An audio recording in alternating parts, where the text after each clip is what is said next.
This story is about a guy named Chung Yan, an underpaid engineer who died from the stress of his workload and finds himself reincarnated into the body of a prince. In this new world, witches exist with supernatural powers, and Chung Yan plans to use his engineering skills and the witches' powers to advance in this primitive society. His new life begins abruptly when he hears someone calling him to wake up. As he opens his eyes, he discovers himself seated on a chair, bewildered by his unfamiliar surroundings. He looks around and sees these oddly dressed ladies. When he looks in front, he sees an entire town gathered around what looks like an execution platform. Naturally, the poor guy's mind is blown by this bizarre scene. I mean, just a while ago, he was probably crunching numbers or drafting some blueprints, not dodging beheadings. Suddenly, a bald guy addresses him as Prince and reminds him that the time for the execution has arrived and he has to announce his ruling soon. The boy remains clueless for a moment about what's happening, but when he focuses, memories of the body's previous owner flood his mind instantly. Apparently, he's the fourth Prince of Grey Castle, known as Roland Wimbledon. He recalls his father assigning all his siblings to various territories under his control, with the promise that in 5 years, the one who governs best will inherit the kingship. But the boy faces a big problem. He's just an ordinary guy, while his siblings are a formidable bunch, giving them an edge in this competition. The first prince has exceptional martial skills. The second excels in finance. The third princess commands a strong following, and the fifth princess is highly intelligent. Meanwhile, Roland, as the fourth prince, seems to be only a waste of oxygen thus far, with no notable talents. To make matters worse, he's been assigned to a desolate border town, God-forsaken city, where streets are filled with filth and neglect. Here, he must interact with the locals and somehow turn this dismal place into a thriving territory. While feeling sorry for his situation, the old man reminds him once again to make his announcement quickly. That's when the boy realizes he has a witch to execute today. The crowd is restless, eager to witness the demise of this alleged witch, whom they believe to be a spawn of the devil and wholly deserving of death. The boy is shocked by the bullcrap spewed by these ragtag individuals and deeply disappointed by their uncivilized behavior, which infuriates him. In frustration, he flings the paper from the old man's hands away and with an annoyed expression, orders everyone to release the witch immediately. The crowd goes quiet, clearly unhappy with the prince's sudden decision. After seeing the public reaction, he lets out a tired sigh, saying he's beat and suggests they move the trial to another day. The old man tries to talk him around. Chief Knight Carter Lannis steps forward, urging him to think it over. He insists they must execute the witch right away to prevent other witches from trying to save her. The prince can't help but chuckle at the sight of this tough knight, built like a bull, looking so scared of witches. Our hero then starts to head down, casually pointing out that if more witches showed up, they could squash them all in one go. The knight has no clue how to handle this, and the scene shifts to the fourth prince's residence in Bordertown South Castle. Outside, the grumpy knight stands while our hero slams the door in his face. The prince lets out a sigh at first, but then suddenly freaks out because he hasn't dealt with this many people in his entire life. Even after his meaningless death, he's not complaining, because he is grateful for this second shot in life, and he's dead set on fully stepping into Prince Roland's shoes and getting to the bottom of things with the witch. The scene then shifts to the dungeon in the border town, where he's about to meet this witch despite all the warnings from his knights about the potential dangers ahead. The boy just laughs it off, poking fun at his chief knight for being scared like a coward of a little girl. But the knight nervously insists that witches are minions of the devil. Unfazed, our hero keeps on walking until he finally comes face to face with the supposed witch. The witch stands up and steps forward, and our hero starts to blush a bit at the sight of her beauty. But his noisy knight immediately butts in, telling the prince to back off from the witch. Our hero just casually puts a reassuring hand on the knight's shoulder and steps forward again, asking the girl her name. Once again, the annoying loudmouth interrupts before they can even exchange pleasantries. Finally fed up with the knight's constant yammering, our hero gives the shiny armored guy a gentle bonk on the head out of frustration and tells him to stay the heck away while he's talking. Turning back to the girl, our hero asks if she's cool with sharing her name. She decides to spill the beans. Turns out her old man was working in the mines when a cave-in trapped him. Some greedy miner tried to loot his stuff in the chaos. She rallied the neighbors to help free her dad, but her uncle had to throw down with that Baldy McShine. Just as he was about to finish her uncle off, she intervened. She extended her hand and unintentionally did something she never wanted to do. The man burned to crisp, leaving nothing but ashes. This was the day her neighbors labeled her the evil witch, even though she begged them not to spill her secret about witchcraft. And the worst part of this sob story is that her own dad ratted her out. Then this same old consultant guy shows up and suggests our hero just roast the lady before she pulls anything sketchy. But my guy tells him to chill because he's curious to see this witchcraft in action. The lady's baffled that someone actually wants her to unleash her powers, but our hero's all cool about it, pushing her to just go for it. She reminds him that her powers are blocked by this locket around her neck, and asks if he's really up for her taking it off, warning him she might cause chaos. But then he grabs the locket chain, breaks it, and tosses the locket away like it's nothing. "Show us your damn powers already," he tells her. And so, the fire starts to crackle around her, and this macabre dance of flames just leaves our hero's eyes wide open, and the entire prison cell lights up with the light. The prince freaks out while the woman casually strolls out after melting the prison bars. The knight bolts in the opposite direction, but our guy is just blown away by her fiery powers. Finally, he gets why his consultant said fire can't touch her, because she's basically fire herself. Once the flames die down, the former engineer in him sparks with a genius idea. He's not about to waste such epic magic without using it to revolutionize things. When she asks him to end her life because she's shown him what he wanted to see, he surprises her. He throws his coat over her burnt clothes and tells her she's hired. Prince Ronald, drawing on his past life knowledge, declares that she's essentially a perpetual motion machine, able to generate firepower seemingly out of nothing. However, not everyone shares the prince's visionary thinking. The consultant is utterly annoyed by Ronald's decision. He shouts, reminding him of the witch's ability to obliterate anyone with a mere gesture. Moreover, he warns that hiring her could attract the attention of the Witch Cooperation Association, potentially leading to their destruction. But Ronald dismisses the old man's concerns, instructing him to prepare a work contract. He then starts walking away, casually mentioning that he intends to establish a working relationship with the witch, Anna, and further orders the consultant to arrange accommodation for her as well. Back at the administrative office in Bordertown Castle, the old man reports he's taken care of everything as instructed, but he's not sure about sparing the witch's life. The prince cuts him off, saying not to question his decisions. To him, witches aren't some monsters, but the old man's still not convinced. That is when our hero lays it out straight, reminding him that Bordertown is a total mess, and he doesn't have his brother's riches or his siblings' smarts. So winning here is a long shot, and he's got to try something out of the box to claim the victory. The old man's impressed by the prince's determination and agrees to arrange a meeting with Miss Anna.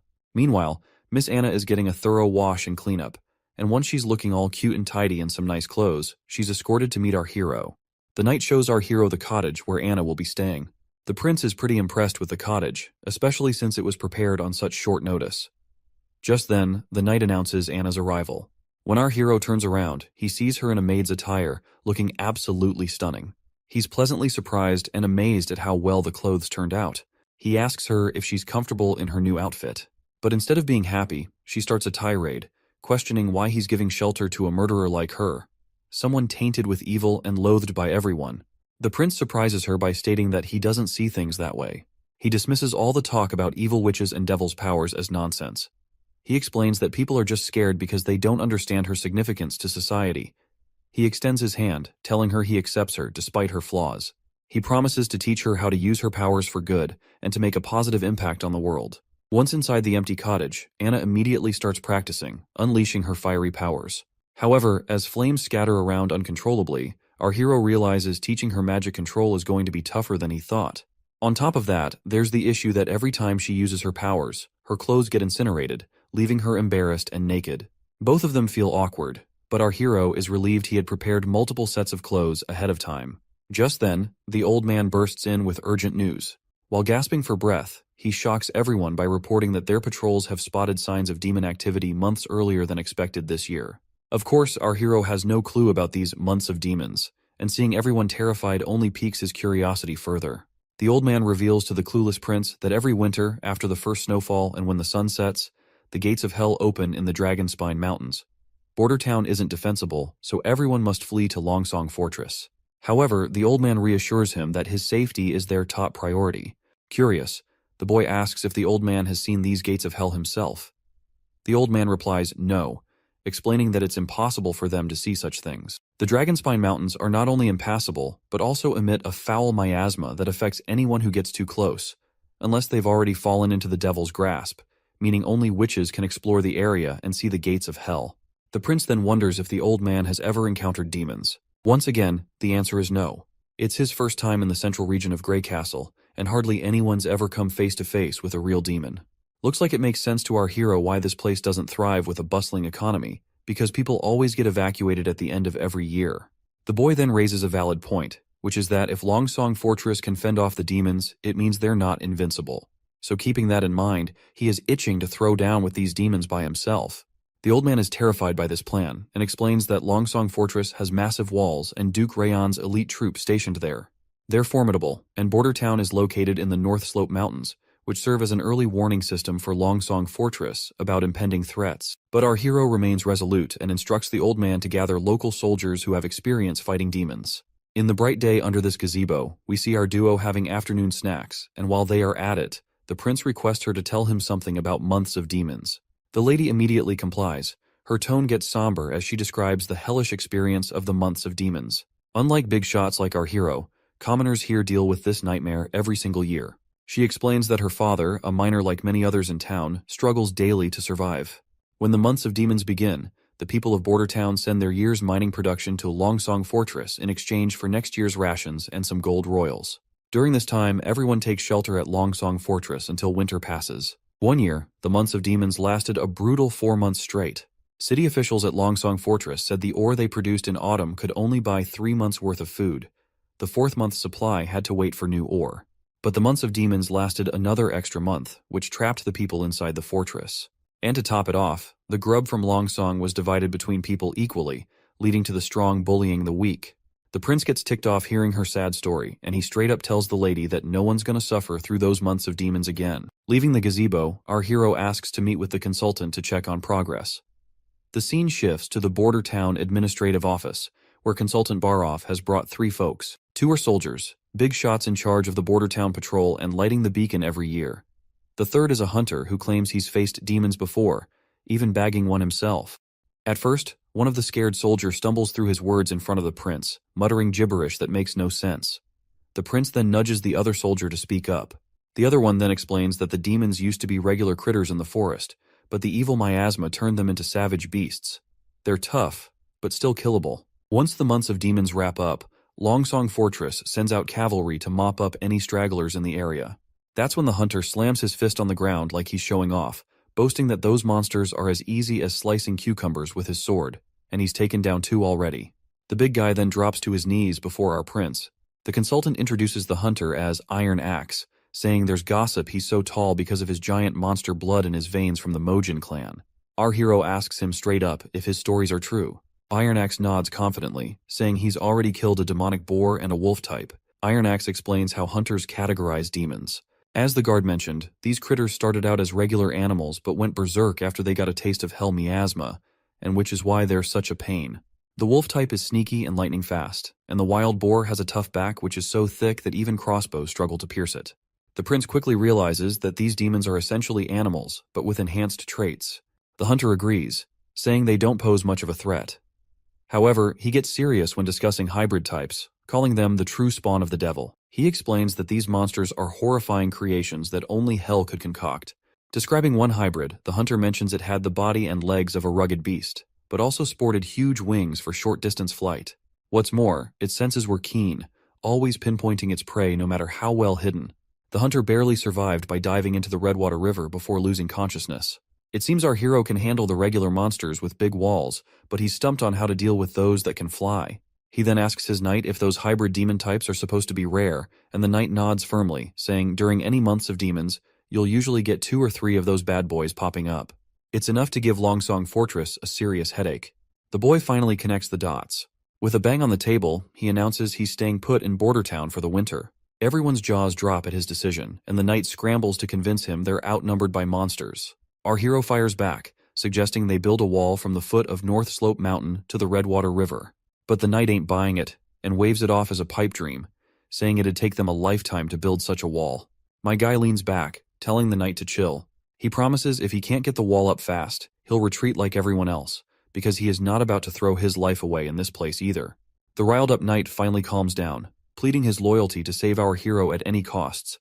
At the bustling Grey Castle port of Clearwater, we catch a glimpse of the 3rd princess. She remarks on the chilly ocean breeze signaling winter's approach, then turns to her knight, Rayon, asking about the return of their black sail fleet. He assures her they should be back at port in 3 days if all goes well. The princess notes this is their last expedition of the year and hopes it brings some nice surprises. Back in the palace, the knight wonders how she was already geared up for the throne competition her father sprung on them. She admits she didn't see it coming, but she figures it's all about paving the way for the king's favorite son to take the throne. Still, She laughs it off, saying being good at running things doesn't automatically mean the second son will win. She tells her knight to dig deeper and understand why she's sending out the Black Sail Fleet on this big expedition.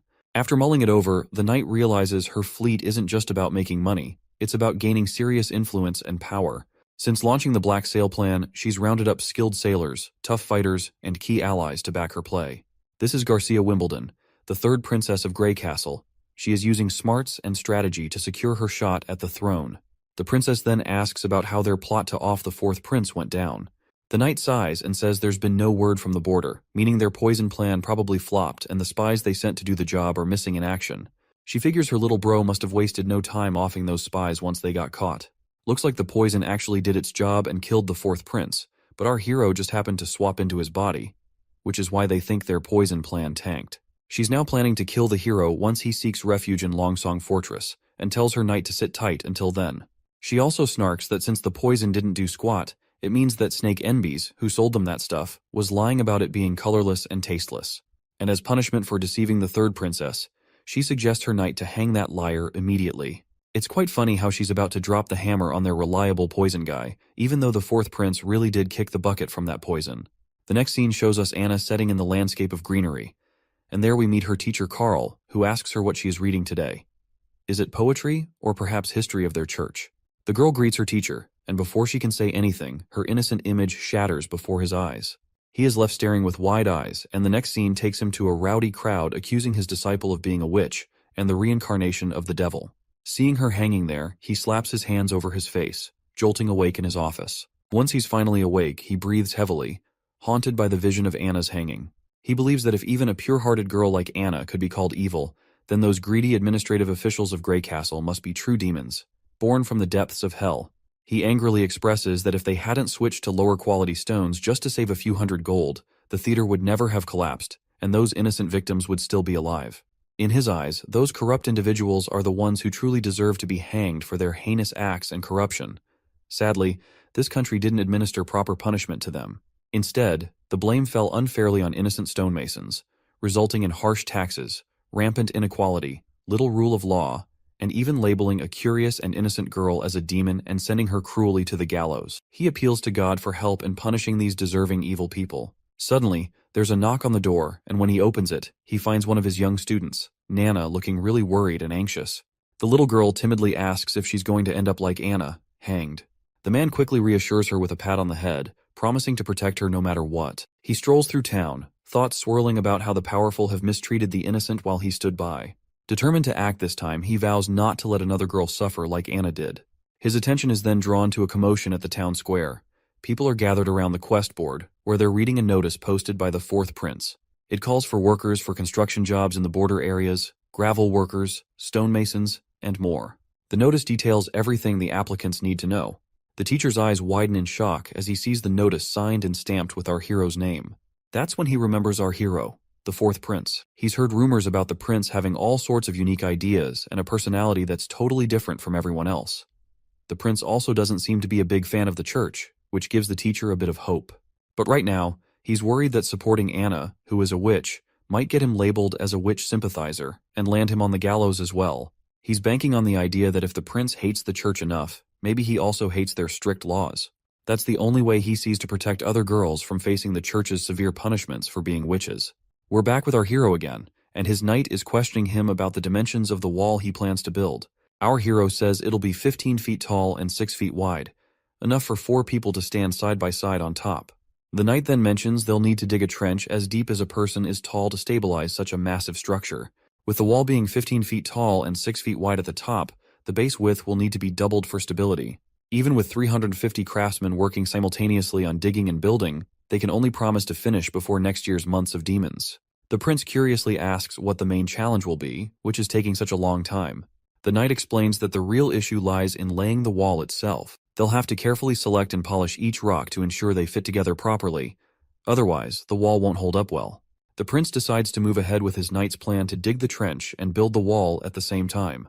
When it comes to laying the wall, he reassures his knight and reveals about Grey Castle's alchemy workshop producing a new thing called cement, which is bound to impress everyone. Naturally, the knight is all ears, because he has never heard of something known as cement in his entire life. In the next scene, we're outside the cement kiln room at Border Town, where we see both of them standing outside of the cottage. The prince explains to us that making cement is pretty straightforward because the raw materials are plentiful here. But the real trick lies in getting the calcination temperature just right. Sadly, he can't recall the exact temperature needed, and there's no way to measure it precisely in this world. Suddenly, the cottage door swings open, revealing Anna. Before the prince steps inside, our hero tells his knight to hang back. It's clear that the prince is using Anna's witch powers to create his cement, and she seems perfectly suited for the task. Before she heads out fully naked, our hero hands over his coat to her once more, and once she is out of the cottage, she eagerly expresses that she has done as her prince had asked of her. Inside, we find a heap of cement on the floor. The boy quickly checks the product to see if their experiment paid off, and decides to give it a try before producing at mass scale. Curiously, Anna asks where he plans to use the cement. The boy explains it can be used for building homes, bridges, roads, and more. He highlights how it will protect them from natural disasters like rain, heat, or snow that could otherwise damage their homes. He gives all the credit for the success of making the cement to Anna, recognizing her crucial role. Outside the cottage, they finally glue a few square boulders together with the cement, and both the knight and the girl are pleasantly surprised by the result. The knight can't help but marvel at this amazing discovery, while our hero inspects closely and is equally surprised that it feels much sturdier than what you would get from compacting ordinary dirt and mud together. The knight even tries to pry the boulders apart, but despite exerting all his force, he can't seem to budge them, let alone unstick them. The prince reminds his knight that he's been underestimating things because this stuff is better made than he originally thought. The knight is also amazed by this fascinating invention of sticky stuff that turns into solid rock in no time. He's pretty confident that with this, they could easily cover the entire border in 5 years. But our guy dismisses the need for such a grand project, saying even the tallest walls can't keep out enemies from within. Their first enemy is the fight against natural disasters to ensure their people don't end up homeless. He's determined to prove to the world that witches are humanity's most productive asset. From the next day in the cottage, the prince got down to mass-producing cement with the help of the workers who responded to the recruitment notice. They hustled to gather essential ingredients and supplies, giving Anna some well-deserved rest. Meanwhile, the prince kicked off the excavation for the city wall's foundation between the North Slope Mountain and the Redwater River. However, things didn't go as smoothly as expected. The knight was impressed that the prince personally visited the construction site and gave the workers a pep talk at the North Slope. He noted their dedication, but the prince grinned sheepishly, admitting that despite their efforts, all they managed to dig was a rough trench at the North Slope, a makeshift drainage ditch rather than the sturdy foundation needed for a city wall. Even though our hero used to geek out over mechanical blueprints, paired with his civil engineer buddy, they made quite the geeky duo. But now, tackling these civil project details is way beyond his expertise, and he's itching for a pro in the field to brainstorm ideas with. Interrupting his moment of contemplation, the consultant points out that a stonemason has responded to their recruitment notice, claiming to have been a member of the Grey Castle Mason Guild. The prince immediately recognizes the guild as a prominent organization in the country, though he's heard they were disbanded due to a construction accident. He then shrugs it off, pointing out that risks are always present in this line of work. He is eager to secure highly talented individuals, and instructs his consultant to bring the stonemason to see him. The next scene takes us to Roland's administrative office in Bordertown. Our hero lounges at his desk, idly passing the time, while Anna sits nearby, absorbed in a book. Finally, the knight arrives with the person our hero has been eager to meet. To our surprise, it's none other than the teacher who had been fretting about his little witches. Before the teacher can start extolling the prince, our hero cuts in, waving off the formalities and telling him to relax. When the teacher's gaze falls upon Anna, he looks completely bewildered, his mind clearly spinning. Meanwhile, both our hero and the knight are totally dumbfounded to see this unexpected meet and greet. Sensing potential trouble, the prince quickly directs the knight to block the door. The knight immediately follows the command, positioning himself at the entrance, ready to not let this threatening man go away. Our hero finds it hard to believe that a random craftsman could end up being a neighbor of Anna. But then, the teacher suddenly falls to his knees, pleading for forgiveness from Anna for not helping her in the times she needed him the most. That is when it becomes clear to the prince that this man poses no threat to her after all. Anna also recognizes her teacher immediately. The prince then instructs the man to stand and demands an explanation about his relationship with Anna. The man immediately pulls himself together and quickly apologizes for causing a scene. He then introduces himself as Carl Van Bate, a former member of the Mason Guild turned teacher in the border town. He reveals that Anna was once his student. Carl further points out that he doesn't really understand why our hero would spare Anna's life. Perhaps he wants her as his lover, but he isn't complaining since being beheaded is still better than being a prince's side chick. Carl is further relieved to see that our hero doesn't believe in witches being incarnations of the devil. After explaining everything thoroughly to the prince, The man further mentions that there's another talented girl like Anna, whom he would like our hero to also keep hidden here in the palace. The prince gladly gives this teacher the green light to bring her here, promising no harm will come to her if she truly is a witch. However, he can't simply take her away from her family, especially since they aren't directly threatening her at the moment. Our guy bursts into happiness inwardly, looking forward to meeting this next witch and discovering her formidable abilities, though outwardly he remains composed and calm. The prince clarifies that he didn't save the girl out of kindness, but because he needs her help. He doesn't believe in those nonsensical tales that portray witch powers as evil. Instead, he sees them as valuable gifts if handled wisely and used responsibly. So whether it's Anna, this other girl Nana, or any other witch, as long as they haven't committed actual crimes, he won't presume them guilty in any way. Once that's out of the way, our hero finally gets down to business and asks the man if he's ever helped build in Greycastle Town. The man nods enthusiastically, saying he's had plenty of experience. The prince then lays out his plan to erect a wall between the foot of the North Slope Mountain and the Redwater River to keep those demonic critters at bay. From now on, this guy's in charge of the whole project. In the next scene, we're in Roland's Palace Gardens in Border Town, where Nana finally pays our hero a visit. She looks a bit nervous at first glance. When the little girl asks if she's really seeing Prince Roland Wimbledon, the prince grins and confirms it's him in the flesh. Nana lights up and introduces herself as Nana Pine. Without missing a beat, Nana dashes over to Anna and starts playing with her like they've been sisters forever. The prince wondering these girls are really young, and yet they are a talented bunch, so he is really looking forward to see what future have store in for them. The boy then turns to the little girl, reminding her that her teacher mentioned she's awakened as a witch. The girl asks if he's going to execute her, but the boy quickly says no, explaining that only criminals with a rap sheet end up facing the gallows or a beheading. The girl insists she's possessed by a devil, which her teacher also confirmed. Anna gives her a reassuring pat on the head, while our hero asks when she first noticed something was up. She explains it all started a week ago, when she saw a bird with a busted leg. Feeling a strong urge to help, something like water blobs popped into her mind and surrounded the bird, and the bird's leg got healed instantly. After hearing her story, the prince tells his knight to go grab a chicken. As the knight heads off to find a healthy one, our hero wonders if her awakened powers might lean towards healing, which is nothing to scoff at. The prince then tells her that if she can save animals like that bird, it means she's actually a good person. The girl agrees, saying their teacher also told them that regular folks fear witches just because they can do things others can't. She insists she's never seen a devil and isn't connected to one either. Our hero believes her right away and gives her a gentle pat on the head, reminding her that the church and even their teacher were tricked by lies. Confused, the girl asks why anyone would lie. The boy explains it's not about good or bad, it's about people trying to make money by spreading fake stories. Once the chicken arrives, the little girl asks the prince to go easy on it. The boy agrees, but tells his knight to hold the chicken tight before giving it a quick whack on the head. The poor bird squawks in pain and flops to the ground. He then turns to the girl and urges her to heal the chicken pronto. She nods, saying she'll do her best. When she lays her hand on it, those watery blobs pop up again, and she gets to work right away.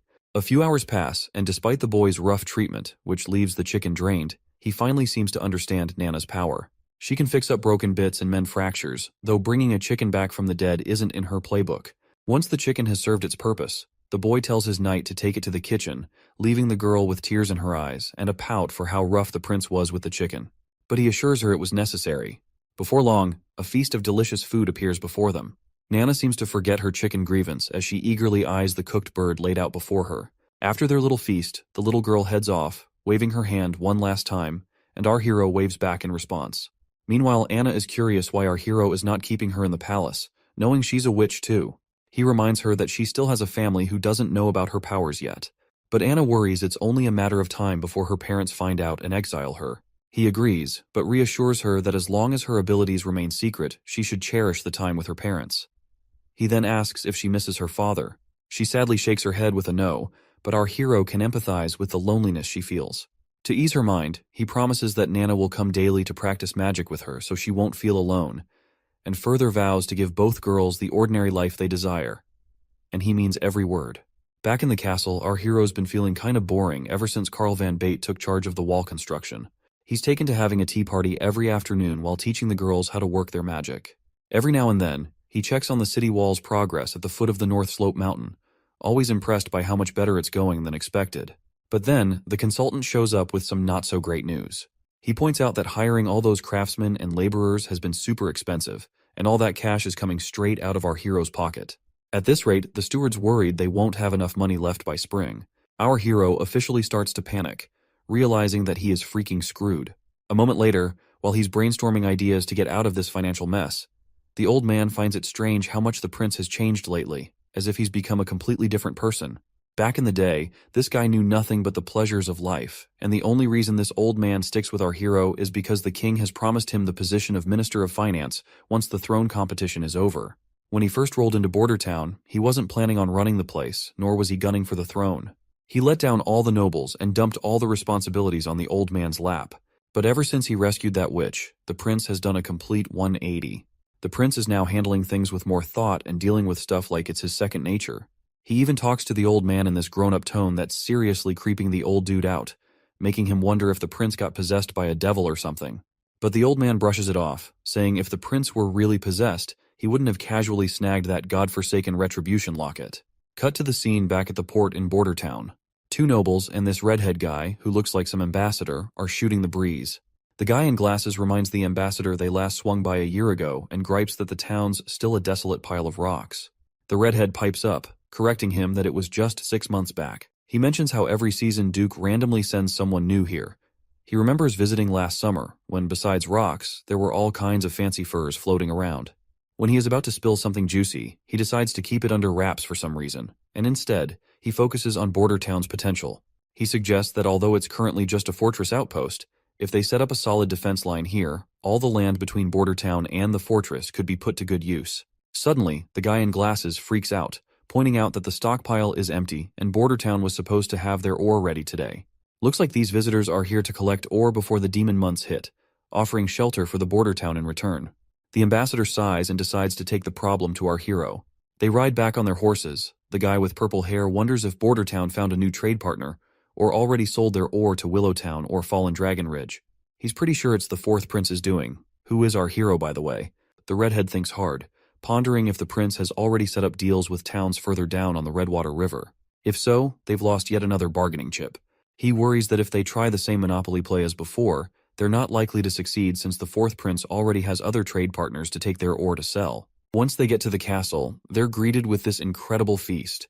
The ambassador, not sure how to handle chopsticks, glances over at our hero and awkwardly tries to eat the same way, struggling to even pick up his food. As his food flies off the chopsticks, the ambassador feels embarrassed, while the prince casually mentions that these sticks are easier and cheaper to make compared to forks, and once he introduces them to his town people, no one will have to worry about getting sick from eating with their bare hands. As the sun starts to dip, casting a golden glow over the castle, the prince is about to enjoy desserts after their impromptu dinner. Finally, the ambassador brings up the reason for their visit, pointing out that they came to collect ore as usual, only to find none at the dockyard this time. That's when our hero drops the bad news. There was a landslide at the North Slope Mountain recently. They've been trying to clear the rubble and resume production this month, but it looks like the mine won't reopen until sometime next year. The ambassador then asks about the production from previous months. Our hero simply shrugs and says it was lower than usual, barely enough to keep everyone fed. He adds that even if they manage to scrape together enough ore, it won't buy more than 2 months' worth of wheat. So, he suggests they totally revamp their deal. The ambassador looks worried and tries to reel our hero back in, apologizing for past screw-ups. He proposes that the 6 noble families of the fortress pool together to lend enough food for 1 month, promising they'll pay it back next year. But our hero isn't having it. He flat out says if they sell the ore to Willowtown, they won't owe anyone a thing. And here's the twist. The Willowtown is offering gold dragon coins in exchange for their ore. Plus, they're ready to trade wheat, cheese, bread, and honey, all at fair prices. Anything you can buy with gold dragons, they're happy to sell. Compared to dealing with Longsong Fortress, this new setup makes way more sense for the border town. Our hero asks the ambassador another question, pointing out if he even has enough influence to make that decision on behalf of the other families willing to lend 1 month's worth of food. Our hero quickly catches on that the ambassador is a member of the Honeysuckle family, with this emblem being a dead giveaway. The prince acknowledges that the ambassador might be from one of the 6 families, but questions whether he can really convince Duke Ryan and the others to agree, or if he can guarantee it. Looks like our hero is hitting the nail on the head as the ambassador's face turns sour like a lemon. The scene flashes back to when the ambassador tried to reason with his father, arguing that the new ruler of Bordertown, the 4th prince, definitely wouldn't agree to exchange his minerals and gemstones for some food and bread. He suggested buying from them at 30% under the market price, as they could still make substantial profits. But this bald machismo of a father confidently brushed off the concern, saying the sloth-like 4th prince would never handle Bordertown's trade affairs. He believed they could continue swindling border towns' resources for mere bread and shelter.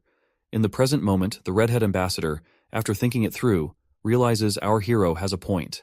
He couldn't even convince his own father, but still wants to try his best. So, the redhead takes the plunge and offers to buy the ore and gemstones from Border Town at 30% below market price. The ambassador is confident his offer must be higher than what Willowtown is proposing. He emphasizes that Willowtown is far away, making it difficult to seek shelter during the demon months, which is why Longsong Fortress is the best option for shelter. The ambassador starts to mention the bad roads leading to Willowtown, but stops himself mid-sentence. Curious, our hero urges him to finish his thought. The redhead points out the dangers that could easily spring up along that road. The ambassador realizes he may have inadvertently issued a threat to a prince and starts panicking internally. Our hero just chuckles, dispelling the redhead's confusion, and explains that he never intended to seek refuge in Willowtown in the first place. That bombshell catches the redhead off guard, and he really throws the ambassador for a loop by making it crystal clear he's not going anywhere, not to Longsong Fortress or anywhere else. The prince goes on to explain that Border Town isn't just going to be some outpost anymore, it's going to be a full-fledged part of Greycastle Kingdom.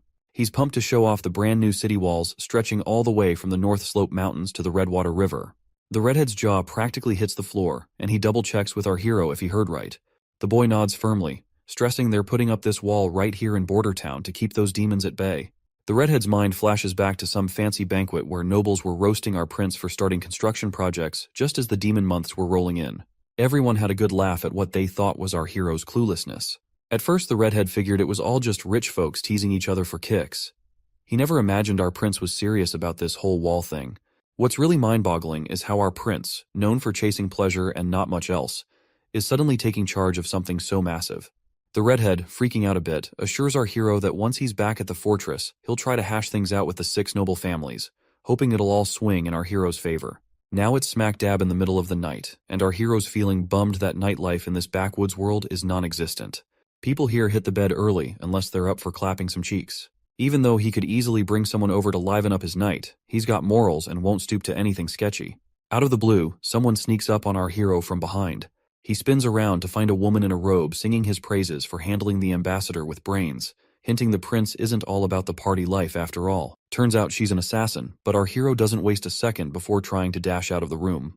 The woman throws her dagger, stopping him in his tracks, and reassures him she's only here to chat, telling him to chill out and not panic. The boy stops dead in his tracks, especially with that sharp dagger staring him down, and asks the lady who she might be. She drops the bomb that she has no name but goes by Nightingale, a nickname her sisters gave her for some weird reason. She's surprisingly grateful for our hero's recent care towards witches.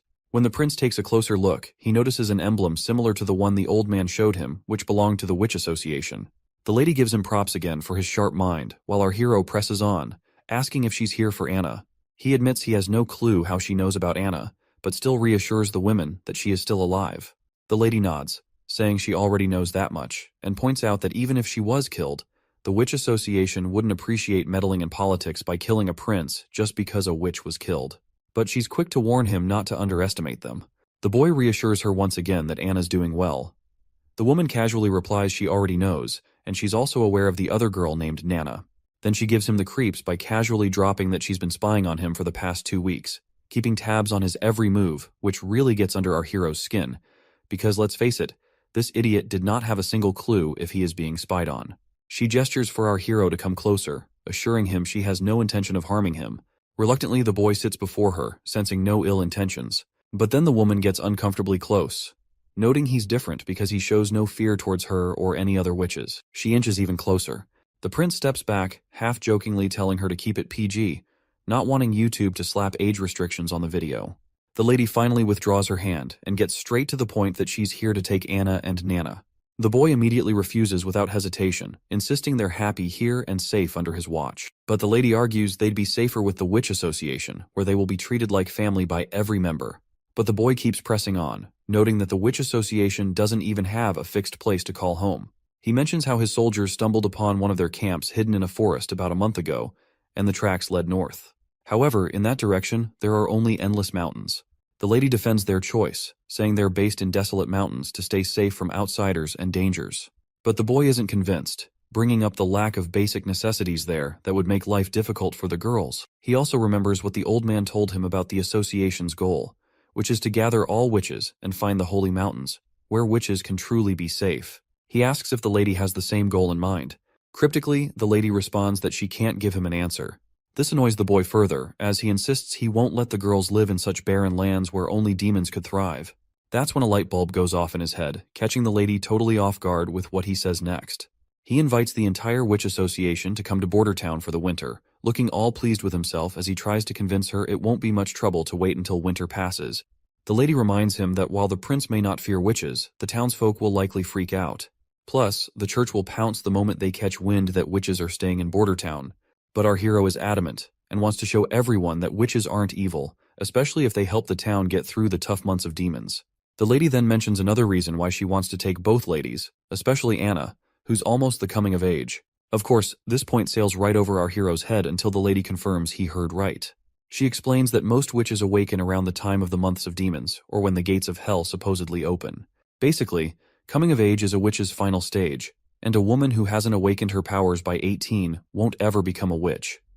Once a witch comes of age, during the months of demons, demons take over their minds, causing unbearable agony.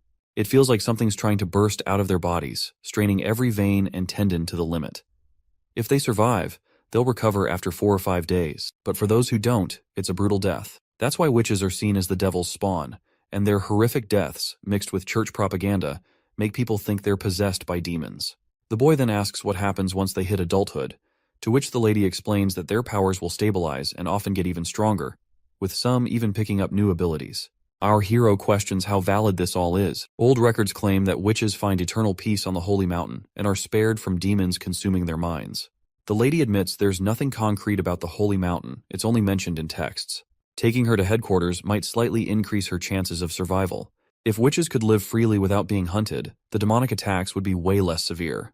The boy realizes that Anna and Nana are key players in his big plan, but he's worried about putting them in danger if he goes ahead with it. He quickly agrees to let the lady take Anna if she's up for it. As for Nana, he decides to wait until tomorrow to talk to her about it. The witch is delighted to hear our hero's wise decision, but when he summons Anna and asks her about it, she immediately declines, saying she's not going anywhere. This shocks both adults, and the woman tries to reason with her, explaining that she can sense the demonic energy building within her as she nears maturity. She reminds Anna about the whole puberty talk she had with our hero earlier.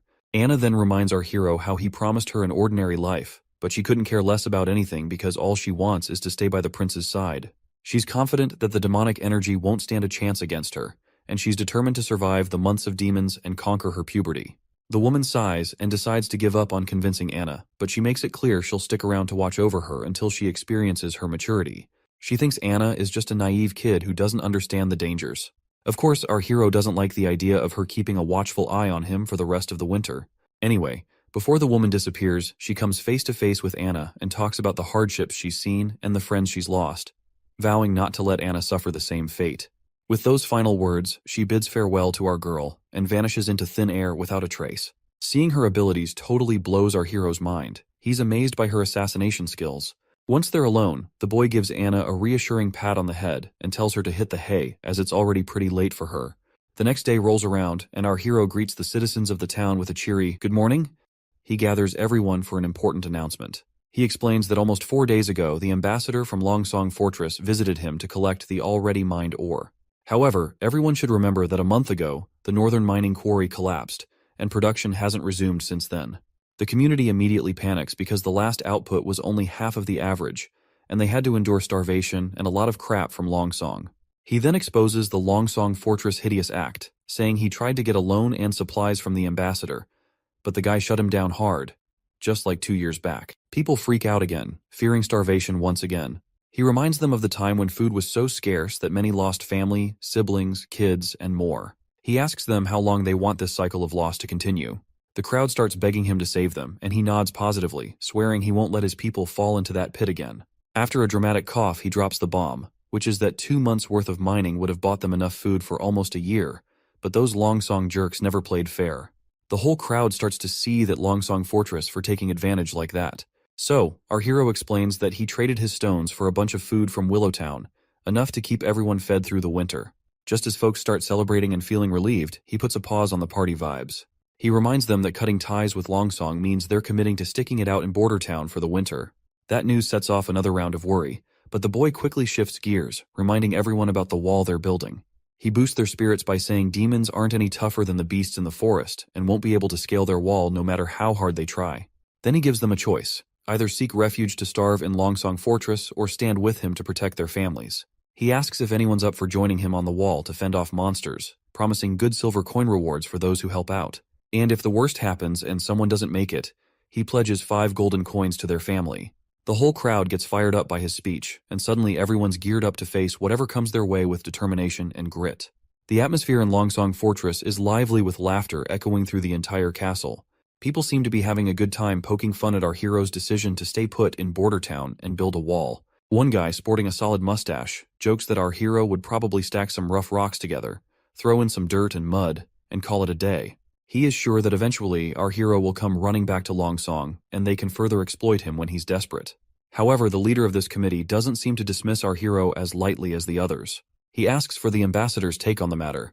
The redhead, bewildered at first, mentions that their original plan was to maintain their monopoly as usual, and as long as they purchase ores from our hero at 3 times lower than the market price, it's a good deal for them. But our hero has other plans.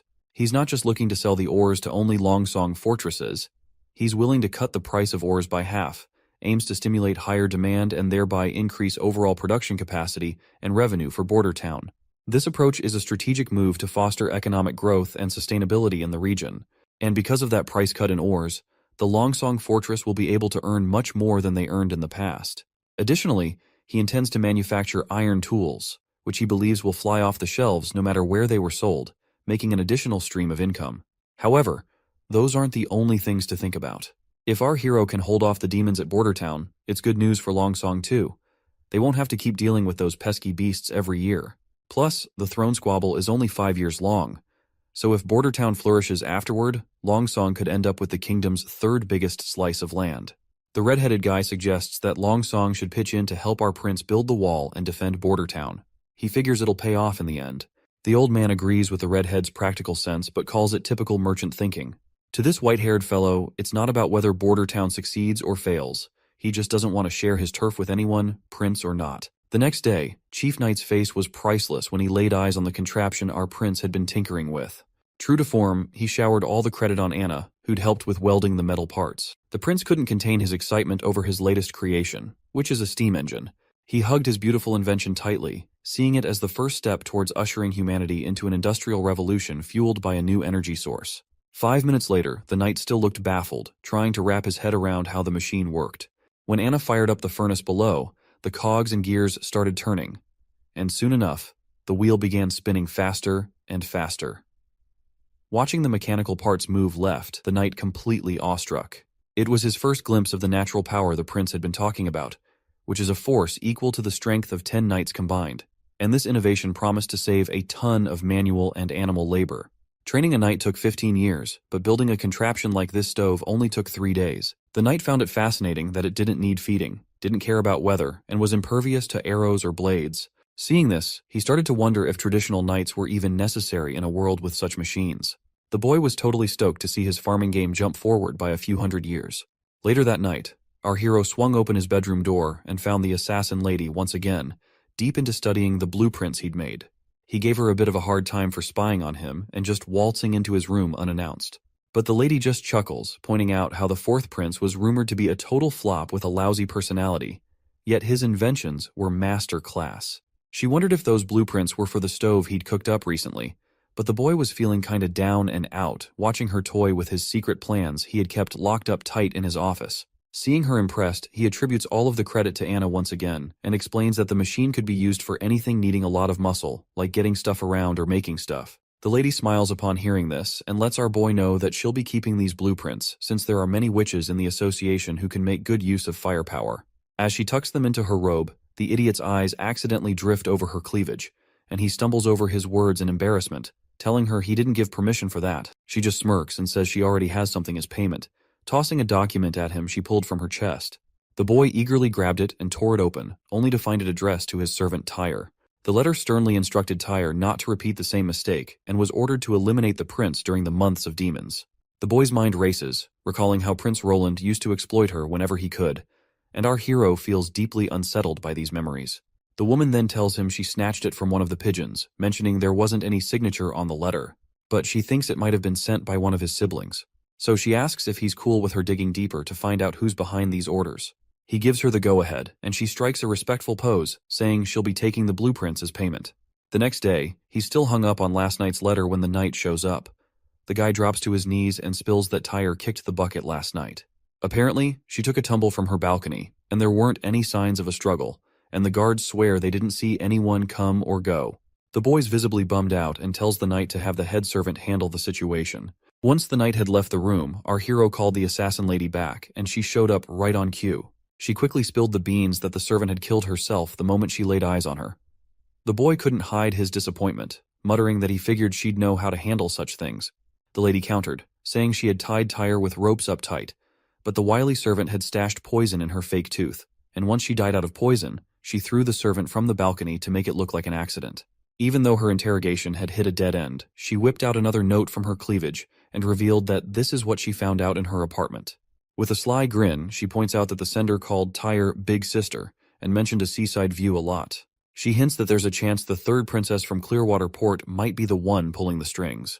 She suspects Princess Garcia Wimbledon might be holding Tyre's family hostage, using her as a pawn to eliminate our hero. Judging by how Tyre chose to end things, it seems she was trained for years before being assigned here. The boy feels deeply disappointed that his own siblings are so quick to eliminate each other for the crown. Suddenly, the woman leans in close to our hero's ear and whispers that she has to go because someone is coming their way. The boy blushes a bit, maybe catching a peek of her assets straining against her shirt, before she disappears into thin air. Just then, the old consul shows up with some good news. A bunch of folks have volunteered to take on the demons during the demon months.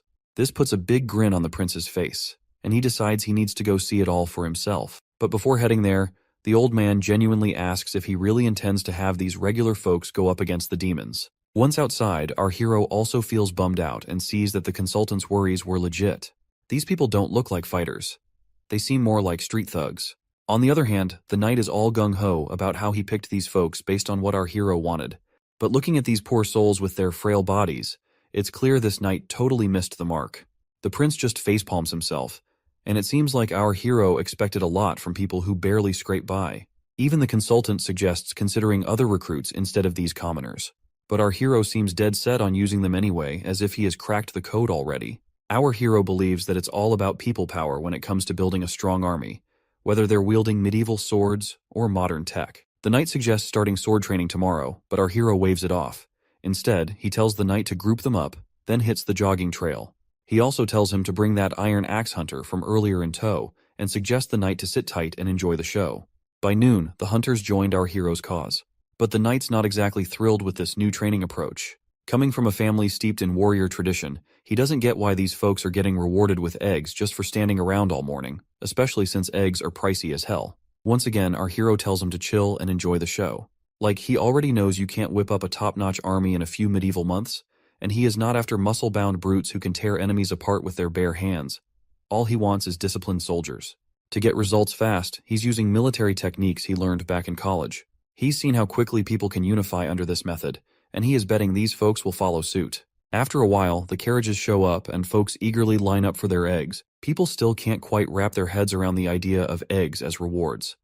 The knight clangs his plate loudly to get everyone's attention and orders them to form 4 lines. He lays down the law that food will be handed out in order, and stragglers would wait till the end.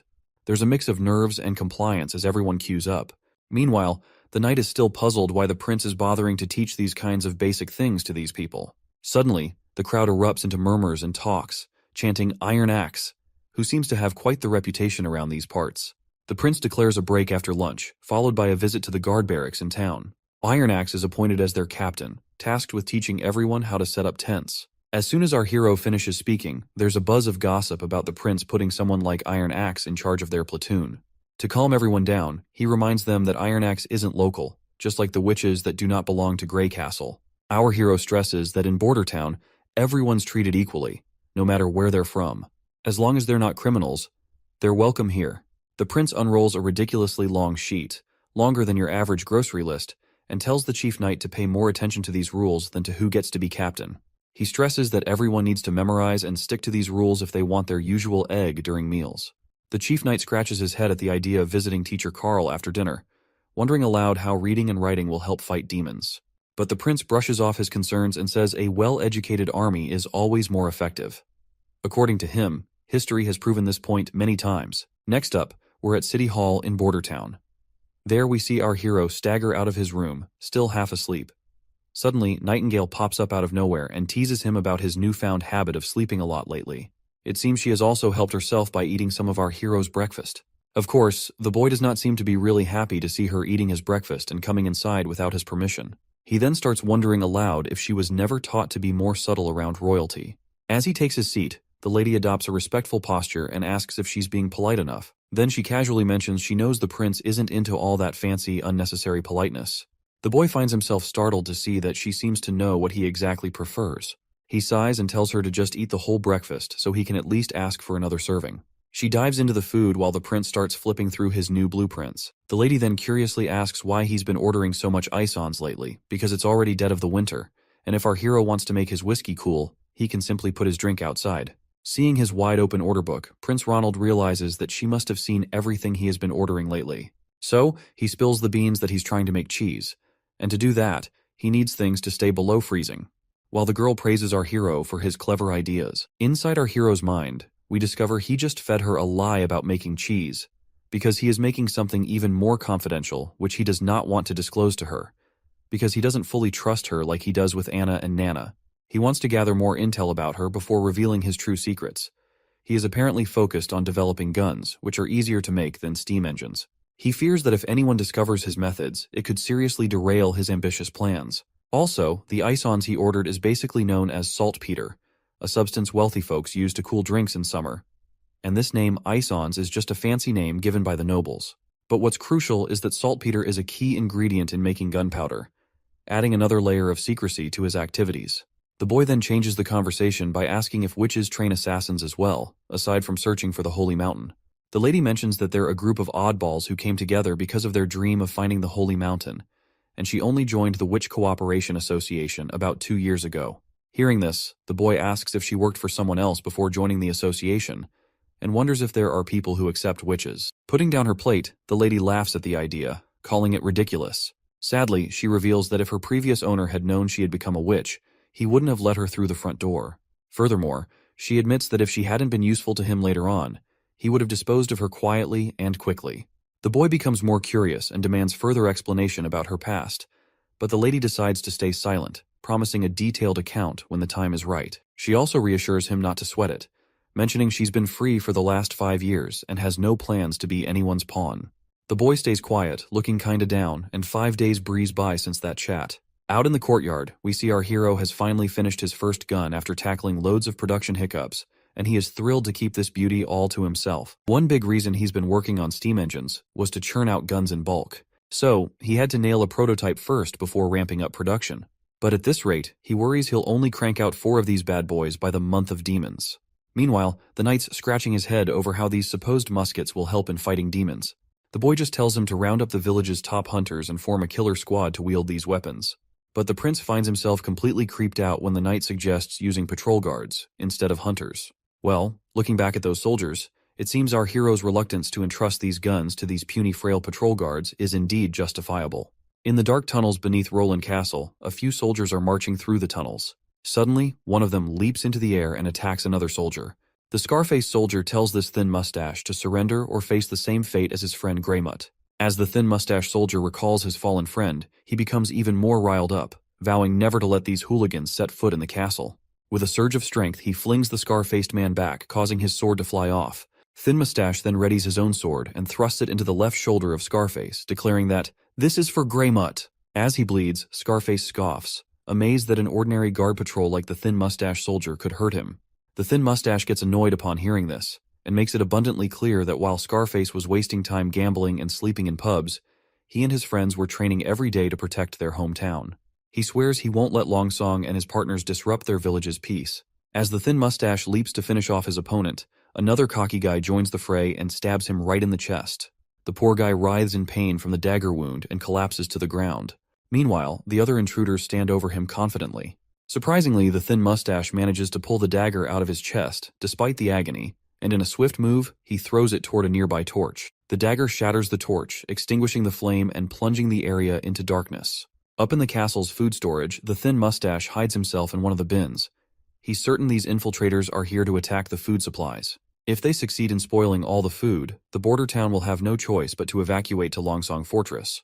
The soldier starts feeling disappointed in himself for not being able to protect a vital food bank while their prince is busting his butt for this town's progress. All of a sudden, his face goes terrified as the door behind him swings open, revealing those rowdy soldiers once again. One of the intruders grabs the soldier by the collar and throws him to the ground, telling him to quit running and surrender to Duke Ryan's demands.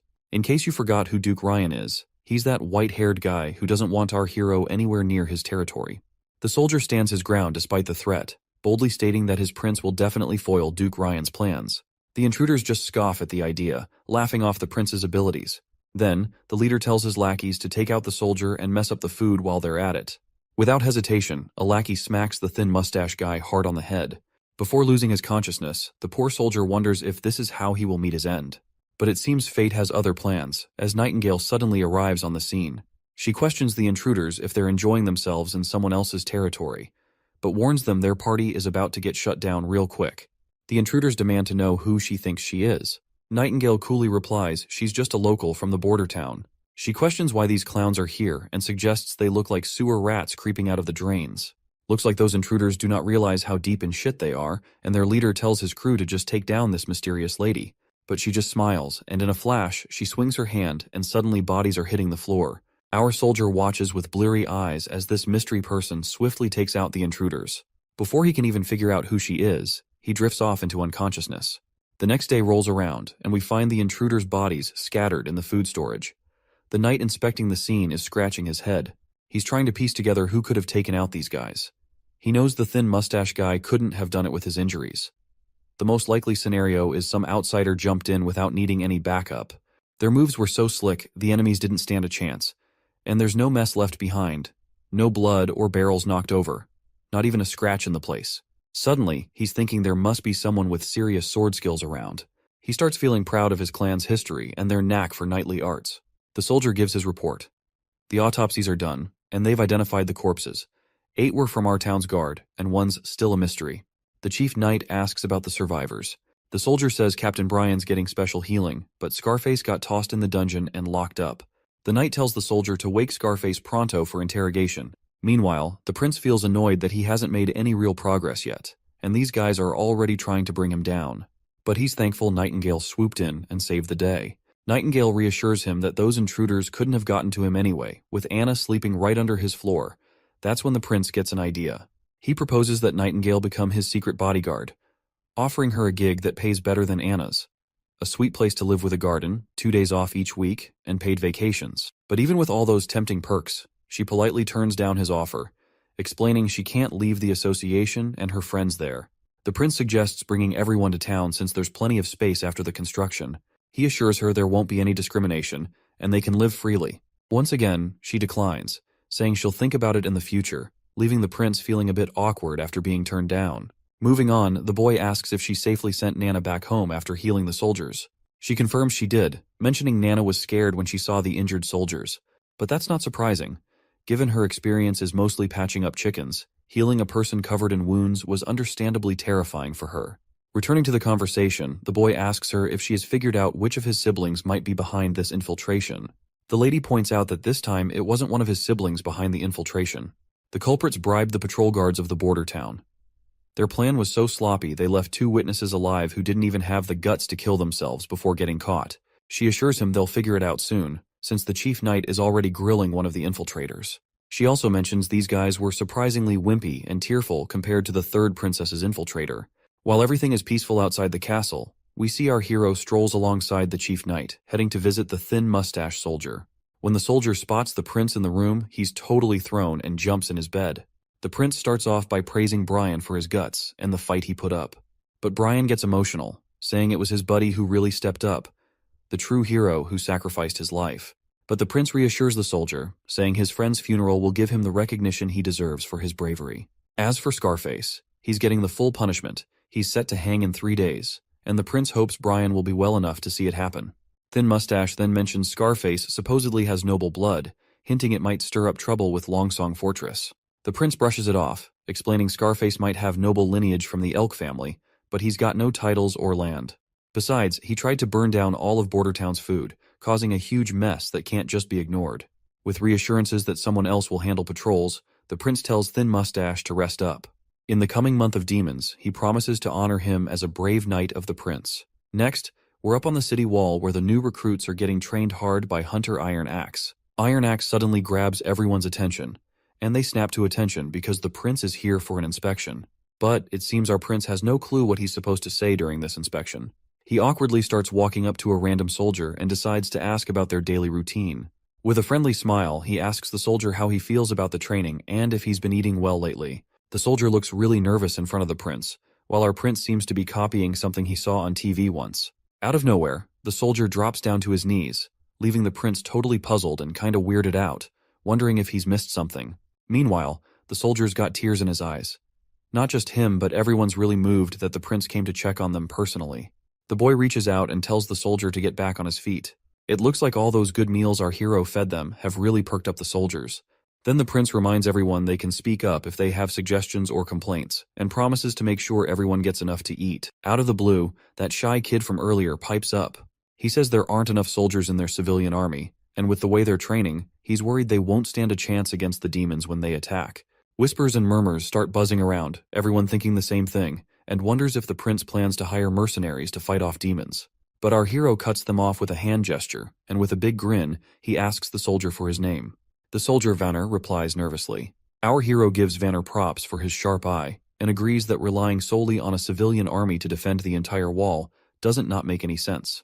However, he points out that demons are just mutated animals and beasts, not as smart as humans, and Iron Axe has proven this by taking on those monsters directly. Iron Axe nods in agreement, saying those creatures are exactly as the prince described, but he admits hybrids are a whole different ballgame, posing a tougher challenge altogether.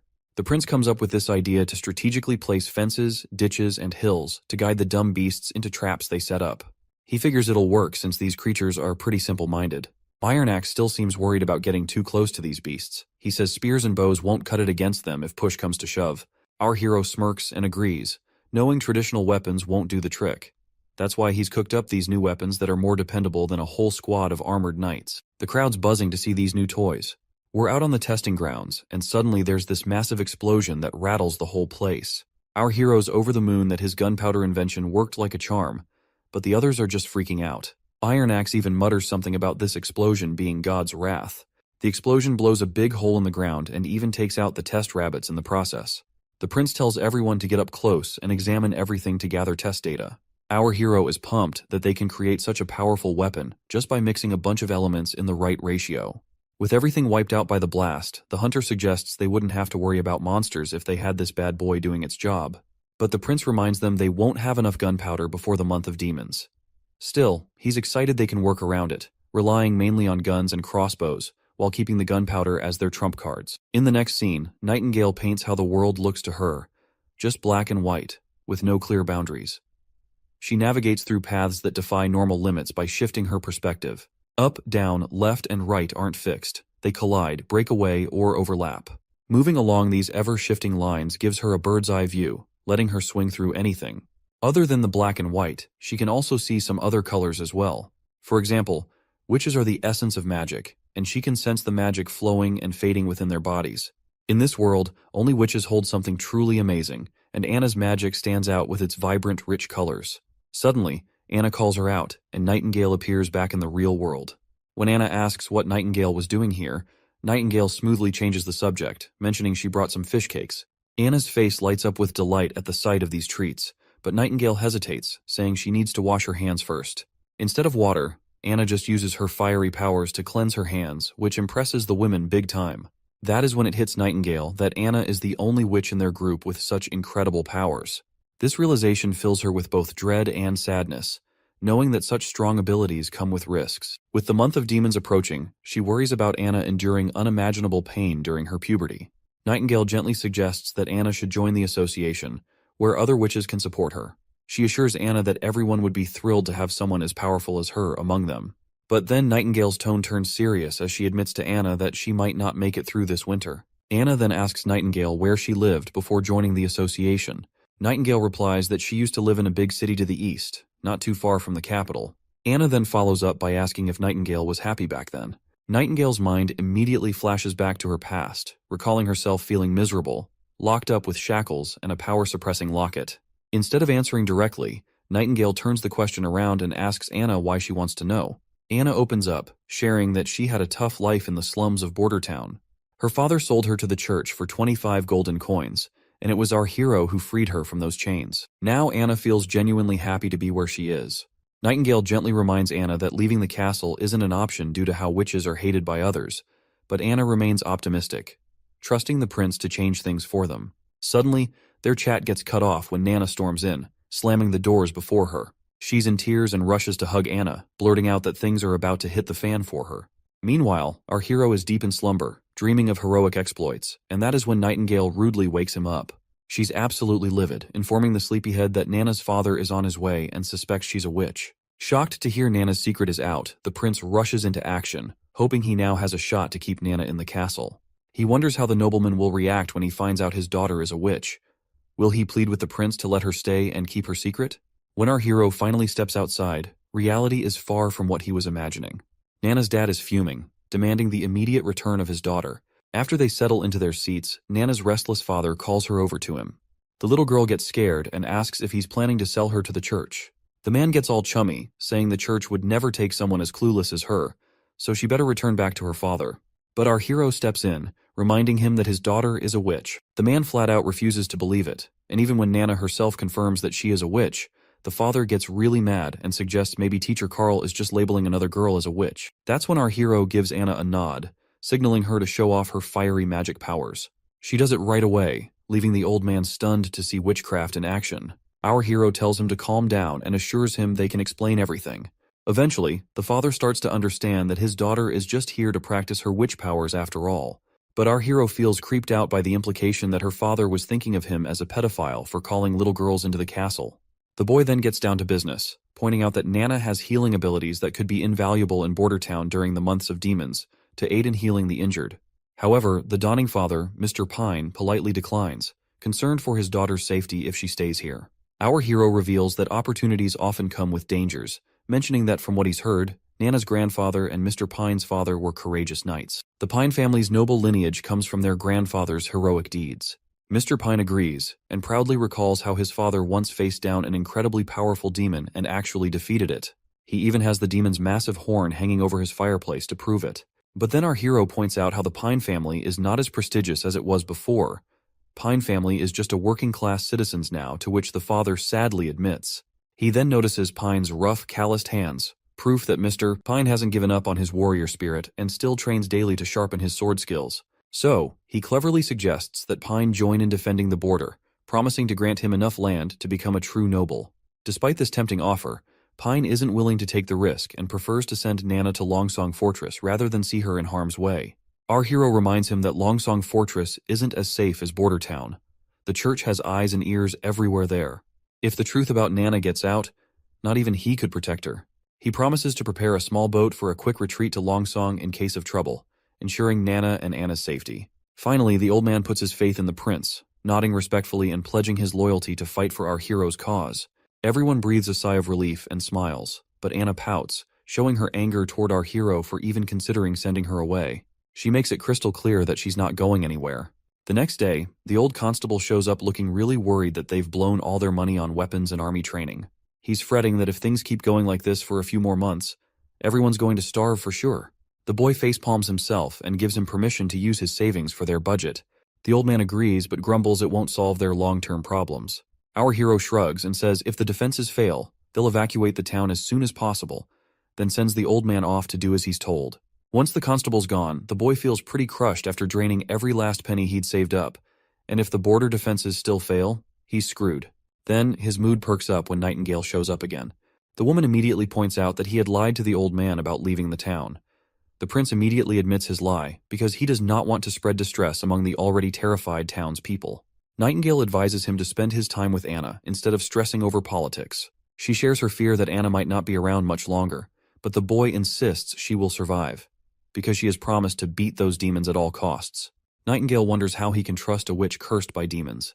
The boy just shrugs and says he believes in her, and further points out that he also trusts Nightingale as well. The woman just stares at our hero's poker face and realizes he's not lying.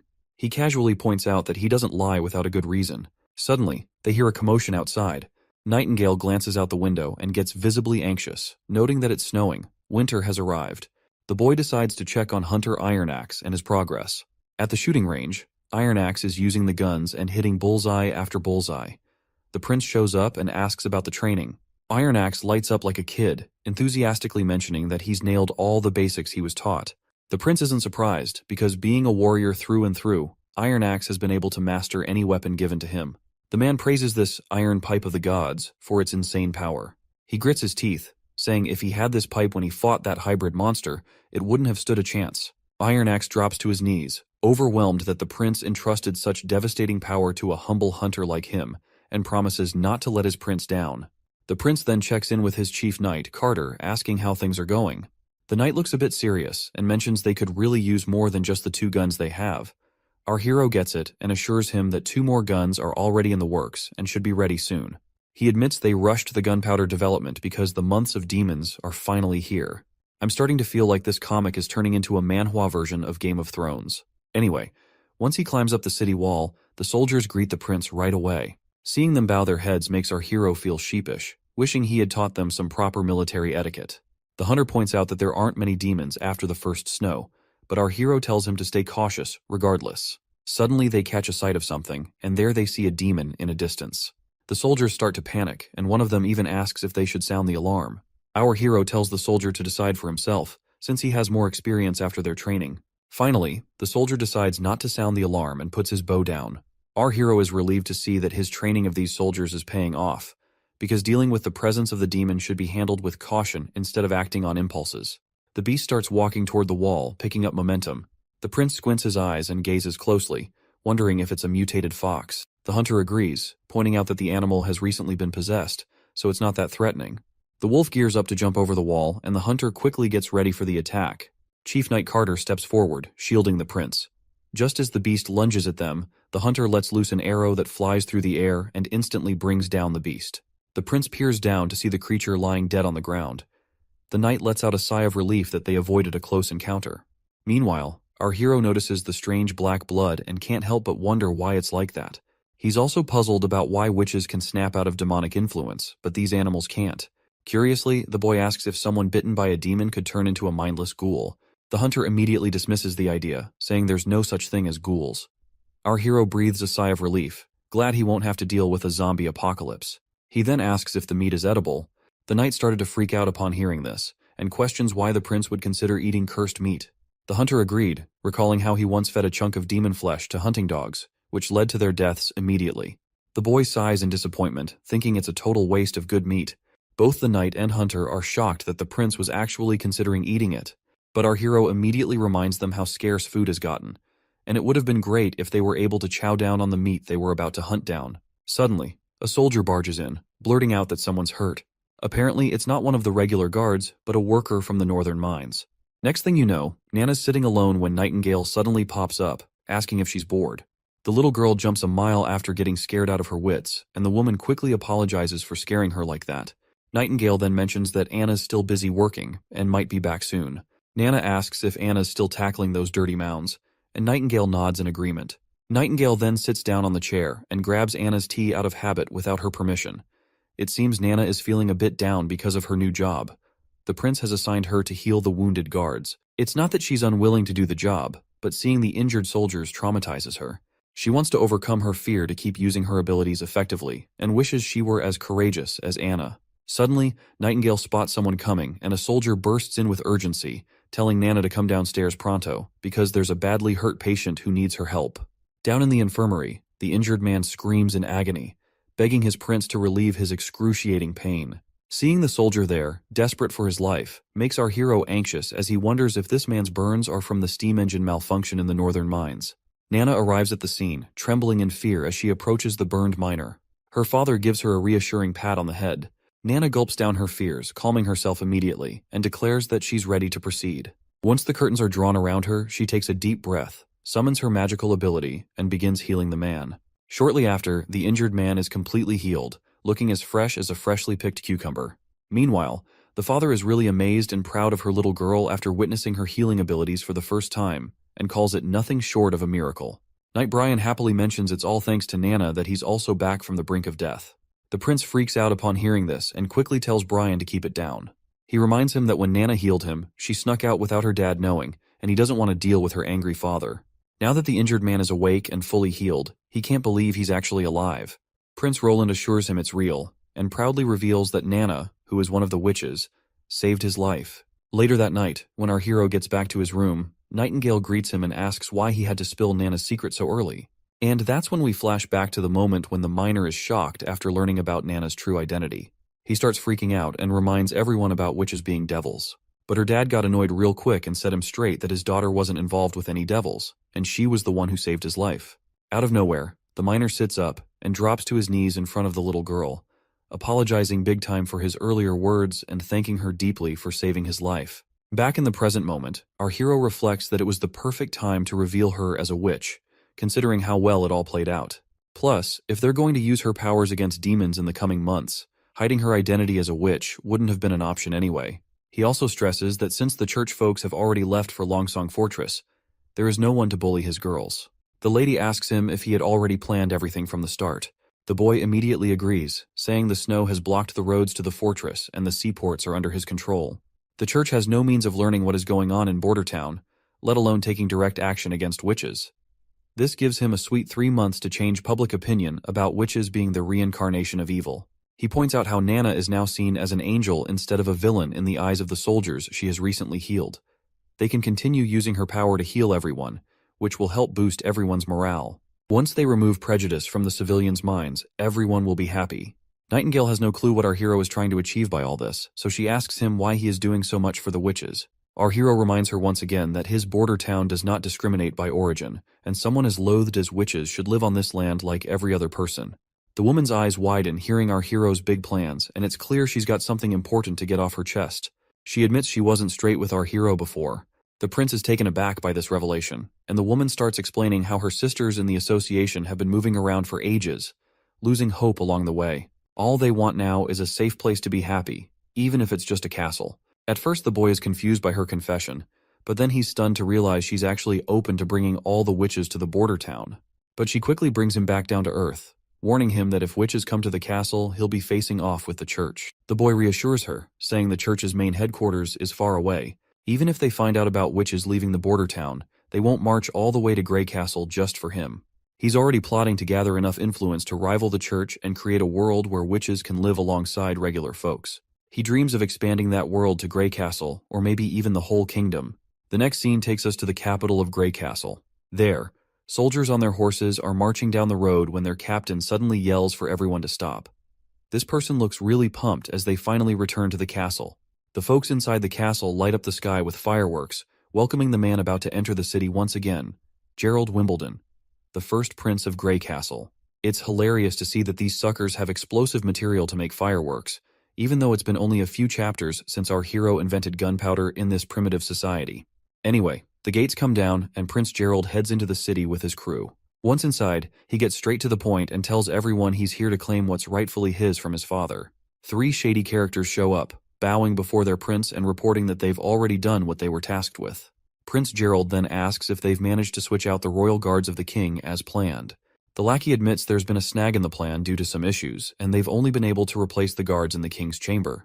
The man waves off the concern, saying as long as he and his crew can get into the castle, they're good. The lackey quickly reassures him that there won't be anyone stopping their entry. The old man then mentions that Prince Gerald's fate star, the Heaven Star, is leaving the equinox and will be gone from this hemisphere in about 4 months. He asks if Gerald remembers what that star activity symbolizes. Gerald's mind drifts back to childhood memories of playing with his younger siblings. Then, he snaps back to reality and admits he already knows what those stars mean. This means he's ready to break the rules of the challenge their father set for them, and Prince Gerald will be taking the throne of Grey Castle. Outside the king's room, the prince catches a weird odor and asks his lackey about the strange smell of blood. The old guy explains that the king had called for a servant girl who noticed the staff change when she left, so they had to get rid of her. Seems like things are getting interesting because the king hasn't been around women since their mother passed away, As he's about to enter, the old man points out there's no guard patrol, making it easier to move around. The prince scoffs that he's not sneaking in like a rat. He's here proudly to discuss inheriting the throne with his father. But if talking fails, he'll try something else. He grips his sword and leans toward the door. The scent of blood just gets stronger. Once he takes a peek inside, he finds blood and smashes through the door. Inside, he discovers his brother standing there, and the third king of Greycastle, Wimbledon, lies dead with a dagger in his chest. The assassin behind this is Timothy Wimbledon, the second prince of Greycastle. Seeing his older brother, Timothy claims he didn't want to do it, but had no choice. Just like the first prince had no choice other than to come here. Almost instantly, a bunch of soldiers pop up right behind the first prince and surround him, catching him off guard.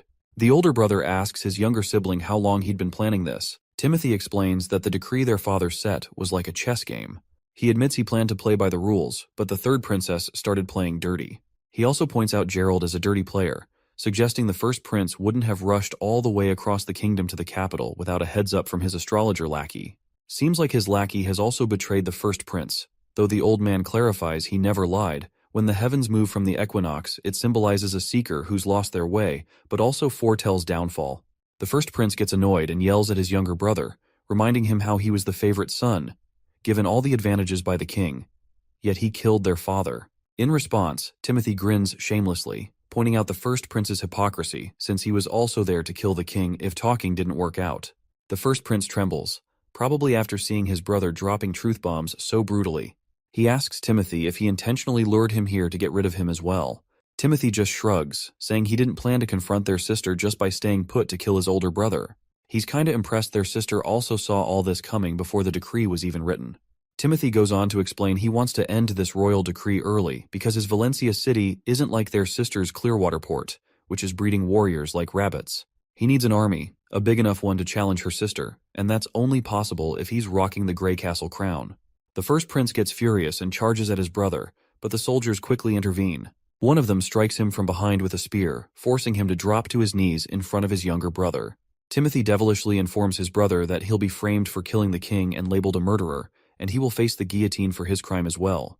The soldier pins the first prince down, but he keeps protesting, asking if Timothy even has the right to judge him, and vows to expose Timothy's crimes to everyone in public. But Timothy has covered all his bases. He's prepared a potion called the Silencer. Once someone drinks it, they won't be able to utter a word. After executing his brother, Timothy plans to play the grieving role perfectly. With no one else in line for the throne, he'll become king without breaking a sweat. He further tells his brother to curse his sister for the terrible fate he's about to face, while the first prince's mind flashes back to a memory once again, and the soldiers start dragging Gerald out of the place. The cunning fox who betrayed the first prince starts calling Timothy king, declaring that the crown is already his.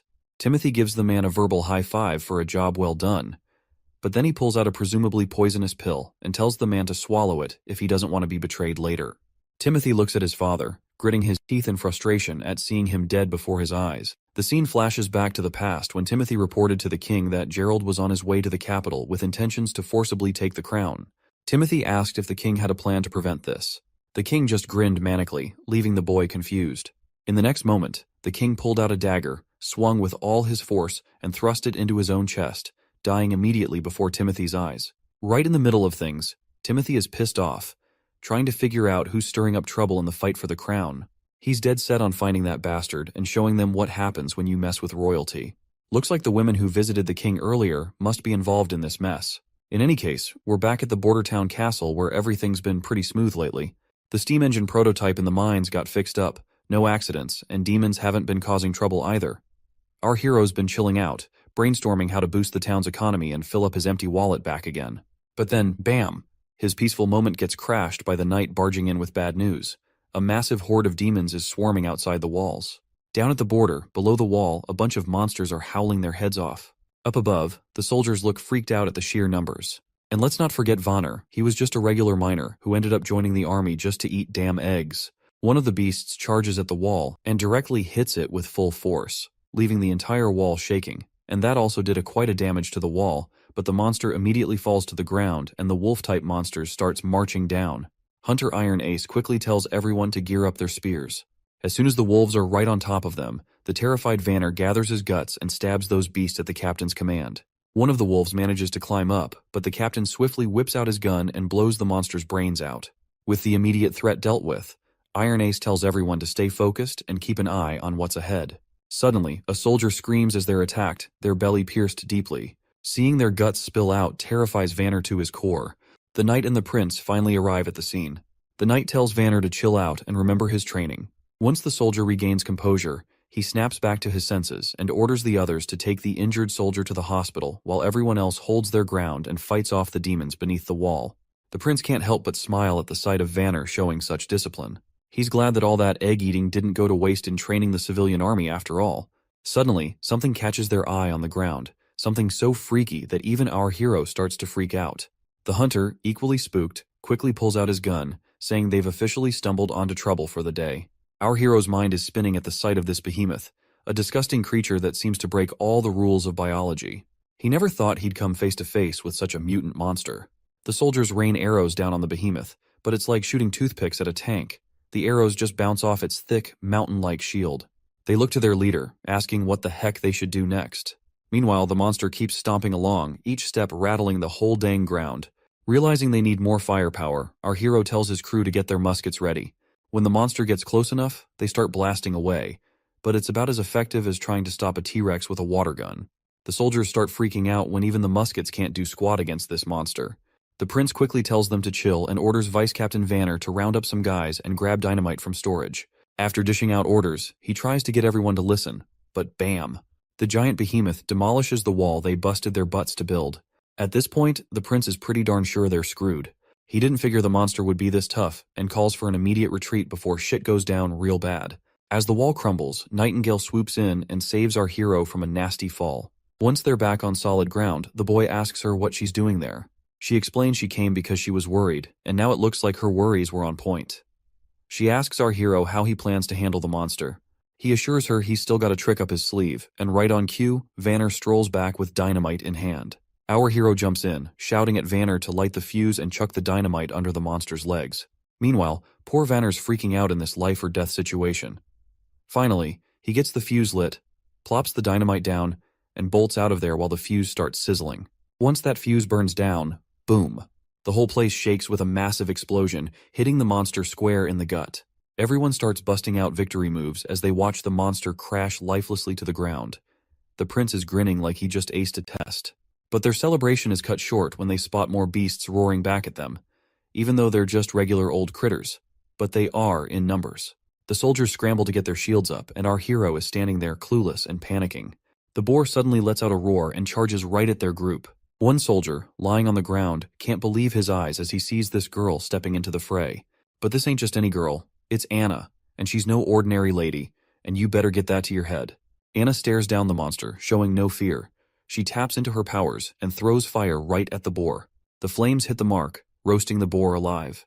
Our hero's jaw drops, totally caught off guard by what he's seeing. Our hero feels like a complete idiot for never thinking about Anna's role on the battlefield beyond her building and town projects.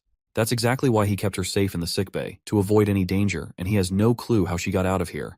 As one of Knight Brian drops down to his knees, he informs the prince that Miss Anna was worried about his safety and insisted on coming to the wall, and he was not able to stop her. Originally, our hero had planned to sway public opinion in favor of witches using Nana's abilities, and once more people accepted witches, our hero wanted to reveal Anna's existence publicly. But it seems like the cat is already out of the bag. The boy quickly orders Brian to protect Anna from the danger, and he instructs Nightingale to do the same. Meanwhile, Anna steps forward confidently as soldiers gather around her protectively. With a determined look, Anna raises her hands, flames flickering to life, and she creates a wall of fire in the hole in the wall, blocking the monsters from advancing any further. Our hero is completely shocked by the magnificence of Anna's fiery display, but monsters continue to emerge from the flames. That is when the boy locks eyes with Anna. And in that moment, the prince understands what needs to be done. He immediately grabs the gun from the knight's hand and begins shooting down the monsters, aiming straight for their heads. The sight of their prince taking action startles everyone. Our hero raises his own gun, rallying the soldiers to prepare their spears and charge forward. His crisp voice fills the atmosphere as he commands them to protect their wall and their border town. The crowd really gets fired up to protect their town, and everyone is ready to take those critters down. After a while, the last wolf standing takes a bunch of arrows and drops lifeless to the ground, finally letting the soldiers savor their victory. The knight is totally blown away by their successful defense of the turf. But then, the prince suddenly remembers Anna, and he starts losing his shit because he's been so busy commanding that he almost forgot about her. He's worried about how he'll explain all about her being a witch to the civilian army. As he frantically looks around for her, he notices something surprising. Everyone is showing her respect instead of calling her the reincarnation of some devil or whatever. The prince is almost clueless about this unexpected attitude toward her from the civilians. Even though her fiery power had scared him, it seems to have earned trust and gratitude from others as well. When Anna finally stands before the prince, she looks exhausted from using her powers and promptly faints, dramatically falling right onto our hero's chest. The next scene takes us to Clearwater Port at Garcia's residence, where the third princess gets the news that her father has kicked the bucket. According to the letter, her brother, Gerald the First Prince, has been fingered for the assassination and is now locked up by the guards. They're saying he didn't kill himself, but rather got slapped with an execution sentence by the bigwigs. This news really throws her knight for a loop, and he finds it all pretty fishy. After a bit of hemming and hawing, she admits her brother can be a bit of a dumbbell, but he's not dumb enough to wish for death. She lays out how Timothy's trying to shift the blame to Gerald to fool the public, but snagging control of all Greycastle won't happen overnight. So, she's tweaking her plans accordingly. The knight, though, he's still scratching his head over why Timothy would pull such a stunt, especially when the king always favored him. That's when the princess drops a truth bomb. Timothy's scared of her. He's quaking in his boots at the sight of the black flag. She explains that Timothy's move was totally uncalled for. Sure, he's trying to pin the blame on Gerald for their dad's death, but he can't fool everyone forever. If he wants to take over all of Greycastle, it will require a more elaborate and sustained effort. Therefore, she decides to adapt her plans accordingly. The lady decides to set sail for Greycastle tomorrow. Her knight asks if she's planning to go head-to-head with Timothy. She tells him that if Timothy isn't waiting out the 5 years to let the decree end organically, she won't either. The knight looks anxious and mentions that the whole kingdom must be mourning the king's death by now. She jokes if he wants her to shed a tear too. The knight hastily says no and obediently drops to his knees, waiting for her next move. She then instructs him to go fetch the captain of the Black Fleet for her, because they are about to sail as soon as possible. Back in the border town, after that horrific raid by the monsters, there have been no further attacks. The injured soldiers were healed quickly and returned to their duties right away. The chief knight was tasked with using the hybrid monster shell to patch up the broken wall, making it one with the barrier. The largest factor in their victory against the large-scale invasion was undoubtedly Anna. However, it's been a few weeks since she fainted, and she still hasn't woken up. Nightingale mentions today's supposed to be her maturity day, but she's sure she is going to die in her sleep, because the pain of maturity can only be endured while awake. She somberly spills that she's seen too many witches die before her eyes, treated like animals, burned or tortured slowly by nobles for some twisted fun. The lucky ones live in exile, far from society, always chasing the holy mountain, a distant dream they can't catch.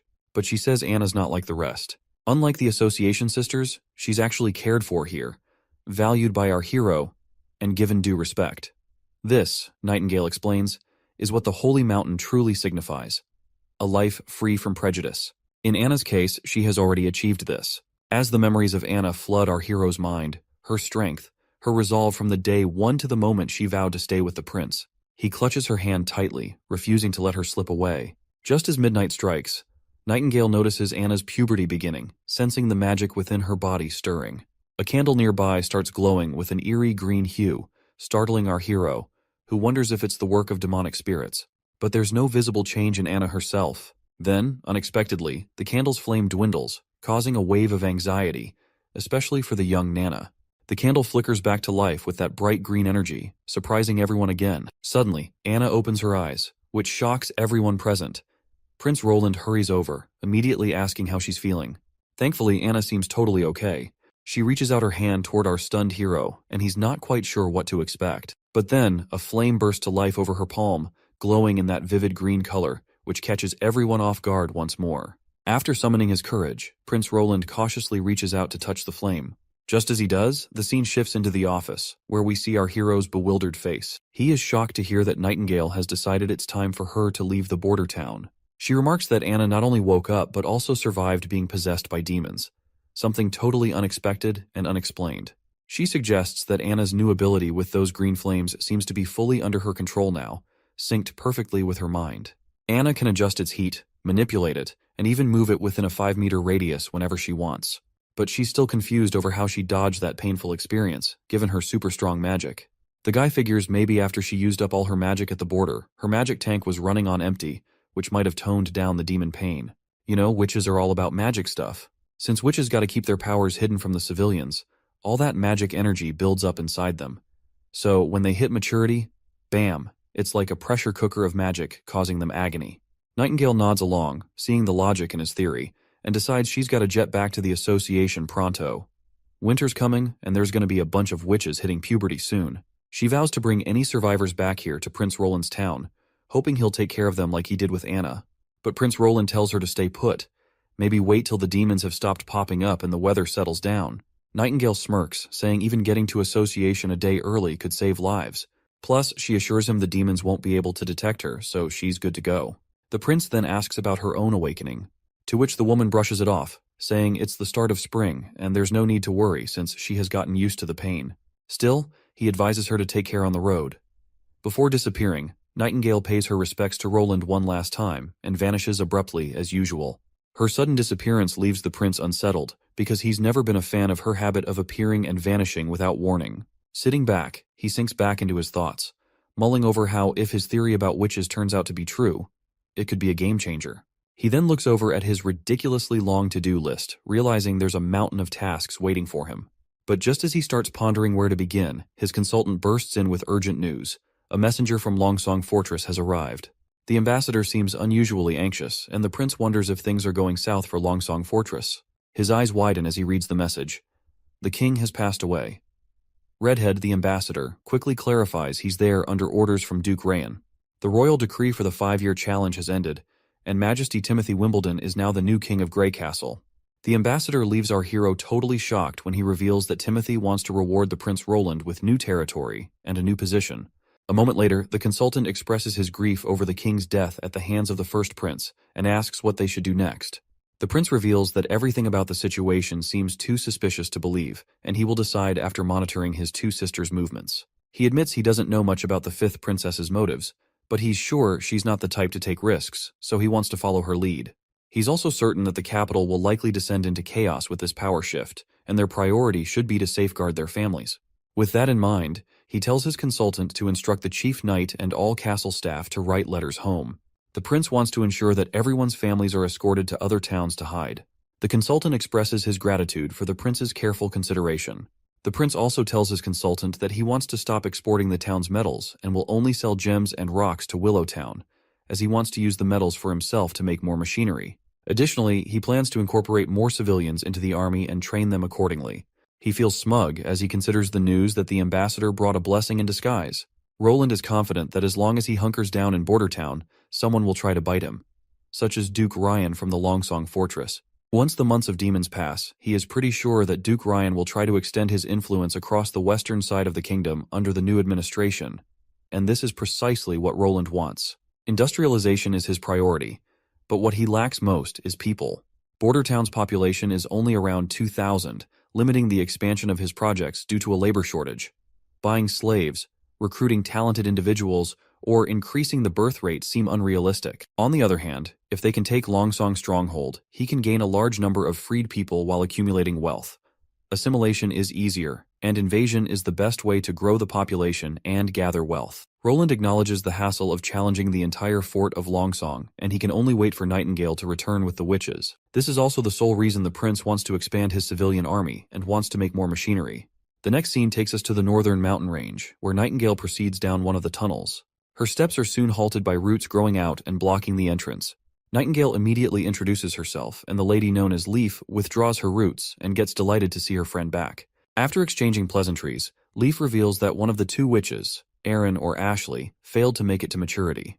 They then decide not to dwell on gloomy things and proceed to get inside. Nightingale is looking forward to seeing her friend Wendy, and as soon as Wendy is called over by her friend, she spins around and greets Nightingale warmly, playfully calling her Veronica. Wendy takes Nightingale's hand in hers, causing Nightingale to blush and assert that she's not the same weak girl as before, preferring not to go by Veronica anymore. Wendy insists she shouldn't deny her past because it's a part of her. Nevertheless, Nightingale is glad to see her friend, and they embrace each other tightly. Wendy then inquires about Anna and whether Nightingale managed to help her through her maturity. With a smile, Nightingale reveals that Anna didn't need any saving at all. In fact, what they've discovered is going to change things for all the witches. In a few moments, Nightingale spills the beans to her sisters about the prince and how he's letting everyone stay in his border town without any discrimination against witches. Wendy's not buying it at first, but Nightingale swears up and down that the prince not only said it, but also saved Anna and Nana. Not only that, the prince does not believe in any bullshit about witches being possessed by devils, and stresses that witches get their power from themselves. To seal the deal, Nightingale reminds everyone about her ability to smell lies, so they can trust her when she says the prince is serious. She spills about his plans to protect witches and even go against the church if he even has to. Then she pulls out the steam engine blueprints, proving they can build a kick-ass sanctuary to rival the Holy Mountain. Just as Nightingale's painting this picture of paradise, some lady with green hair barges in, telling everyone to shut up. She seems like their teacher, and Nightingale quickly shows respect by bowing her head. The teacher gives Nightingale the stink eye, wondering aloud if she's saying the Holy Mountain they've been chasing forever is just a bunch of hot air. Next up, we're with the new king, Timothy, where a knight shows up with a stone called Divine Judgment, supposedly the ultimate weapon against demonic forces. The knight boasts that the church has confirmed its power to handle witches for ages, but Timothy's annoyed, blaming witches for his father's suicide. He orders the knight to keep capturing witches and scour the capital thoroughly for more. Meanwhile, back with Nightingale, she wakes up tied to a pillar with that same witch suppression stone around her neck. She's trying to figure out how she ended up in this mess. We flash back to when the green-haired lady freaked out at the idea of the prince siding with witches. She rants about how witches have been persecuted and killed for ages. She believes Nightingale has been deceived by the prince and insists that the pain of maturity is a sacred test for a witch's body and mind, and only those who endure it can achieve true power and find eternal peace in the Holy Mountain. Nightingale is shocked to realize that all the suffering witches endured was just a test for this woman. She's further annoyed at the thought that her fallen sisters, who endured so much pain, are simply dismissed as disqualified subjects. The teacher offers Nightingale a final chance to seek forgiveness for her ignorance and mistakes, promising her mercy. But Nightingale remains resolute, insisting she'll only take sisters with her who believe in her. As she tries to leave, a snake immediately grabs her feet, and before she can react, she blacks out from the venomous injection of petrification, waking up to find herself in her current bind. While they're face to face, Nightingale reminds her why she is using the Divine Stone of Judgment even though it's prohibited in the Witch Association. The Snake Lady says it's just a tool to punish disobedient kids. She reminds Nightingale how Wendy saved her from the clutches of the aristocrats. Instead of repaying that kindness, now Nightingale is trying to sell them all out to those filthy nobles just to mend her relationships with them again. Nightingale denies any such motive, emphasizing she only wants her sisters to live freely without fear of starvation or the pains of maturity, and believes everyone deserves the right to choose their own path. She points out how much Border Town has changed, pointing out that the steam engine blueprint she brought is just one of many miracles.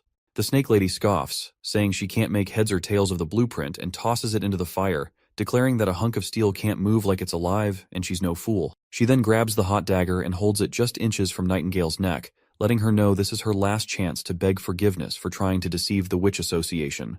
If Nightingale doesn't comply, she threatens to skewer her heart and turn her into an example for others. Even though she is staring at her death, Nightingale remains defiant. Instead of bowing her head, she'd rather take that dagger straight to her heart. That's when Wendy steps in, reminding them how many sisters they've already lost and they can't afford to lose another. The Snake Woman grows agitated, demanding to know if Wendy also believes Nightingale's lies. Wendy denies it, stating she's not planning to go to the border town, but she agrees with Nightingale that everyone should have the right to choose their own path. Wendy then asks if anyone wants to bail with Nightingale to the town, but nobody speaks up. Seeing this, Wendy suggests letting Nightingale go solo since she hasn't done anything to harm the gang. The others agree, telling their teacher to set Nightingale free. But the teacher goes absolutely bonkers, saying she can't risk letting Nightingale go because she might expose their turf location to the church. She swings her dagger, ready to strike, but before she can, Wendy steps in and stops her. Wendy grabs a coin and throws it hard at Nightingale, smashing the power suppressor stone. The teacher gets ticked off and goes after Wendy with a snake that bites her hand. But Nightingale springs into action. Before the teacher can react, she's screaming in pain with a sword in her chest, causing her to collapse to the ground. Before anyone can react, Nightingale and her friend start to disappear and exit the tunnel. Wendy doesn't seem to be in good spirits because the poison from the snake bite is spreading across her hand. To stop it from spreading further, Nightingale reluctantly grabs her dagger and severs Wendy's hand from her body. She keeps the hand with her, confident that Nana can heal it back soon. They've been walking forever, and it took them 3 days just to get here. Carrying Wendy is slowing them down further, and with her losing blood, Nightingale fears she won't last another 3 days. But her worries prove unnecessary when a mysterious newcomer arrives, ready to lend a helping hand. A newcomer looks like a boy at first glance, but she is actually a girl. She reassures Nightingale not to freak out. Her name is Lightning, and she recently joined the Witch Association. Nightingale stays cautious around this tomboy and asks if Kara sent her. Lightning shrugs it off, saying it's no wonder Nightingale doesn't recognize her since she's always out and about. She makes it clear she's here because, like Nightingale said earlier, everyone should live life their own way, and she's chosen to stick with Nightingale. Simple as that. She's totally pumped about all the machinery and exploding dynamite, being an explorer at heart.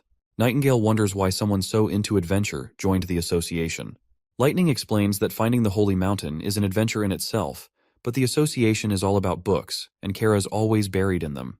Nightingale asks if Lightning's a fighter, to which she nods, mentioning she can fly too. Or so Lightning thought. She's struggling to move an inch with all that weight over her little shoulders. Finally, she gathers enough energy and starts floating slowly through the air. The tomboy then asks if Nightingale knows Wendy for a long time, noting how Wendy called Nightingale Veronica back at base camp. Nightingale confirms they go way back and tells how, before joining the association, people treated her like a puppet. And it was Wendy who showed her way to live. She reveals she had a family in Silver City when she was 13, but her parents disappeared during a commoner uprising. Nightingale's uncle then took her and her brother, Hyde. That was also the year her witch abilities first appeared inside her, but her uncle figured out her secret right away and split her from Hyde, locking her up to train her powers. He threatened to harm Hyde unless she used her abilities for his dirty work. So she became a full-on assassin. Poisoning, ambushing, you name it. She did every kind of horrendous act. As the Gillen family's wealth increased with time, her hands got dirtier and dirtier as well, soaked in the blood of others. The worst part is that her powers were just too perfect for that kind of work. When she finally reunited with Hyde, he turned her away cold, wishing he didn't have a witch for a sister. After that, she was broken inside. When maturity hit, she managed to survive the pain, and her powers also intensified. The prison bars couldn't contain her anymore, so she broke free, killed her uncle, and left with no direction. It was then she found Wendy, who was like a spark of warmth in her cold world.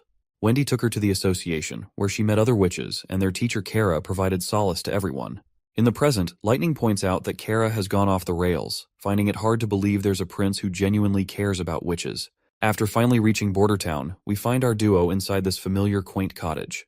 The prince can't seem to stop sneezing, wondering who might be thinking about him so much. Just then, a commotion grabs their attention. As they turn around, they see Nightingale and the other two bursting into the cottage, crashing right before their feet. Anna immediately takes her stance to deal with these uninvited intruders. But Nightingale immediately yells at our hero to fetch Nana as quickly as possible. As Nana tends to Wendy's injuries, our hero has no clue what went down at the association that made Nightingale rush back with only 3 witches. He wonders if demons attacked them and if only 3 survived, feeling lucky they have Nana to reattach Wendy's arm. Suddenly, Lightning appears from the infirmary. The prince quickly asks if she's hurt too. Lightning reassures him and points out how the prince really is a decent guy who cares about witches, just like Nightingale said. She admits she didn't believe it at first, just like other members of the association. She then jokes about how the world is full of weirdos, so having a prince like him isn't that surprising. Being called a weirdo doesn't sit well with the prince, who just rolls his eyes. Getting to the point, the prince realizes the association wasn't under attack. That's when Lightning starts explaining the whole situation, clarifying they weren't attacked. Wendy was hurt by their own teacher Kara, and explains further as to how they ended up here. Once night falls, Prince Roland returns to his room, only to be startled by Nightingale sweetly lying on his bed in her nightsuit. Prince Roland gets all flustered, maybe starting to think about some naughty stuff, imagining Nightingale might be up for getting close after all. Suddenly, Nightingale gets up and strides over to him, leaving him scared out of his wits and pinned against the closed door. He hastily tells her she should rest as long as she needs. But then, Nightingale kneels before the prince. In a serious moment, she, Veronica Gillen, officially swears her loyalty to him. She promises to follow his orders and stand by his side in battle, facing demons or anything else, until her last breath. It's no surprise to our hero that after being let down by the association, Nightingale is turning to him for help with the future of witches. Without missing a beat, he takes the sword from her hands and officially makes her his right-hand woman. The prince asks if her real name is Veronica, and she nods, saying there's no reason to hide it from him now. Next, we catch up with Wendy, who's been offered a contract. Our hero tells her to stay in the border town and work for him. If she's up for it, she can sign on the dotted line, promising good pay for her work. He also spills the beans on a method he's found where witches can sail through their maturity without feeling any pain at all. The news totally throws off the new witches. Once we step outside, our hero admits it's just his guess, and explains that witches are like vessels for magic, and as they get older, their magic builds up until it overflows during maturity, attacking their bodies. He mentions Anna as an example of someone who survived this. He dismisses the idea of demons possessing witches as nonsense, proposing instead that they can manage their level of pain by continuously releasing their magic to maintain balance within them. He promises a safe haven in Border Town where witches can practice their magic freely, without anyone discriminating against them or threatening them. He believes if his idea works out, they can create their own version of the Holy Mountain right here in the borderlands they dream of. Wendy has already signed on to the plan and asks where to start. He simply tells her to keep using her magic until she masters full control over it. Once the prince gets busy with the newcomers and their magic training, Nana and Anna have a little chat about recent events. Nana looks impressed by Wendy's wind magic and Lightning's flying skills, which also saved Wendy's life as well. Anna expresses happiness at having so many sisters around, but Nana points out how Nightingale seems to look at our hero with warmth in her eyes, a detail not to be taken lightly. Anna is clueless about what Nana means, but the little Nana warns her friend not to blame her for not giving a heads up, and if Anna doesn't make a move, Nightingale might just win over our hero. Suddenly, they hear the alarm ringing, a clear sign something's wrong. The report comes in that a demon monster has arrived. The hero rushes to the wall and meets his soldiers. He squints to spot the danger but sees no demons in sight. The prince wonders if it was a false alarm and questions the hunter who raised the alarm. The hunter tells him to look closer, and when he does, he sees a dark blob of mist forming. As he takes a closer look, he's shocked to see a hybrid monster right before his eyes. The hunter reveals it's the same hybrid that nearly killed him a few years back. Hearing this, the boy connects the dots. This monster must have some intelligence, unlike regular beasts that just charge and die. But this monster survived for many years, and it always retreats when it senses danger. When the beast reaches the wall, it suddenly stops, leaving everyone puzzled. Unexpectedly, it jumps into the air, and the prince orders his soldiers to attack it immediately.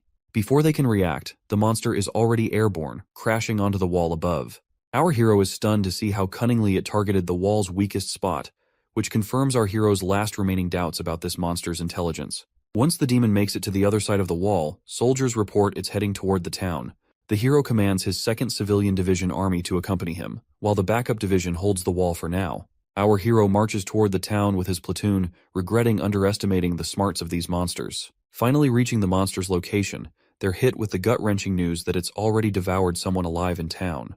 The trail of blood before our hero's eyes sends a terrifying chill down its spine. But he does not succumb to fear, and annoyingly orders everyone to stay on high alert. The monster pops into view once more, snatching another civilian. Prince Roland immediately cautions everyone as the soldiers look helpless against the monster, unable to use their guns for fear of hitting civilians in the chaos. Not only that, the soldiers can't even get close to this monstrosity. Iron Axe commands his soldiers to get on rooftops and higher ground to aim precisely without harming civilians. Soldiers immediately climb up to the rooftop to take their positions. Despite the odds, soldiers manage to shoot over the monster's overgrown head, but they slightly miss their mark. The monster glares back with an annoyed face. But before it can strike, Iron Axe closes in and blasts the monster's head right away, finally avenging the innocent lives taken by this monster. In the Hermes perimeter, north of Grey Castle, a gigantic mutated creature crawls its way toward the towering wall. The knights on the wall tremble as they witness the enormity of the approaching monster. Upon finally stepping on the rooftop, the creature drools and immediately perks up at the sight of the humans nearby. Without hesitation, the monster opens its massive mouth, unleashing an entire army of monsters marching out from its belly. The soldiers realize they're trapped with no escape route in sight. Still, they immediately start running in the opposite direction while a creature in the sky keeps following the soldiers. Eventually, when they reach the inner city's north wall, they find themselves waiting for the gate to open. The girl reveals to us that the whole outer city has been wrecked by the monsters.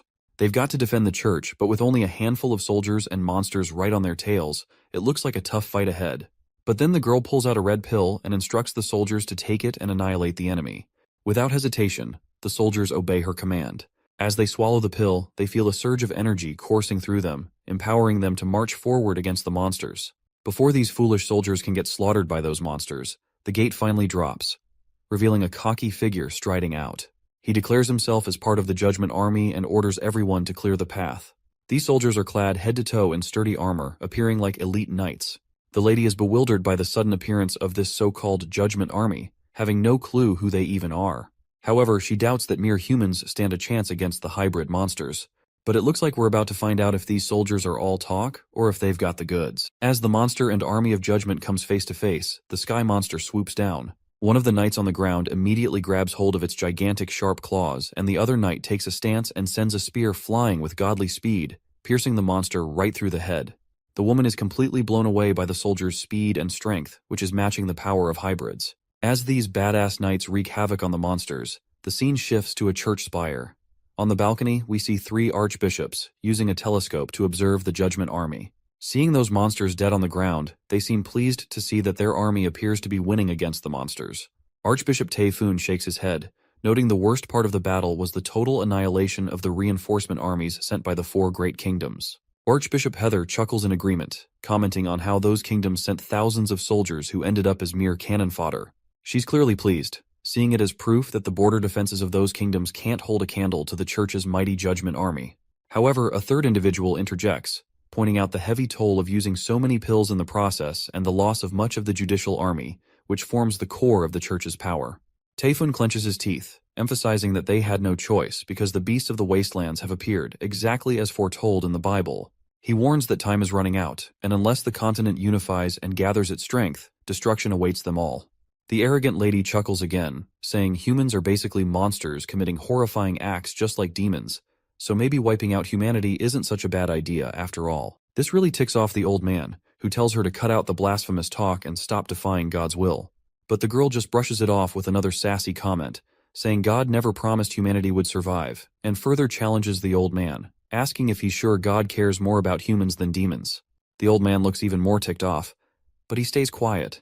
Maybe because deep down, he knows there's some truth in what she's saying. Well, even Archbishop Maine thinks the same way as that woman does, but he is also sure that God only favors those who come out on top. Back in the border town, they lay the fallen soldier to rest. Our hero gathers everyone's attention and announces that they are gathered to mourn Mr. Aggie from the Civilian Army 2nd Division. The prince goes on with the usual talk about the man's heroic deeds in sacrificing his life to save their hometown, bidding him a final farewell as they cover his grave with mud. Chief Knight Carker is deeply moved by our hero's compassionate gesture, noting he's never seen someone of noble birth show such respect for commoners whose names he didn't even know. Our hero points out that giving a proper farewell feels right, especially since Bordertown has never held proper funerals for those lost to the monsters, and they deserved more than a hastily dug hole. Besides, the prince believes that holding these funerals serves the purpose of decency and boosts morale. He explains that when people reflect on who and what they're fighting for, it can spark a profound change in an army. He aims to ignite everyone's willpower to steer Bordertown back on track. The wife of the deceased soldier shows up with her 2 kids, one of them really small. The soldiers nearby start wondering how she'll manage now, but this bald guy steps in and explains she'll get her husband's salary, some extra cash, and all the basics to get by. While they talk, Vice Captain Vanner suddenly senses someone nearby. The bald guy asks if something's up, and Vanner mentions feeling a presence of someone but brushes it off, saying he's probably imagining things. Back at the cement-making cottage, our hero catches up with Anna and asks how things are going with making barrels for the blunderbuss guns. Anna sweetly explains that thanks to the new steam-powered boring machine, the blacksmiths can handle most of the heavy lifting now. Meanwhile, lighting is bouncing off the walls as usual, super pumped about all the new stuff. She bombards the poor smiths with so many questions, they can barely keep up. Well, the prince was already wondering why he has not seen her around lately. I guess he now knows why. Looks like our hero has another project for her to handle. He shows her the rough sketch of a 12-pound gun, essentially a giant weapon for our sweet Nana. The prince then delves into the technical details of how these things work, but everything he says goes right over Anna's head. He then instructs her to use those 2 holes on the ground to cast a die for cannonballs. Anna gets right to work and starts pouring the molten metal into the holes, while the prince warns her not to stare at the bright lava. She immediately closes her eyes, and our hero starts blushing before he moves to wipe the sweat from her face. It's quite literally hilarious that despite the freezing temperatures in this place, these guys are still sweating. Looks like the knight can see that this is more than just a prince wiping the sweat, and the way the prince is blushing just proves it further, and Anna is also blushing as well. Meanwhile, there's this guy who's absolutely freaked out to see our hero, the 4th Prince of Grey Castle, openly sheltering witches. He's practically sprinting to report this back to the king. Looks like Vanner wasn't imagining things when he felt someone's presence, because this man is definitely a spy sent by the new King Timothy. What's really messing with this guy's head is how these regular folks are just chilling with witches. And don't get him started on the other weird stuff he's seen, like that giant wall that popped up out of nowhere on the border, those metal sticks shooting projectiles to kill demons, and the fact that witches are treated like they're just regular folks by the prince. It's all making him think this town's cursed or something, and he's feeling like he's dealing with some dark magic. If they hadn't waved a fat paycheck in his face, he'd have never agreed to spy on this messed up place. Well, looks like this dude failed miserably at his sole job of spying, because we can see Vanner in the background, calling this oddball out right away and telling him to halt his tracks. Word spreads like wildfire that there's a spy among them. This poor guy has no clue what to do before an angry mob comes for him. All he can think about is how the fourth prince must be channeling powers straight from the devil. Inside the castle, we catch up with the consul again. He's losing his shit over the prince's latest demand: buy 2 boats but don't hire captains and crews. Like, how's he supposed to float boats without a crew? The old coot's utterly worn out by these ridiculous orders that somehow always end up working in the prince's favor. Then comes a knock on the door. A soldier reports they've caught a rat, a guy named Cole, also known as Groundhog, who's apparently Prince Timothy's spy. Turns out this guy's been living under a fake identity for months, pretending to be a border town resident. They found a letter and some money on him, but he's still being grilled for more info. The old man orders them to squeeze every last drop of intel and execute him right away. Looks like the old man is not freaking out because this is already a 4th spy they have found out. Our clever prince had foreseen more spies would come, so he told the old man to announce that there are people in the border town trying to destroy their food reserves. He instructed everyone to keep an eye out for anyone acting suspiciously, promising a reward for anyone who catches a spy. The old man is always surprised by our hero's cunning decisions. He sees him as a devil who doesn't even fear the stone of divine judgment. Back in the Grey Castle capital, Timothy inquires about the royal decrees he sent to his siblings, but none of them have replied. One of his men reports that the 4th prince, our hero, sent a reply stating he will return once the months of demons are over and his people are safe. The reporter points out that Prince Roland still acknowledges Timothy as a prince, not a king. Timothy considers our hero a fool for opposing him, especially since Timothy had plans to offer him land and a comfortable life. He dismisses Roland as an oddball and asks his lackey if there's been any response from the 3rd and 5th princesses. The lackey reveals that the 3rd princess has disappeared from the city along with her butler and 2 servants, and they haven't been found since. The prince facepalms in disappointment, as he never wanted commoners to lay a hand on his sister despite any personal disagreements. He then inquires about Garcia Wimbledon, the stubborn pirate. Before the council member could speak up, Timothy orders him to seize her water port and forcibly escort her back to the capital. Right on cue, a knight arrives on the scene and hastily reports that Garcia Wimbledon has defeated Duke Joseph's Carl at the southern border and gained full control of Hawk City. The news terrifies Timothy beyond belief, and he sinks even further into despair when he hears she has crowned herself Queen of Clearwater with the blessings of the local dukes, and the whole southern half of Grey Castle has split off. Next scene, we're down by the river south of Border Town, where our top captains are tearing down the cannon they just put together. Both of these tough guys are beat, griping to their boss that this thing is way too damn heavy. The chief knight then asks why he got stuck guarding this behemoth, since no one can move it an inch, let alone stealing it. Our hero just sighs, explaining it's not just something, it's a masterpiece built with blood, sweat, and the grind of steel. He wonders why others can't see its beauty like he does. Moving on, Lightning is itching to clean the barrel, so our hero gives her the green light to go ahead. Watching this eager tomboy happily doing her job, the knight gets confused and asks why Lightning hasn't signed a labor contract. Our hero explains she insisted on working for free as long as the prince kept inventing interesting stuff. All she needs are food and clothes, and this broke idiot couldn't pass up such a steal of a deal. After Lightning finishes cleaning the barrel and reports it's empty, she eagerly waits for the next step. Before we move on, our hero tells his soldiers to remember the first step, making sure there's nothing stuck inside the barrel. Next up, they need to load in the gunpowder and slap that cannonball on top, making sure to push it down real hard to get rid of any air. Then, they stick in a fuse to light up the party. Once everything's set, the prince tells everyone to clear out and lights the fuse. It starts sizzling right away, so everyone covers their ears to save their eardrums. Boom! The cannonball goes flying straight at the dummy and punches a hole right through its chest. While the hunter prays to God to see such devastating power, Vanner is also blown away. Even after smashing the dummy, the cannonball keeps going for another 100 meters, proving our mission's a total win. A 12-pound cannon can theoretically reach thousands, so these results are solid for a first shot. The knight respects the weapon's power, but worries it's too heavy to lug around. Cleaning, loading, and carting cannonballs and gunpowder is a hassle. Our hero nods, saying the effort's worth it if it means slaying hybrid demons effortlessly. He's already thinking of using ships to solve the weight problem, and has enlisted the old consul's help in acquiring sailboats from Willow Town. Wendy's wind control will increase transportation speeds for both civilians and cannons, aiding their strategy against the Duke of the Longsong Fortress. He envisions a pincer attack by approaching the Duke's army from the rear. So much for his boat dreams. The old man burst his bubble by saying they can't afford any sailing boats. A double-masted sailboat costs a whopping 120 golden coins, and that doesn't even cover the crew, which runs about 200 golden royals.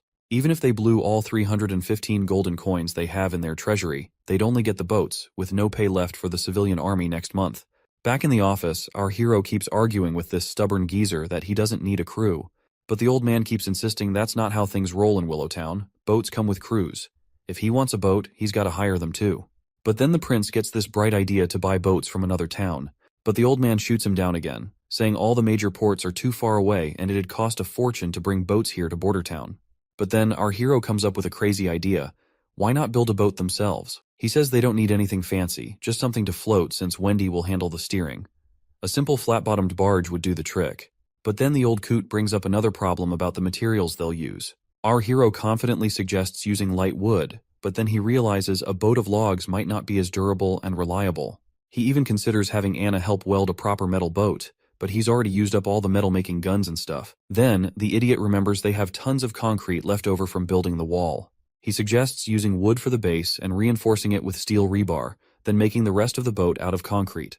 We don't need to waste any more time figuring out how he plans to make this boat happen. Let's just wait for our hero to finish up the blueprint and get started. Before long, we're down by the riverside at a makeshift boat workshop. They've already put together the basic structure of the boat. When Lightning sees the giant thing, she cracks a joke about it being a massive bathtub fit for a king's lavish baths. Our hero chuckles and corrects her, saying they're actually building a boat, not a bathtub. But Lightning is still skeptical. To her, it doesn't quite look like any boat she's seen before. While they banter back and forth, Wendy's happy to see Lightning and our prince getting along just fine. To which, Nightingale points out that getting along with others has always come naturally to Lightning. She was just as energetic back in the association days. The mention of the association immediately saddens Wendy out as she worries about her other sister's safety. Back in the mountain range, we see the witches marching down. As they walk, one of the sisters alerts everyone about the presence of demons. The teacher quickly tells Lady Leaf to lay her down and help the others. Lady Leaf gently puts her injured teacher on the ground. As the monsters approach, the witches stride forward to face them. Meanwhile, the teacher blames Nightingale for their sorry state and vows to get payback once she finds the Holy Mountain and gathers more witches. She hasn't forgotten about Wendy and Lightning either, feeling betrayed by them. When the monsters leap at them, Lady Leaf works her magic, summoning roots that grab the beasts, while Zephyr, another witch, sucks the air out of their lungs. Seeing the girls take down those monsters puts a grin on the teacher's face. She's sure that with their combined effort, they'll bring the church crashing down once they reach the Holy Mountain. The teacher decides to take a breather for a while here, but suddenly she's left in shock by what she sees before her eyes. She wonders aloud if this could be the Holy Mountain. Before them rise skyscraper-like structures that couldn't possibly be built by humans. The sight brings a giant smile to the teacher's face as she believes they've finally found the Holy Mountain. However, the others are not convinced. According to all the books, the Holy Mountain is supposed to be a serene and abundant place, which is drastically different from what they're seeing. Despite Leaf still being unsure, the teacher is going nuts over the grand structures and is absolutely convinced this is the Holy Mountain.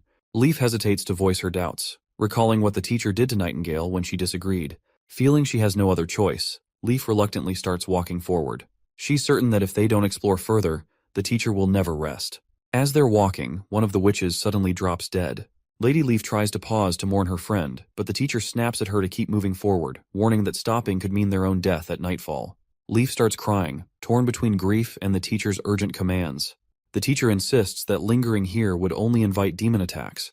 They continue on, but then another witch realizes the supposed mountain they were aiming for has vanished. This sight shocks the teacher, who, let's face it, acts more like a tyrant than a caring leader. The teacher sinks into despair, recalling a city that's like an unreachable illusion in the sky, disappearing every time with the sunset. The Snake Woman declares it was all just an illusion, something she'd heard rumors of typically occurring at sea, but seeing it on land was unheard of. Suddenly, something approaches them, confirmed by another witch to be 3 demons once again. But this time, it becomes clear this new threat is not just a regular demon. This mysterious entity attacks one of the witches with some weapon, leaving Leaf frozen in place as her friend is struck down, a long spear piercing her chest in an instant. Leaf stares at where the spear came from with disbelief. Before them stand hybrid creatures, riding demonic beasts. Looking at their ripped bodies, it's no wonder they took down the girl with just one blow. One of the witches immediately uses her abilities to turn the ground into a swamp, but the creatures effortlessly leap from their mounts and land right in front of the women. One monster swings its hand, smashing a witch with brutal force, splattering blood everywhere, leaving the sisters absolutely terrified out of their minds. The beasts then turn towards the remaining sisters, who stand petrified and trembling in their boots. Suddenly, another monster fixates on a redhead among them. Her face pales as the creature approaches, its grotesque tongue-like appendage dangling from its mouth, which is a far cry from any normal tongue. Before the beast can reach her, it's struck by a fireball. Though it annoys the creature more than hurts it, the redhead grabs the hand of the traumatized orange-haired witch and urges her to run.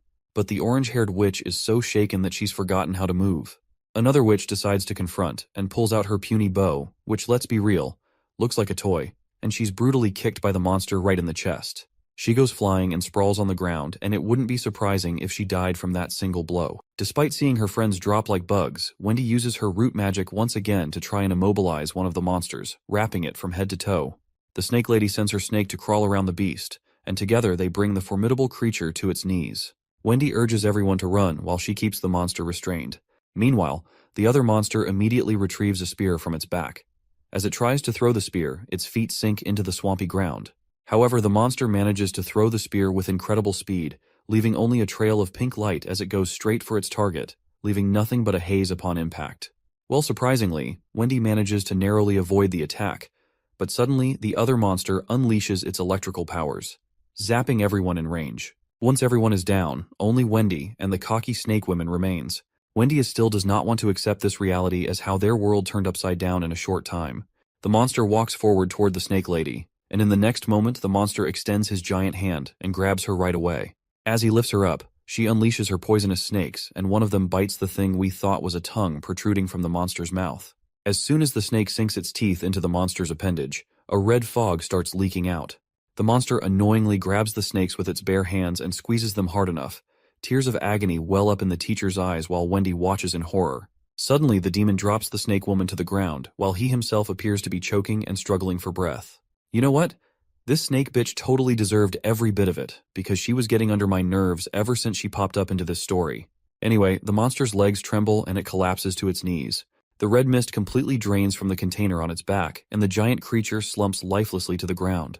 It seems Wendy has started to piece together how to deal with these creatures. She then looks at the other monster flailing in the swamp, screaming and trapped. She spots that weird appendage, and takes a wild guess it might be their weak spot. Summoning her strength, she rushes over to her fallen sister and grabs the crossbow. With determination in her eyes, she aims straight for that appendage, yelling as she lets the arrow fly, hell-bent on avenging her fallen sisters. When the arrow hits, red mist starts pouring out, sealing her victory. Throwing the bow aside, Wendy drops to her knees with a heavy heart. The monster keeps oozing that red stuff as she's surrounded by her sisters' lifeless bodies. Tears stream down her face, her sobs echoing in the quiet aftermath. Back at the Battleground Hospital in Bordertown, it seems Nana's time to hit her maturity has arrived. Everyone watches anxiously as she lies in bed, asking if she's going to die.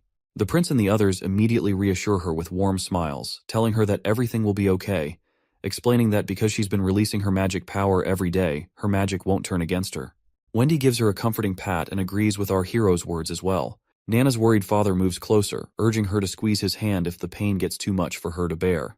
The others join in, deciding to lighten the mood with some coin magic tricks and storytelling. Their lively atmosphere helps lift Nana's worries. Anna then also steps forward, reminding Nana that everyone is by her side, gently kissing her forehead like a caring sister. As midnight approaches, everyone remains seated around her bed, patiently waiting for her to hit maturity. Lightning, true to her energetic self, only seen not bored. On the other hand, the prince looks like he's on the verge of fainting, yawning uncontrollably. Just watching Lightning's energetic behavior is enough to tire him out. He turns to Nightingale and asks if there have been any magical fluctuations in Nana's body. Nightingale shakes her head, mentioning it's been a long wait and she hasn't noticed anything unusual. The prince gives himself a slap on the face to stay awake, already planning to build a clock tower once the months of demons are over, because he finds waiting aimlessly too tedious. Suddenly, Nightingale hears a rooster crowing. The prince pulls aside the curtain and is momentarily blinded by the morning light. Anna wakes up too, startled by the sudden brightness. It's clear the next day has officially arrived, and everyone is pleasantly surprised as Nana wakes up at daybreak. Lightning bursts with happiness, and her father breaks down in tears. Everyone is incredibly relieved that Nana has successfully passed through her maturity ordeal without any issues. After some time, the prince leans over to Nightingale and asks if she's absolutely sure today is Nana's maturity day. Nightingale nods, mentioning the change was subtle but definite. She agrees with our hero's theory about witches, how daily magic practice can boost their powers and ease their hardships. If all witches get good training daily, they could make it to adulthood without issues. Wendy joins in, saying since the prince is the only one welcoming witches, they could turn Border Town into a sanctuary. She pledges full support, and the prince lights up, saying he's been thinking about this for ages. But since openly inviting witches could get him cancelled by the kingdom, he plans to spread rumors about a sanctuary to let the witches come by themselves. However, if he becomes the king, there will be no one stopping him to invite witches. Wendy drops to her knees, promising to help him become king. She swears her loyalty and says her life belongs to him now. The next day, our hero's sail ship finally makes it ashore. Two soldiers take a close look and start pointing out all sorts of technical flaws that make this boat unlike any they've seen before. Once they finish their inspection, they decide to head back to cannon training. Meanwhile, some daydreaming soldiers, trailing behind Vice Captain Vanner, start talking loudly about wanting to be as formidable as Hunter Iron Axe. But then one of them gets serious, pointing out they've been training forever without firing a single shot, and wonders when the prince will actually let them loose in a real battle. Another soldier mentions how those in the Flintlock team have already been at it for days, practicing battle tactics on the walls. That's when Vanner starts to wonder if our hero really plans to use the cannon team against demonic beasts. But, considering how heavy and bulky the cannon is, it's not exactly ideal for transporting up onto the walls. Finally, it clicks for Vanner that their master's strategy involves using the cannon on the sailing boat, not just against beasts, but against a strong army. At the west shore of Redwater River in Border Town, we find the cannon team undergoing training under the command of Hunter Iron Axe. They've been tasked with aiming the cannon in a specific direction. The chief knight remarks on how hardworking the cannon team looks, and our hero agrees, noting that both teams are pushing themselves to earn 5 more silver coins than the others, which fuels their determination to succeed. The prince plans to move operations to Littletown once the soldiers are well trained on the ground. Curiously, the knight asks if our hero means the concrete ship they built, and our hero nods, saying that's what he's calling it. He points out that the workers managed to wrap up everything in these few days when the snow was light. They not only slapped on some anti-rust treatment, but also threw together a shed for storing cannonballs. And hey, Wendy's got herself a platform now to play around with her wind powers to stir the boat. Chief Knight finally gets why our hero was so bent on training Wendy to handle her magic. Then Prince Roland drops a bomb on the poor knight by making him the commander of the boat. The knight freaks out, saying he's never sailed a ship in his life. Our hero shrugs it off, saying it's no big deal because the witches will be the ones running the show anyway. When the soldiers finally let loose a cannonball, it goes boom. And our hero is feeling pretty smug as he is about to kick off this new leg of his journey aboard his boat. With the glass bottle shattered by the impact, Lightning finally inaugurates their boat adventure, all set to sail as Littletown's navigator.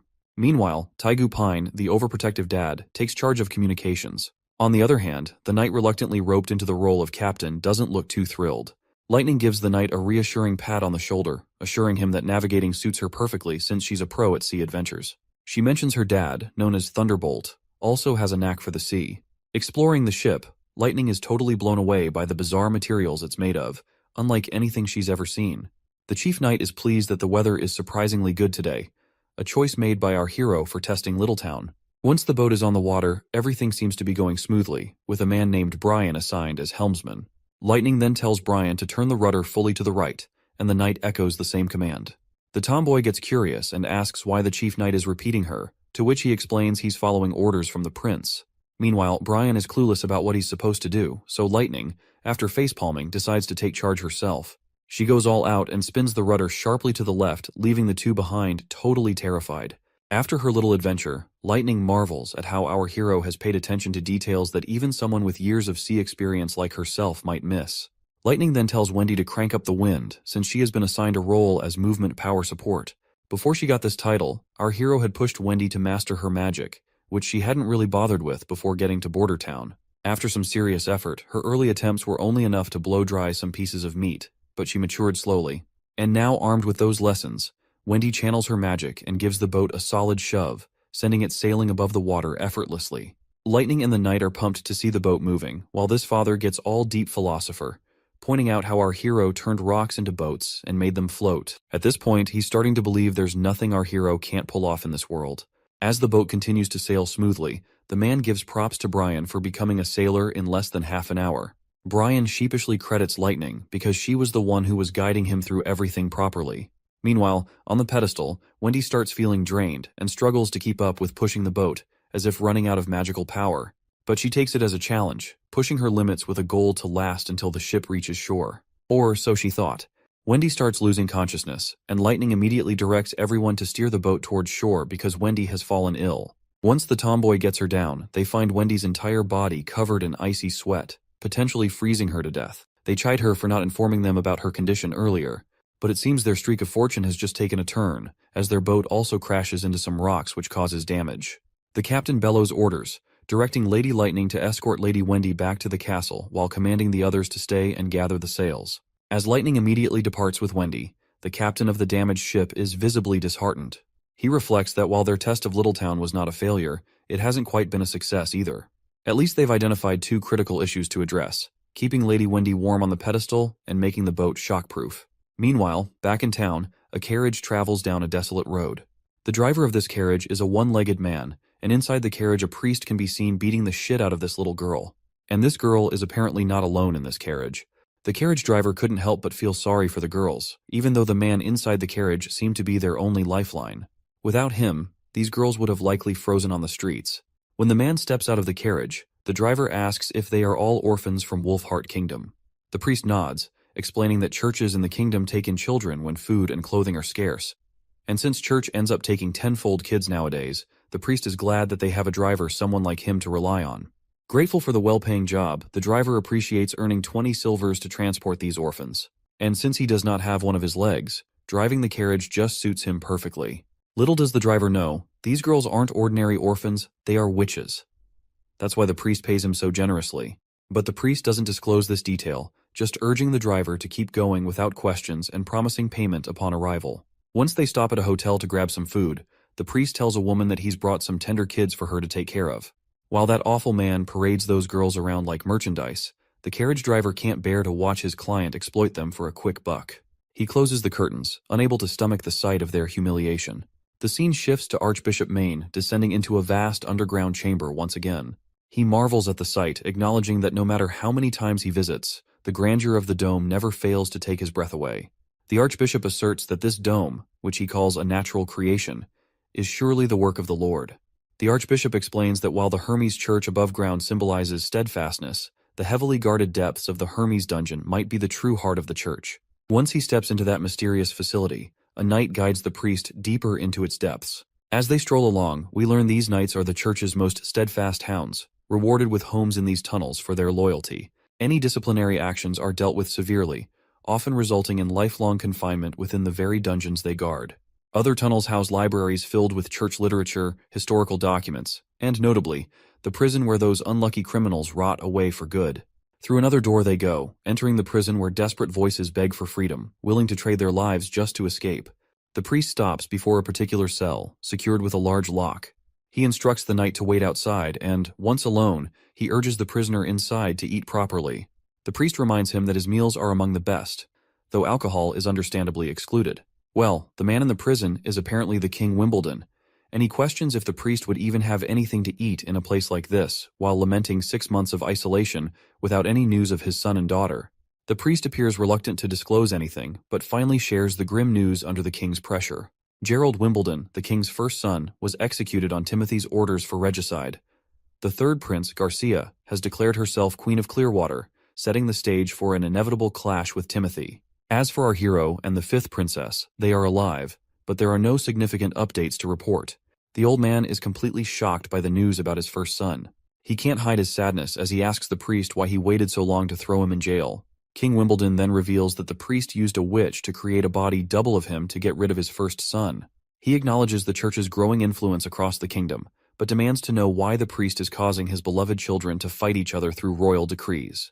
He makes it clear that he would never have allowed such strife among his kids. The priest responds by saying that his children are now adults making their own decisions. He points out that his daughter, Garcia Wimbledon, took over Clearwater Port 5 years ago and wouldn't sit back while her brothers fought for the throne. Furthermore, he emphasizes that the church couldn't afford to waste time and had to remove the King Wimbledon to firmly establish their control over the kingdom. The priest declares that the continent will no longer be divided among the 4 great countries which are Dawn, Wolfheart, Everwinter, and Greycastle. Instead, it will unite as one land under the church's rule and governance. The old man, looking defeated as hell, drops to his knees. Blood's dribbling from his mouth, but he still manages to spit out that he'll be waiting for the priest in hell. The priest, not giving a damn, brushes off the whole hell thing, saying their moves are all part of the church's grand plan. The king kicks the bucket right there, probably poisoned. But who knows?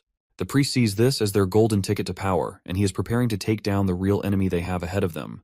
I guess he is talking about the demons, the true enemy they have yet to repel for the greater good of humanity. Honestly, church politics never really did it for me, but this series has been a wild ride. Can't wait to see what our hero gets up to next. Back at the Witches Association camp in the mountains, the witches who stayed behind are mourning their fallen sisters who died because they did not make it through their maturity. One of them speaks up, worried about their next steps. They barely escaped death themselves, and now their sisters who went off to find the holy mountain haven't returned in 2 weeks. Their food is also running low, which is only adding to their anxiety. Suddenly, they hear footsteps approaching. It's Lady Leaf. She enters the tunnels and drops to her knees, completely exhausted, and her face eventually meets the floor. Rewinding a bit in time, we find Lady Leaf walking a desolate path, her face pale from the harsh weather and hunger gnawing at her belly. Suddenly, her maturity hits hard while on this desolate journey. Just as she's grappling with this personal battle, a monstrous figure appears right behind her. Startled, she turns and begs for help, only to snap awake abruptly from her nightmare. As she sits up, Hummingbird tells her she's been out cold for 2 whole days. The other witches gather around, looking worried. One of them apologizes for discussing serious stuff right after she's woken up, but the sister insists they've already hashed it out. If Kara doesn't come back, Leaf will have to step up as the teacher to keep the association from falling apart after the recent losses. Without a second thought, Lady Leaf decides she's going to find Nightingale. This bombshell leaves everyone stunned. They're hesitant to believe Nightingale's tale about Bordertown, unsure if they can really trust her. Lady Leaf then reassures everyone that they can find a safe place to rest, while she assesses the situation first at the border town. She instructs the purple-haired witch to take the role of teacher if she doesn't return, citing her experience as a former member of association. She places her faith in their hands, emphasizing that if Nightingale's information is accurate, Border Town will become their new holy mountain, potentially ending the need for their current association. Meanwhile, back in town, our party confronts some monsters. When one of the creatures vaults over the wall, Vonner thrusts his spear into its belly. However, as he tries to lift the monster, the spear snaps in half, causing the creature to crash back to the ground. The vice captain quickly orders the muskets to be prepared, and they promptly follow his command, shooting down the monsters without delay. One of the soldiers offers a spear to the vice captain, who is surprised to see a young boy named Claw there. Claw explains that he goes wherever he's needed to help. As the monsters lie defeated on the ground, the captain acknowledges that while they don't pose a significant threat, they must remain vigilant. He expresses his thrill that ever since our hero took charge of Bordertown, they've been able to repel these terrifying monsters. Previously, it was only possible with the help of Longsong Fortress, but now even the town's commoners can fight thanks to our hero's leadership. He notes our hero's consistent presence on the mountain during times of danger, standing alongside ordinary soldiers. Suddenly, a hybrid monster appears, and a soldier promptly reports it as a winged lion hybrid. Lightning eagerly steps up to take on the monster, but our hero advises him not to rush. They stick to the plan. Lightning will act as bait to draw the demon's attention while ensuring she stays at a certain height. The monster lands on the wall's surface, and Lightning, brimming with confidence, decides to go for it, assuring everyone he won't disappoint. The prince officially initiates the hunt, but Lightning's confidence is momentarily shaken when he remarks that our hero's determined roar sounded more like a whimpering dog. After blurting out this unexpected comment, Lightning vanishes, leaving our hero unsure how to respond. He even asks the other ladies if he sounded that weird, and they reluctantly agree. The prince tells the ladies to stick to the plan and stay safe, and they nod in agreement. With a smile, the prince looks up at the sky, pleased to see everything going according to plan. Meanwhile, the monster is getting increasingly annoyed as our mischievous tomboy keeps pelting it with pebbles. She eggs the monster on, and it roars back at her. She dashes around it, teasing and taunting like she's playing tag with a giant cat. The monster gets frustrated and smashes the ground with a mighty blow, but Lightning is still enjoying the game. As the monster continues to chase her, Nightingale rushes through her dimensional space, because Lightning has successfully lured the monster into the town square. She tells Anna that even in her hidden dimension, the monster can still sense them with its sharp senses. So she advises Anna to approach cautiously with her fire, which has a radius of 5 meters, emphasizing they only have one shot to take down the beast, and they can't afford any slip-ups. Meanwhile, Lightning's still playing tag with the lion, making it increasingly ticked off with her relentless pursuit. When the ladies spot their chance, Anna gets down to business. Once the lion's in her sights, they pop back from that dimension.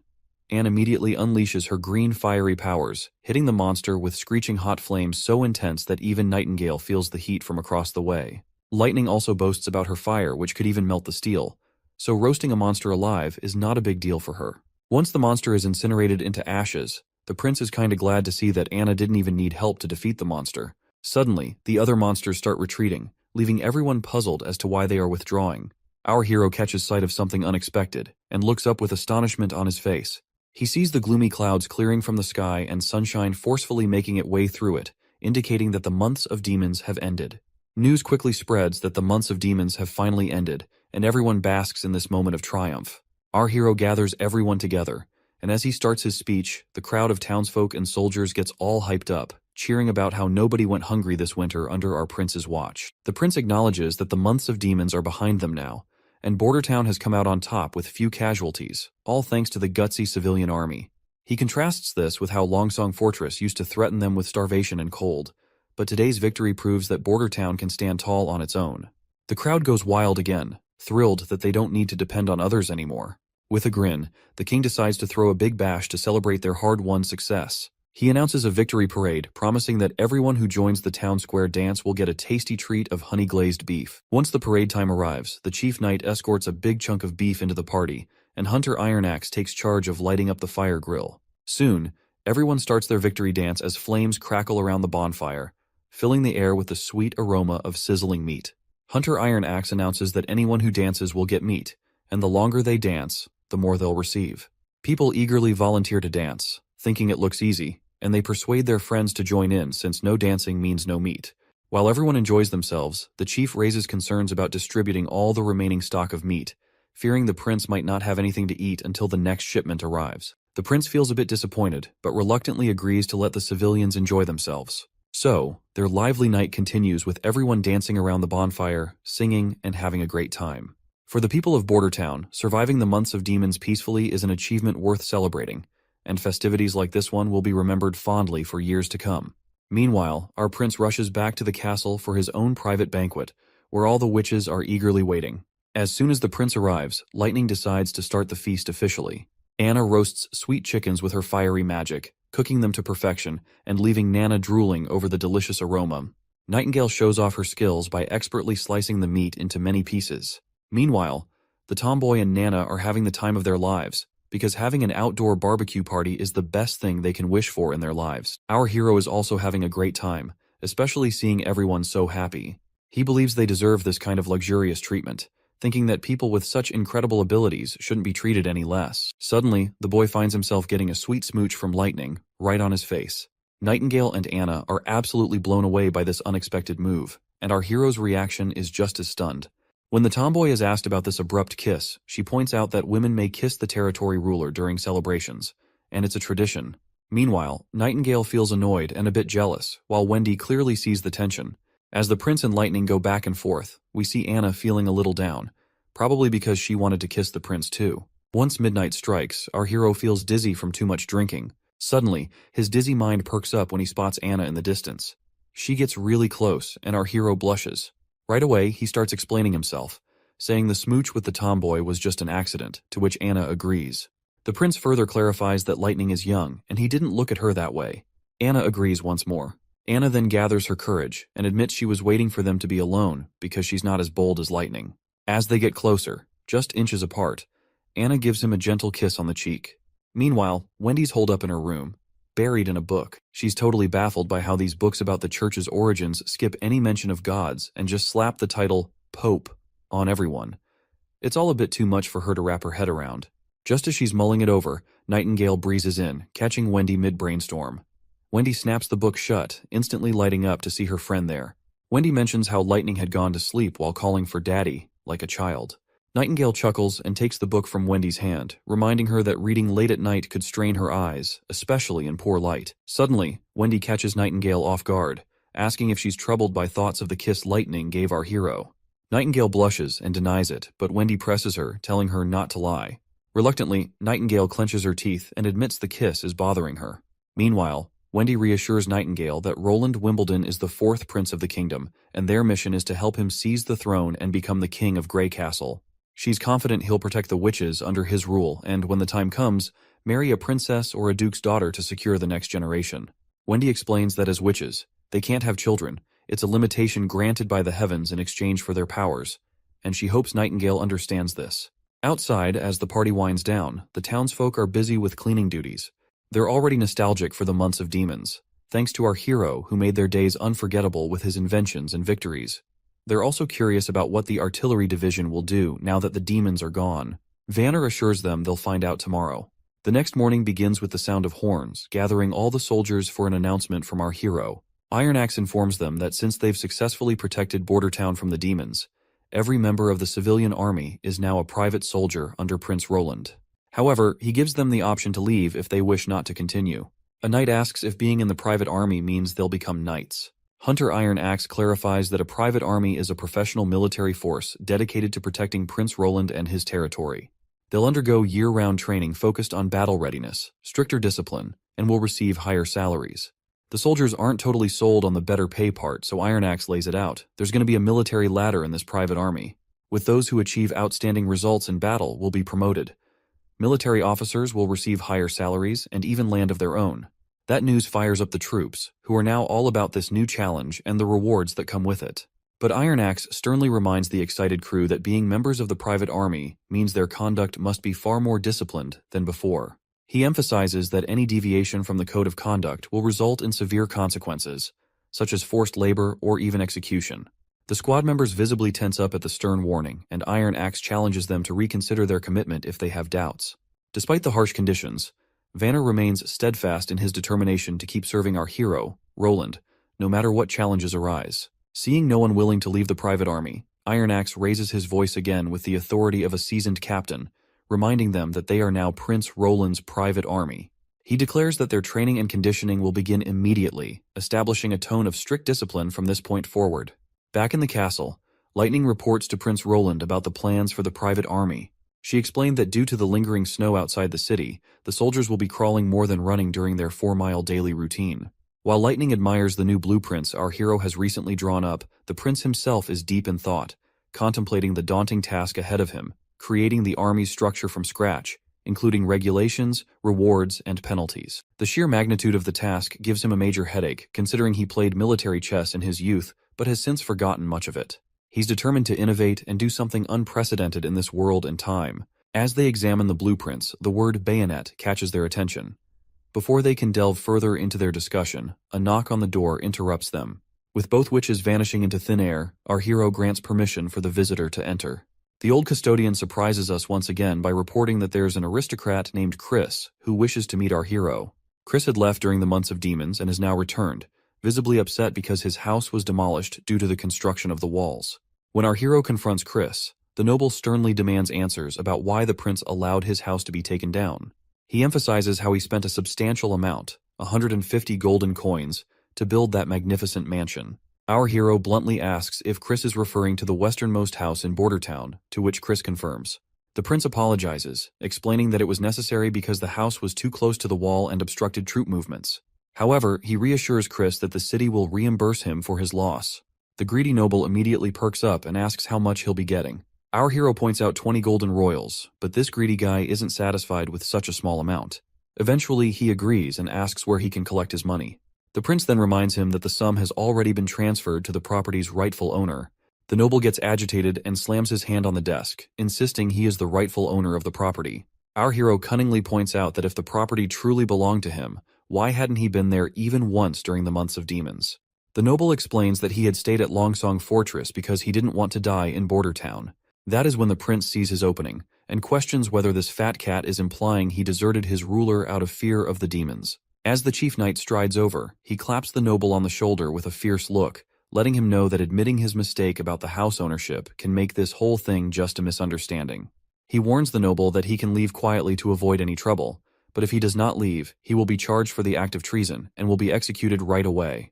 The noble starts sweating bullets, finally owning up to his blunder and admitting the house isn't his. Our hero plays it cool, casually telling him it's all good and he can head out without any fuss. Before the noble scurries off back to Longsong, our hero tosses a message with him to carry. If any other nobles want to dodge treason charges, they better think twice about returning to town. It sounds like the noble is seething with frustration as he vents his anger by punching a nearby tree. He's convinced that once the Longsong Duke takes control of the territory, the prince will have to return, and this fat cat will wait for the moment to gloat over our hero's supposed downfall. As he storms down the road, his fury subsides when he spots a woman covered from head to toe, and the noble is taken aback by her beauty. He's never seen such elegance, not even among some princesses.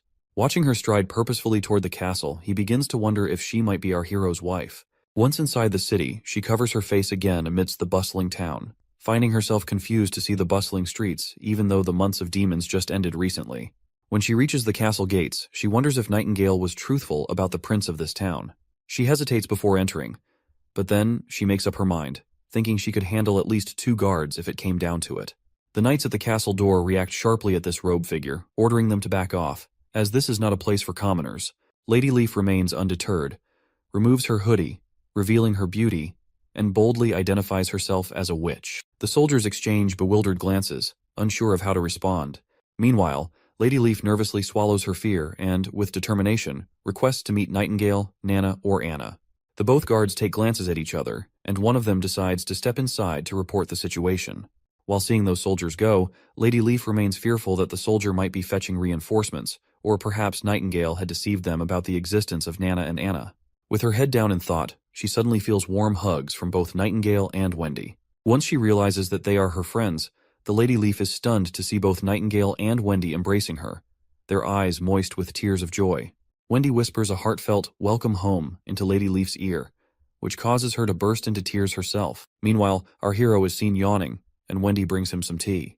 During their tea time, our hero inquires about Nightingale, prompting Wendy to happily reveal that Nightingale is welcoming a new sister who has recently arrived. Our hero nearly chokes in surprise at this news, while Wendy enthusiastically mentions that the sisters from the association have come to Bordertown. Shocked and excited, our hero asks Wendy if they were not looking for the Holy Mountain, to which the woman explains that only 7 witches remain, as the rest were obliterated by the monsters during their adventure. She then apologizes, mentioning they arrived while our hero was asleep, and asks for forgiveness for letting the witches enter the castle. Our hero, on the other hand, is thrilled to have more witches join them, no matter their skills or how many there might be. Wendy, though, drops a hint from Lady Leaf that these gals aren't exactly warriors, which means they might not be much help in a fight. You see, under the Stone of Divine Judgment's influence, these witches are kind of limited in their combat skills. But hey, the prince is cool with that.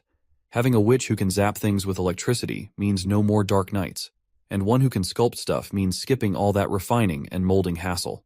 It's got our hero daydreaming about how much he can jazz up this ancient world with technological advancement using the power of witches. Nightingale abruptly snaps our hero out of his daydreaming, dragging him back to reality, reminding him that everyone is waiting for him. Shortly after, everyone gathers for dinner, with all the witches present. Our hero is pleased to welcome them to Bordertown and hopes they enjoy the food, encouraging them to ask for anything they want. Lighting enthusiastically chimes in, agreeing that our prince is quite the generous guy and mentioning how he's always open to new members as well. One of the witches scolds Lighting for being so casual with our hero, but our hero dismisses her concerns, saying they don't bother with titles or formalities, and urging everyone to start eating before the food gets cold. Meanwhile, the other witches watch Nana and Anna using what look like 2 little sticks to eat. These newcomers have no idea how to handle these utensils, so they can't help but stare in confusion. Regardless, everyone digs into their meal, thoroughly enjoying it, and once dinner ends, our hero finds himself poring over documents detailing each witch's abilities. After reviewing everyone's skills, the prince realizes that there isn't a witch capable of shaping materials or generating electricity. This realization means our hero's plans for progress towards modernization will need to slow down a bit. However, he acknowledges that there's enough talent among the witches to meet their current needs. The first witch our hero takes a liking to is Lady Leaf. Not only can she increase fruit yields, but she can also control all plants freely, making her an ideal candidate for agricultural expansion. Next is Scroll, a witch with inhuman memory that operates 24 hours daily. After her maturity, she is now able to recreate any book she's read, making her perfect for teaching. Then there's Hummingbird, a cute witch who can make things weightless or adjust their weight with her magic. This makes her invaluable for lifting cargo or adjusting payloads. Fourth is Soraya Zoan, from a merchant family in Grey Castle's capital. She can recreate lifelike landscapes using her magic brush without needing paint, ink, or paper, which makes her essentially a walking camera.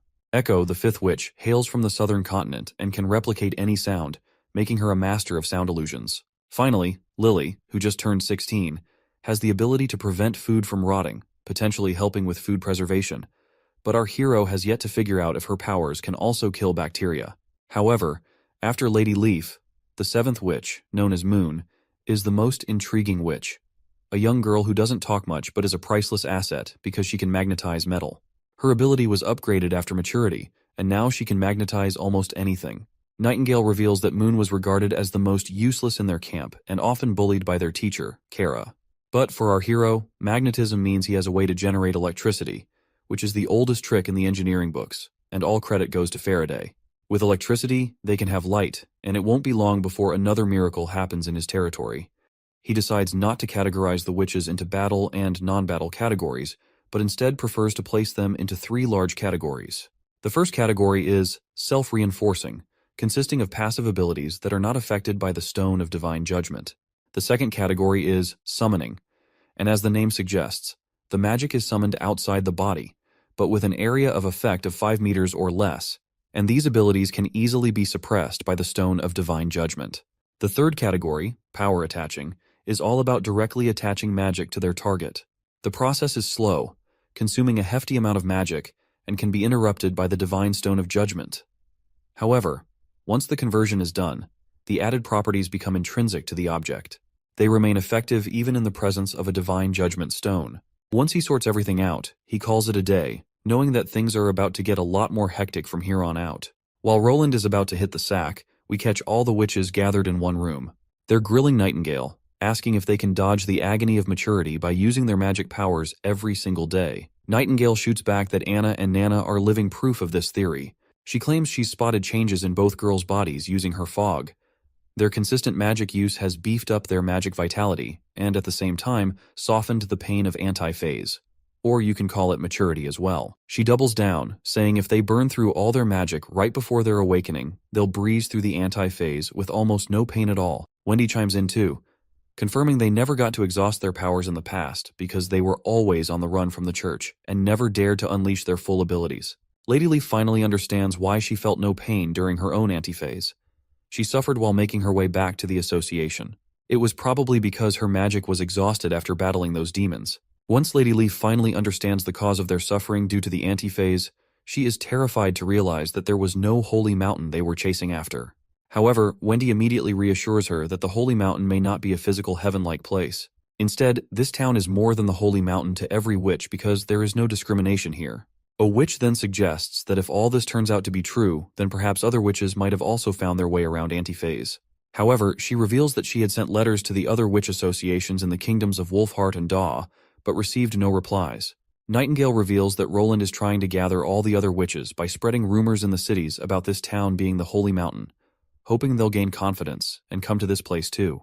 Another witch admits she still doesn't understand Prince Roland's motives, questioning why he's taking an interest in them. One lady speculates he might want them as dancers like other nobles. Nightingale gets mad at this portrayal of our heroic prince and tells everyone they'll understand him better once they've lived here longer. Wendy agrees, speaking from her experience living there, vouching for Prince Roland. She advises them to be prepared to sign a working contract with the prince tomorrow. So, the next day rolls around, and everyone gathers in the dining room. Prince Roland lays down the law, telling everyone to carefully read through the contract details before scribbling their names. He urges them to start practicing their abilities according to the plans in the contract. Lady Moon pipes up nervously, worried she'll mess things up during her practice once again, like that time she almost bonked Lady Lily with an iron pan. Roland quickly reassures her, saying he will assist her in her training. He then tells Lady Scroll, Leaf, and Lady Soraya they are going to meet him privately. Later on, we find ourselves in our hero's office, where he starts his questioning. He kicks things off asking about the incident where they encountered creepy creatures, and only 7 witches made it out alive, including the teacher from the association who bit the dust in the Badlands. He wants to know if those things they saw were hybrids.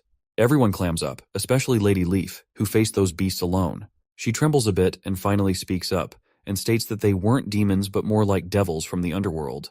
She mentions that they had tall frames and they could control demons, and they had magic as well, just like witches. The boy turns to Lady Soraya, asking if she was there when those monsters showed up. Anxiously, she confirms, and our hero slides a paper towards her, urging her to sketch out what the monster looked like. If you're confused about if Sister Leaf was the only survivor, then how did Soraya see those monsters? To clarify, Lady Leaf allowed some of the witches to retreat while she fought the monsters. Anyway, Lady Soraya conjures her special pen, leaving Roland in awe of her skill.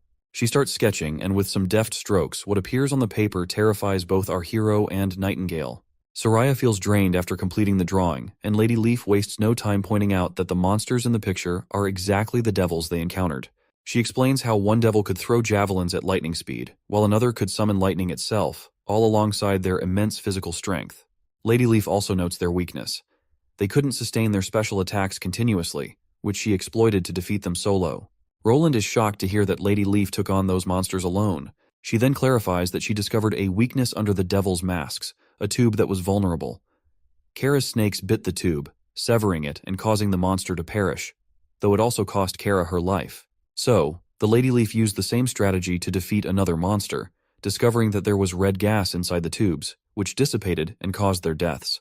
Prince Roland quickly realizes this sounds exactly like a respiratory system.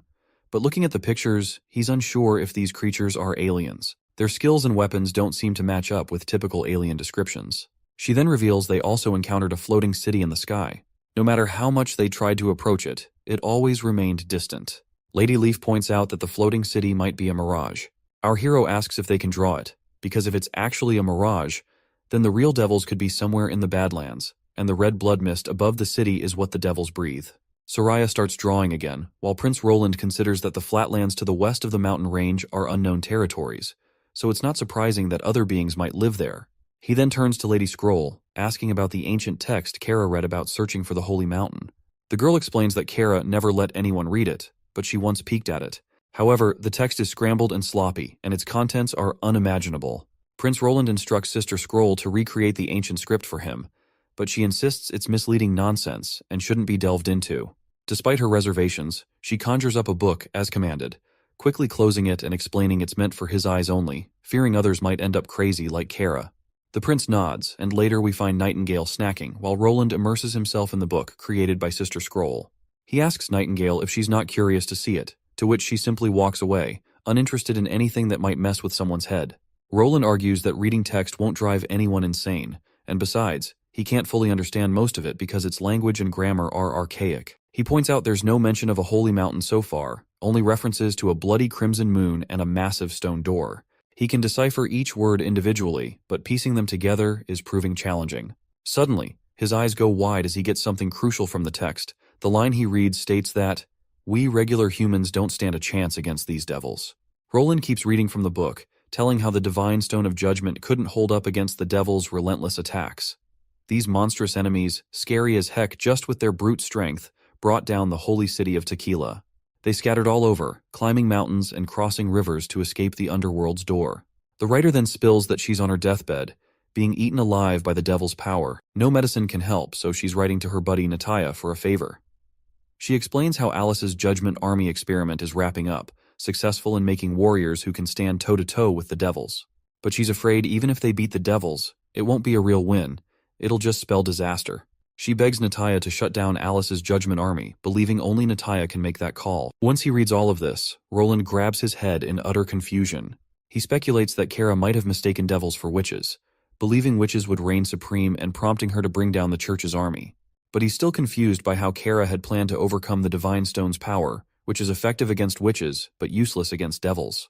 With that knowledge in mind, at least he now knows the devils mentioned are a separate species, not witches. Still puzzled, Roland wonders when the church fought these devils and what kind of place Tequila is. He's frustrated with the original Roland for not taking studies seriously, leaving him with a disappointingly empty brain focused only on pleasures.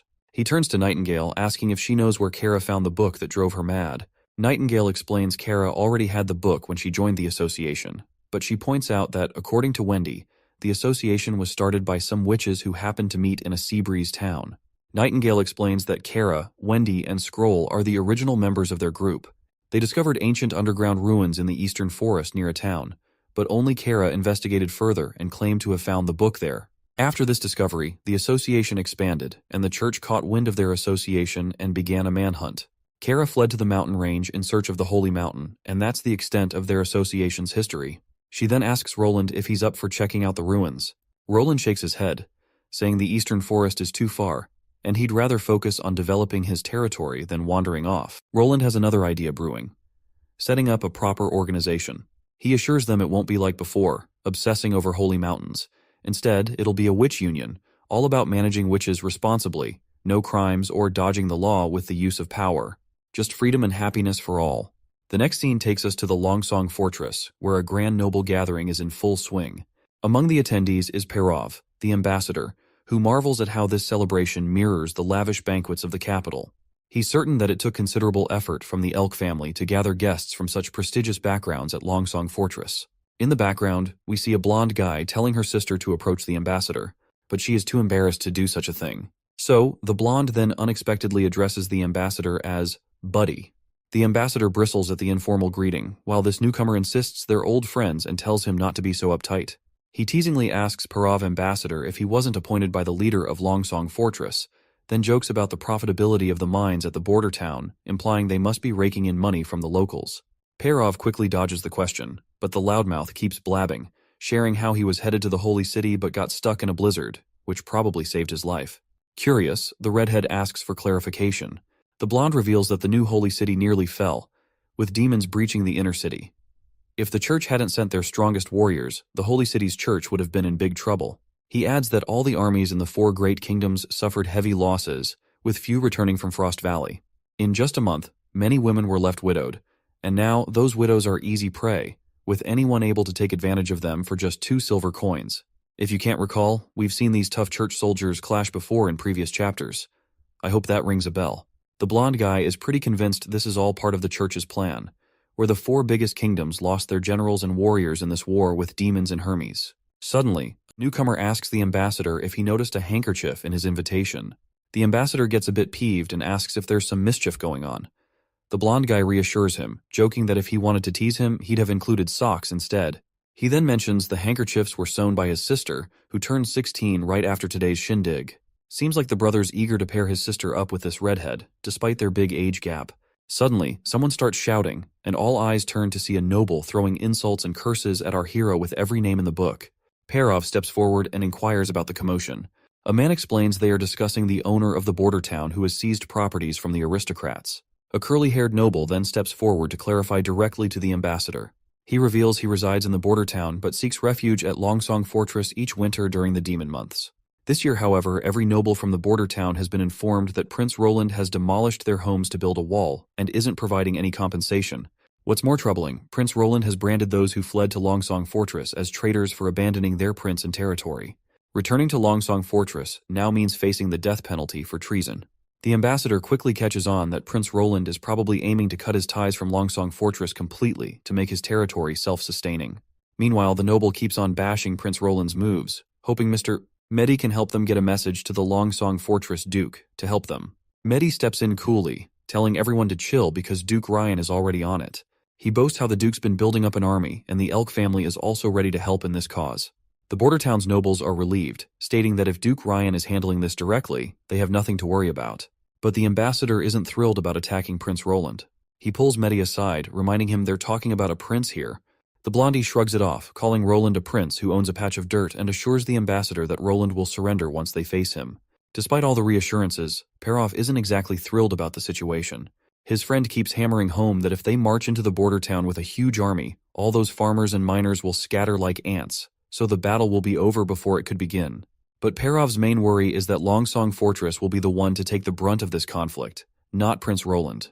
He can't quite wrap his head around how Prince Roland will use regular folks to take on the Duke's army, but he has this uneasy feeling that Roland will come out on top somehow. Later on, Perov swings back to the Honeysuckle family in the Longsong Fortress. He greets his father, who tells him to grab a rundown on their imports, exports, and available labor. It seems they need to prepare for the Duke's army in the spring. The ambassador is shaken to realize they're dead serious about taking on the border town. His old man tells him Duke Ryan's already called for recruits once the snow melts, and all 5 major families gotta pitch in knights and soldiers to back him up there.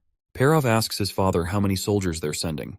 The old man, kinda surprised Perov's suddenly interested, lays out the knights and common workers they're sending, which are over 100 men in total.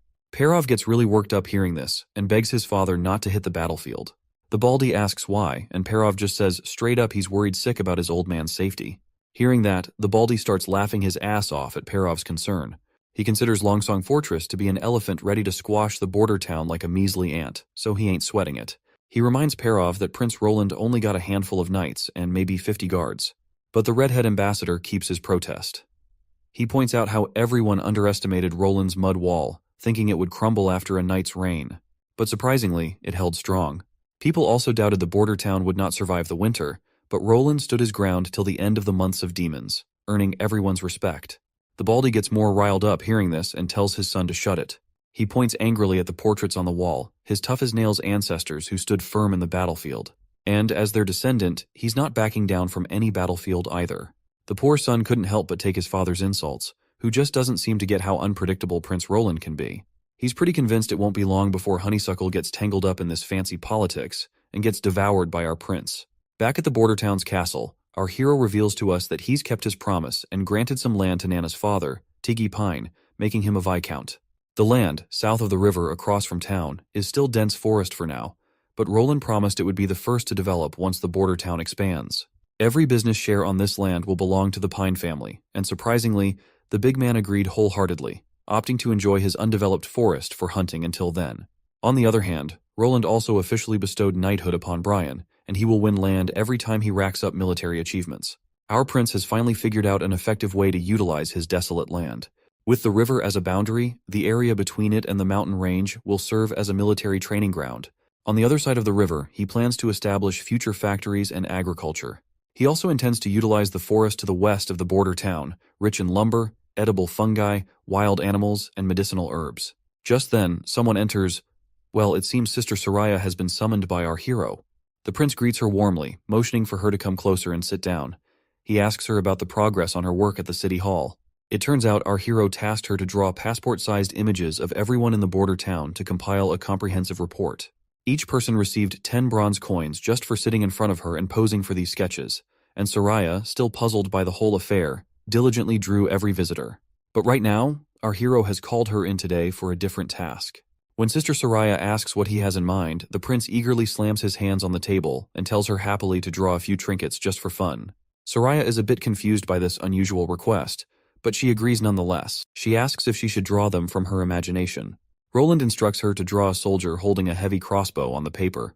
Soraya picks up her magical pen, and Roland specifies to draw the soldier in armor, detailing his environment. Looks like my guy has found the perfect way to use a ChatGPT-like bot to generate images for him. Anyway, the lady starts drawing anxiously while the prince watches closely. Once she finishes, he takes a look and remarks that it's surprisingly realistic. He then instructs her to draw a small circle at the top and middle of the card. Soraya follows his instructions as he continues to give commands on what she should draw. Eventually, after making one card, he tells her to create an entire deck and promises to teach her how to play with the cards. After creating those cards, he decides to play the first round with her, and they end up spending the entire day immersed in the game. The prince clinches the final round by slamming down his most powerful ace up his sleeve, leaving Soraya taken aback by its sheer power. She challenges him to another round, but he decides to postpone it for another day as it's already getting late. Soraya feels a bit disappointed, but agrees nonetheless. As the yellow hue of dawn settles in, a sweet melody fills the air, and Sister Soraya quickly recognizes it as Lady Echo's singing. She explains that it seems Lady Echo has learned the poem Soraya had taught her. We also catch up with Anna after a long time, and she seems to be enjoying that sweet singing. Lady Scroll walks into the scene and informs Anna that Sister Soraya is calling everyone. Anna replies that she wants to read more and is also enjoying Sister Echo's singing. Purplehead then reveals that even Echo admires Anna for her abilities among all the witches here. In response, our Anna asks why. Lady Scroll explains that Echo isn't from Grey Castle but hails from the southernmost continent. She was brought to Grey Castle by slave traders from Clearwater Port, where she was trained in techniques to seduce men to fetch higher prices. Though her current life is better, her past remains a mystery which was full of sorrow, and she was torn from her family and landed far away from home. Anna feels sad for her, and Lady Scroll adds that for Echo, having a power like Anna's is like winning the lottery, considering her singing isn't exactly a career booster. The sister then gives our girl a reassuring pat, saying she doesn't need to worry about anything since witches are no longer desperate and destitute in this place. Anna, being the first witch our hero met, gets all the credit from Lady Scroll for becoming a reason for comfort to the others.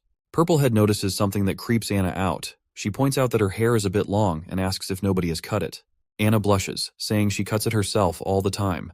Lady Scroll assures her that she's going to give her a proper haircut and proudly claims that back in the association, she was the one who cut every sister's hair. After a while, she brings her tools, ties Anna's hair with a cloth, and proceeds to cut it while telling her that she used to make a living with this barber profession. Anna then hesitantly asks a question, mentioning that the book she read yesterday had many stories where the prince always ends up marrying the princess and making her his wife. She asks why the prince always has to marry the duke's daughter. Sister Scroll explains that's just how things are, but Anna immediately questions why, asking what if a person doesn't like princesses or noble ladies. Sister Scroll responds that regardless of personal preference, the prince would still have to marry someone of noble blood because it's likely he will become king, and a king's marriage is dictated by political affairs. Additionally, it's crucial for a king to have pure blood offspring. Anna is definitely thrown off by this revelation because she might have been hoping for a chance to marry Prince Roland. But I guess she doesn't have a shot since witches can't reproduce.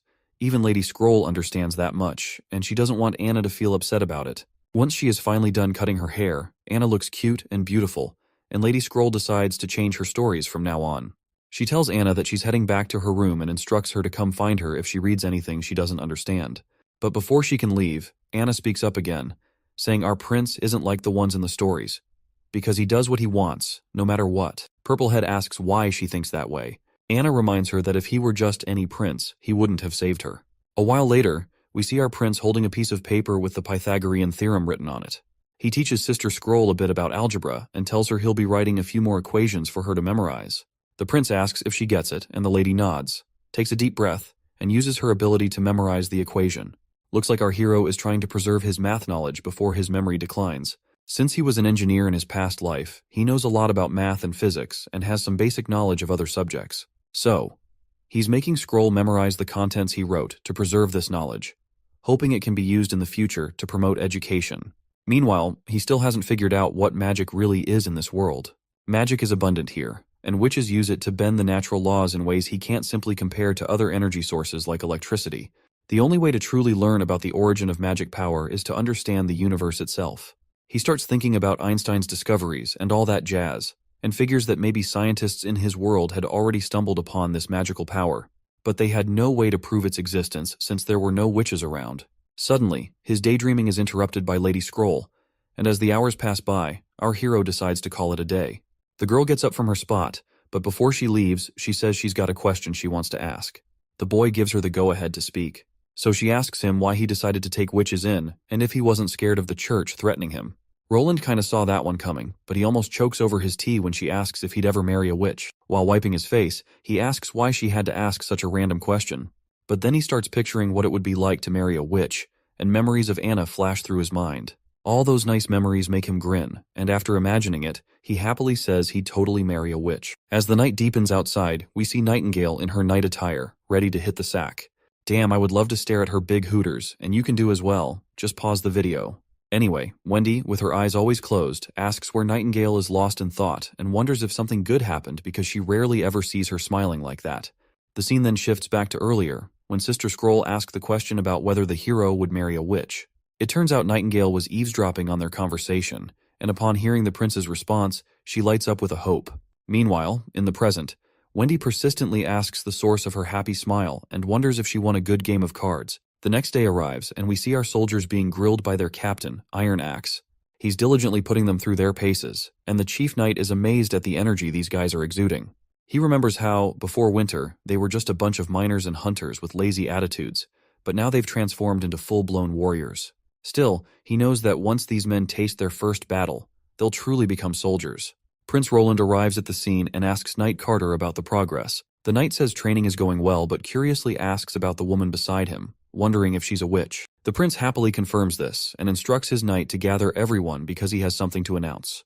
The knight immediately calls the soldiers to line up, and once everyone is gathered, our hero begins to speak, first greeting everyone warmly. Out of the blue, Hunter Iron Axe leaps forward like a devil ready to take a life, and Knight Carter immediately goes on high alert, rushing to protect the prince. Suddenly, the man falls to his knees and bows before the witch, calling her clan leader. Everyone present is shocked to hear this news. The scene immediately transitions to a time when a fire dances across the area. We see a young guy with a giant axe cutting down people, and we also witness the same witch screaming in horror as this filthy man's blade claims her most loyal servant. After that, he arrogantly turns to her and asks if she's the last member of the Osha clan. He challenges her to a sacred duel, telling her to stop resisting because her clan has fallen, and her brother and father slain by his hands. According to the rules, he reminds her, her clan will now become his slaves. Looks like her loyal subordinate, Iron Axe, is still alive. So, as this creep makes his move and grabs her chest, Her servant steps up, telling him to back off. But bam! Someone decks the guy from behind really hard, and he goes down like a sack of potatoes. This filthy guy keeps humiliating her by stepping over her body. He orders his buddies to haul her off to Clearwater Port, thinking they've hit the jackpot.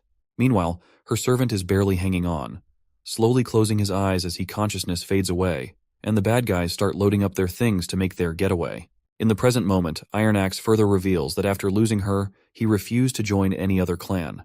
His sole goal became saving Lady Echo. He explains how he searched countless slave markets all the way from the far south Clearwater Port, but found no leads. He drops to his knees, swearing to the three gods he'll stick to Prince Roland's side for the rest of his life. He admits he failed to control himself when he saw her, so he feels deserving of punishment. The prince steps in, telling him to chill and to get up. The prince then hints that maybe helping the Iron Axe get his revenge for his clan isn't out of the question. Iron Axe lights up, asking if they're really going for it. The prince confirms, saying it's not happening right now, but they will be in future. Iron Axe is thrilled by this news and reassures Lady Echo that she'll eventually be able to return to their homeland. She responds by stating that she's no longer the clan leader. Well, it now finally makes sense why she admired Anna for having powerful magical abilities, because she wanted to stand up for her clan, but she was too powerless against those intruders.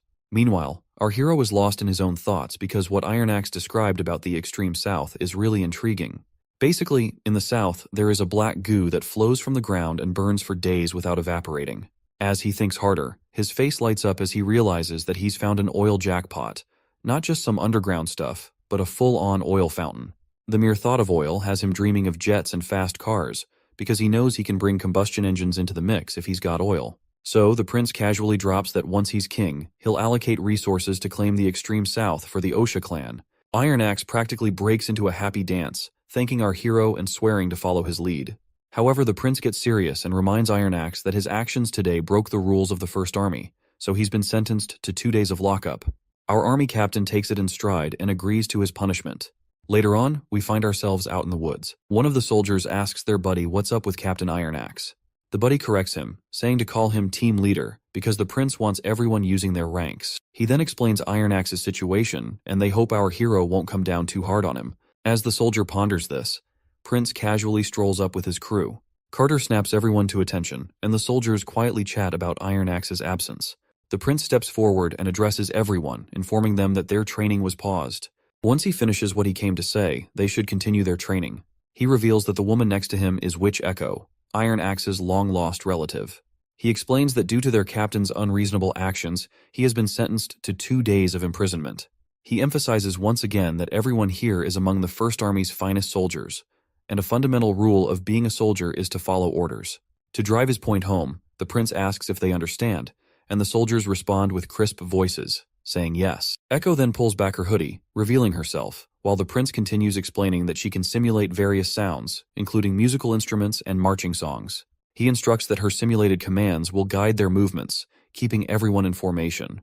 The soldiers appear puzzled by the concept of these marching songs. Once Echo dramatically tosses aside her robe, the prince adds that in battle, she'll be their banner, like a VIP at a rock show, but for war. He stresses that everyone needs to guard her like their favorite guitar. With the formalities done, Echo starts belting out her song. Her sweet melody floats through the air, and it's not just any random tune but a battle anthem to rally the troops forward. In the middle of the night, the soldiers stand on guard duty when suddenly an arrow pierces one soldier's heart out of the blue. Before they can react, more arrows find their marks, leaving the remaining soldiers screaming in agony. There stands the would-be king, Timothy, clad in golden armor from head to toe, leading an army of thousands of knights. His companions praise him for attacking his sister in the dead of night while she might be sleeping, but Timothy corrects them, saying she's awake now because he purposely sent a diversion army on the main road while bringing elite knights in from the east to catch her off guard. He mentions that even if she wants to escape now, she can't move at night. His knight agrees, stating that withdrawing troops at night is a big taboo, and if she tries it, her whole crew will crumble like cookies. But then, the twisted brother reveals he knows his sister well, confident she'll cowardly flee, leaving her citizens behind to be butchered. But he is sure that he will catch her, dead set that she won't slip his grasp even if she makes it to Clearwater Port. The knight lays out their battle plan. He'll hit Eagle City hard while Timothy hunts for Garcia. With the plan set, Timothy pumps up his soldiers, telling them to wave the Grey Castle Kingdom's flag high. They charge toward the frightened soldiers, knocking them down before they can even think of running. The knight grins at the chaos, promising their king they'll scatter their enemies like dust. Timothy scans the surroundings in search of his other knight, Francis, who was supposed to lead the diversion as a decoy. Since Francis hasn't returned yet, the king is convinced that the greedy bastard must be off plundering Garcia's treasures for himself. Suddenly, his knight's face goes pale as he points his finger at front. Once he looks in that direction, they see a silhouette of a massive army, which is led by Garcia Wimbledon, proudly waving her flag as Queen of Clearwater. With confidence in her tone, she rallies her soldiers not to fear, and they raise their spears, ready for action. While she smiles confidently, her brother, however, is totally pissed off to see there with her army. But even as confident as she might be, he's sure that this will be the last time she acts brave, because he's looking forward to destroying her and her army. Meanwhile, we're at the entrance of Garcia's Eagle City, and there we spot Francis. As he enters the city, he sees terrified locals who immediately shut their doors and windows upon seeing the platoon. Francis is starting to get suspicious by now. He knows the third princess isn't dumb enough to leave the walls undefended. Suddenly, his nose picks up a weird smell, and he tells everyone, "It stinks here. Head to the town hall." Well, it seems like something is indeed rotting inside the sewerage. Once they reach the town hall, the knight enters the hall along with his soldiers. A while later, the soldier tells the Duke they've searched the basement but found nothing valuable. Well, the Duke flips out, kicking stuff violently around. He finally realizes it was her plan all along. If she had been in a hurry to retreat, she wouldn't have ransacked the entire castle for valuables. It looks like she was prepared to abandon the city long before. Right on cue, he gets more bad news, which is that the north gate is on fire. He rushes outside to see flames blazing and smoke billowing. The knight tells the soldiers to stay calm and get people to extinguish the fire. But the soldier shouts that it's spreading and water won't do a thing. Hearing this, Duke Francis is shocked once again. The soldier explains that not only will water not put it out, but it will actually spread the flames further. Another soldier suddenly appears, likely with some bad news, revealing that the fire has already reached the city and their troops can't contain it. It's spreading fast. The knight is shocked once again, and this time he's utterly terrified. When he thinks about unstoppable fire, only the work of witches comes to mind, and he's sure that Garcia is enlisting their help. Still, he rallies his soldiers not to panic and tells them that this demonic fire is cast by the witches under Garcia's command. He mounts his horse and rallies the soldiers to follow, because they're going to make it out of this place alive by passing through the flames. They zoom through those screaming flames, the knight yelling for everyone to keep moving, convinced they've got the divine stone of judgment backing them up. They push on through the firestorm. Buildings are crumbling left and right, but the Duke leaps over every obstacle like a hero. After finally getting out of the first wave of flames, he turns to reassure his soldiers they've made it, only to see them already swallowed by fire. He trembles, staring at the stone, wondering why the heck the divine stone of judgment didn't do a darn thing. He watches the city crumble around him, despair sinking in as he fears being crushed by the falling debris. Once taking a bird's-eye view, we see the entire Eagle City appears burned to a crisp. Finally, the Duke emerges alive from the gate, though his feet tremble and he's covered in bruises. Realizing the divine stone of judgment didn't protect them, he knows it wasn't the work of witches. While he collapses to his knees, a giant axe-wielding figure appears, and the Duke confirms to us that they are the Sand People. As he trembles for his fate, the man before him raises his axe and brutally chops his head off. Meanwhile, back with Timothy and his soldiers, both armies prepare for battle. As Grey Castle forces advance, Garcia's soldiers take their positions. The clash erupts into a brutal bloodbath for these unfortunate people. People from both sides are slashing and stabbing, total mayhem as a soldier tries to charge towards the queen, sitting all regal on her throne surrounded by those sandfolks. She just raises her hand, doesn't even bother to say a word, and with a flick of her finger, those sand dudes rush forward and chop the horse's legs clean off in one go. Poor soldier hits the dirt, and before he can even blink, the sand guy swings his axe again, ending him with one brutal whack. Timothy's crew starts freaking out. There's another whole army staring them down. It's those folks from the southernmost region, where Lady Echo and our Captain Iron Axe hailed from. And since the southernmost region is full of oil, I have started to think that the inferno in the city was sparked by oil. Which is why it's no wonder Duke Francis couldn't snuff it out. These sand dwellers raise their axes high and charge straight at Timothy's army, swinging and stabbing with deadly precision, cutting through soldiers like they're slicing cucumbers. It's not a battle anymore. It's a one-sided massacre. The sand dudes dominate the whole scene with their sheer power. Lady just smiles, watching the chaos unfold, while Timothy's face shows pure terror and horror. He bites his nails, unable to think clearly. Ordering his knight to sound the horn and regroup, the knight grimly states it's already too late. Timothy keeps nervously biting his nails, urging his soldiers to retreat. He bolts in the opposite direction on his horse, still cocky even after biting the dust, convinced he'll get this sister next time. After that messy showdown between those two stubborn siblings fighting over territories like kids arguing over ice cream, We head back to the border town, and it looks like Prince Roland is gearing up to face Longsong Fortress. He's pretty sure Longsong is trying to strike now because they think the border town's at its weakest, right after the demon months. But our hero's been ready for this. There's not a ton of gunpowder in storage, but it should be enough to fend off the siege. He's wrestling with whether he'll move into Longsong Fortress once he wins. Well, probably not, because dealing with those trash nobles would be a nightmare.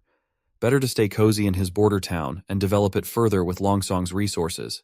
Just thinking about all the labor and skilled craftsmen he'll have after winning the war puts a smile on his face. He's itching to outwit Longsong's Duke Ryan in the war to squeeze every penny from him, and the thought alone has him drooling. Suddenly he senses something heading towards him, and lightning takes him down after crashing through the window, giving him a gut-busting blow right into his chest. After recovering, the boy eagerly asks for an update. Lightning happily reports that Longsong Fortress is advancing. The army marches forward, each knight gleaming in shining armor, while Duke Ryan leads the charge. One of his advisors, with sleepy eyes, suggests to Duke Ryan that they rest for the night before launching an attack on Bordertown soon. Duke Ryan playfully retorts that he'll sleep in his large castle bed tonight, right after defeating Bordertown.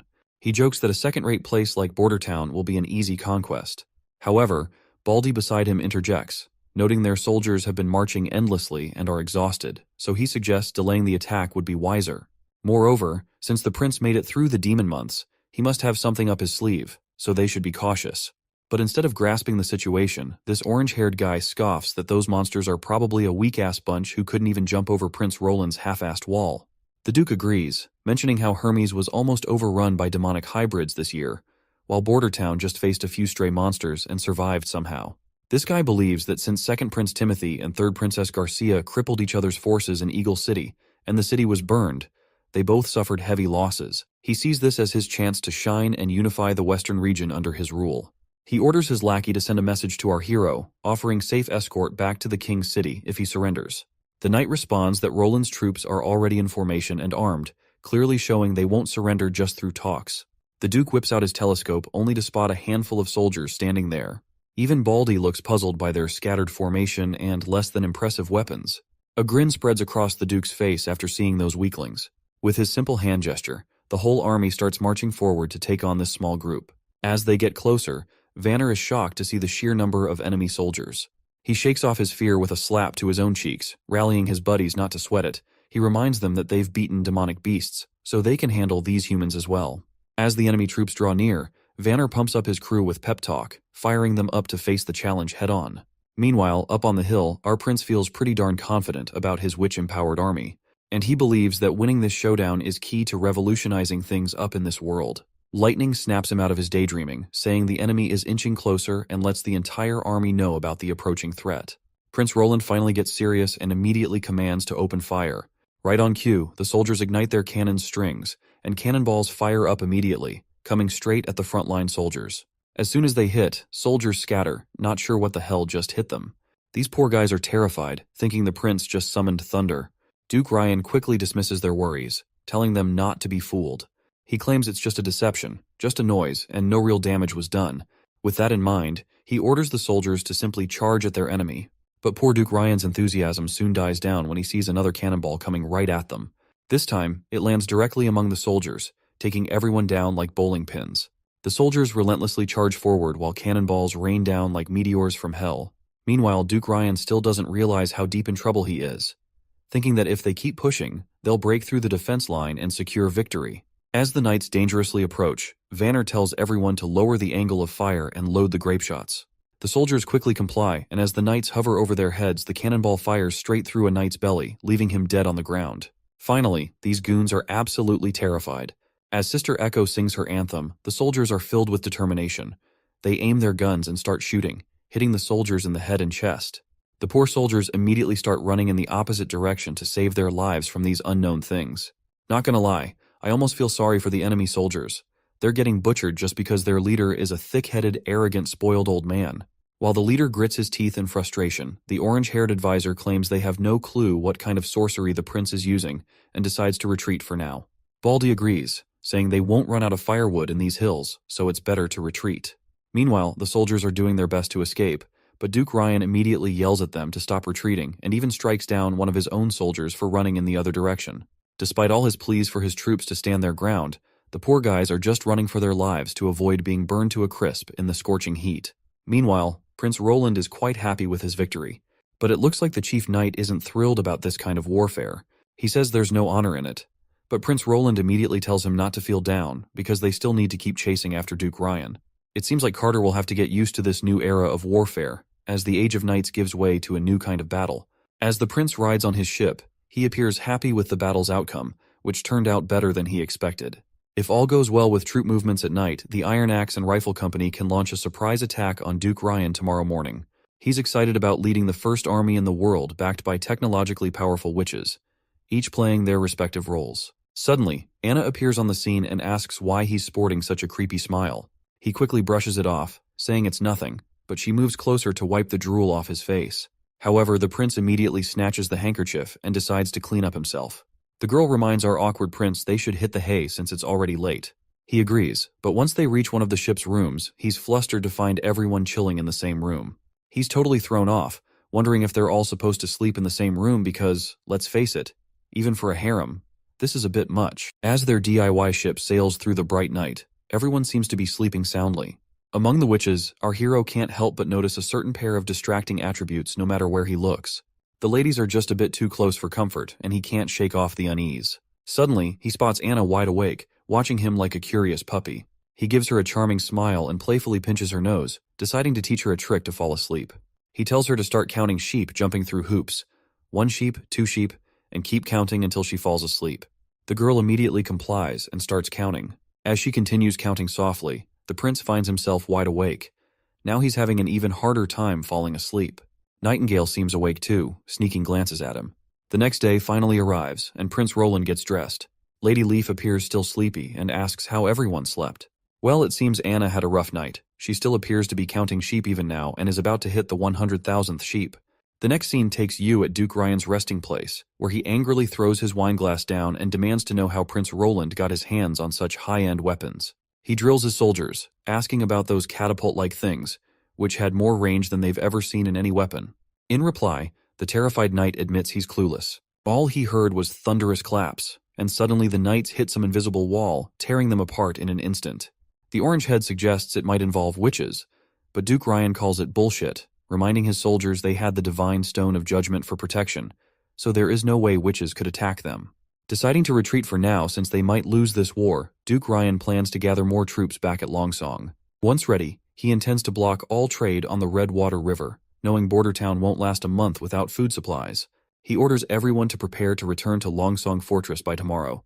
But it looks like their plans hit a snag, as Sister Echo's singing rattles everyone in the tent to their core.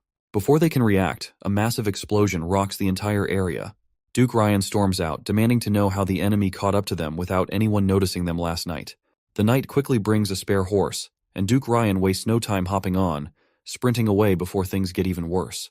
But soon, he finds himself staring down gun barrels as Captain Ironaxe and his army stand before them.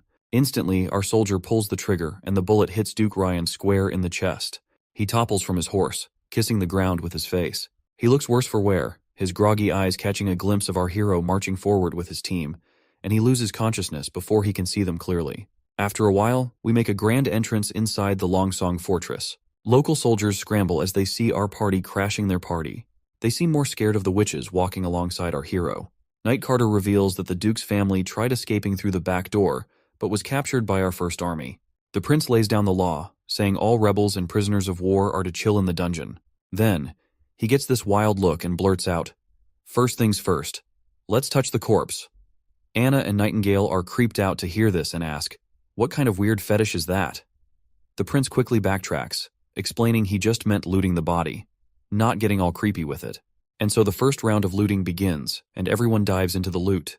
First up, they snag 300 shiny gold royals, followed by a special Clearwater Port Pearl necklace and some top-notch hides from the Wolf Heart Kingdom and Hermes' Godstones. But then they hit the jackpot, a hidden room. They press Y to open it, revealing a treasure trove filled with glittering gold items. The prince can't help but drool at the sight of so much wealth. Seeing chests stacked high with riches, he muses on how the lives of the rich are always so mundane. But he's not complaining, because he'd rather cry in a Ferrari than stress about paying rent any day. Suddenly, Knight Carter bursts onto the scene, revealing that Ambassador Petrov Hill of the Honeysuckle family has already arrived at the castle. The prince is taken aback by this news, not expecting him to arrive so early. The knight and the other ladies scramble to tidy up all the loot as quickly as possible. Outside the gate, Ambassador Hill reluctantly makes his way into the castle. He's visibly anxious, imagining our hero smugly demanding ransom money in the exchange of his father. But once he finally faces our hero, Ambassador Petrov Hill sees Roland smiling pleasantly. The prince casually assures him that his father wasn't harmed since he surrendered first. Grateful, the ambassador thanks him and offers to pay any ransom the Honeysuckle family can afford. However, Prince Roland surprises him by declining any money, asking instead for livestock and people. Petrov quickly offers up cows, sheep, and horses, but admits that the Honeysuckle family is short on people. Prince Roland gets specific, listing out needs for bricklayers, stonemasons, blacksmiths, farmers, and serfs. He rattles off a long list of goods, which also lists down the alternatives for other specific items. He smugly tells poor Petrov that 1,000 sheep and 300 craftsmen would be a fair exchange, given the worth of the Honeysuckle family head. Petrov finds himself thinking hard, realizing he's got just a day to come up with a solution. But then, the prince hits him with bad news. He's under a tight deadline. Prince Roland casually mentions that Petrov has only a short time to decide what to provide from the list. He's not planning to stick around Longsong for more than a week, and will be heading back to Border Town soon. Petrov is thrown off by this news. If the prince leaves, who will run Longsong? He doubts Duke Ryan's kids can handle it either. He humbly asks if the humble prince wants someone to look after Longsong Fortress. The prince surprises Petrov, asking if he's interested in taking charge of Longsong. He explains they need someone or a family to oversee the territory. If the Honeysuckle family wants in, they'll be taxed by Border Town, which is 30% of their revenue plus 1,000 gold royal worth of goods and materials. Well, that's a tempting offer. Petrov thinks to himself as the prince casually lays a hand on his shoulder, hinting at the allure of power and opportunity the Honeysuckle family have. Roland suggests this could be Petrov's shot at real influence, but he's got a few questions first. First up, Roland asks how Petrov plans to handle any opposition. Anxious, Petrov counters with questions by asking the prince about his estimates of revenue and taxes of Longsong. The prince calmly insists that this is not his headache, and asks Petrov how he will ensure that monthly 1,000 worth of goods and materials, and what kind of steps he would take to make sure of the revenue target.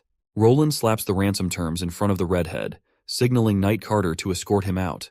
With a cunning smile, he shakes goodbye to that poor guy, and tells him he'll be waiting for his answer if he genuinely wants to manage the place considering all the conditions.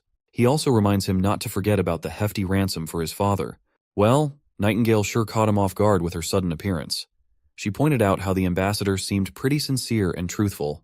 Prince Roland, feeling a bit embarrassed and blushing, quickly looked away as she leaned in closer. He agreed with her, admitting he used to think nobles were just lazy pleasure seekers, but he's impressed by the Honeysuckle family's business skills. As Nightingale leaned even closer, holding him in her grasp, she whispered softly, her warm breath tickling his ear, asking if he really didn't want to stick around in Longsong Fortress. But before he could answer, she darted off and reappeared before him, reminding him to consider Longsong's wealth and how prosperous this place is compared to Border Town. Roland shakes his head in response, explaining that Longsong is deep in political roots, which makes it tough to revolutionize here. So he'd rather stick with his Border Town and play Anno 1800 and keep on expanding. Not to mention, the influence of the church here runs deep, and discrimination against witches would be at its peak. He's always maintained that he wants all witches to roam freely on the streets, something he can only achieve in Border Town.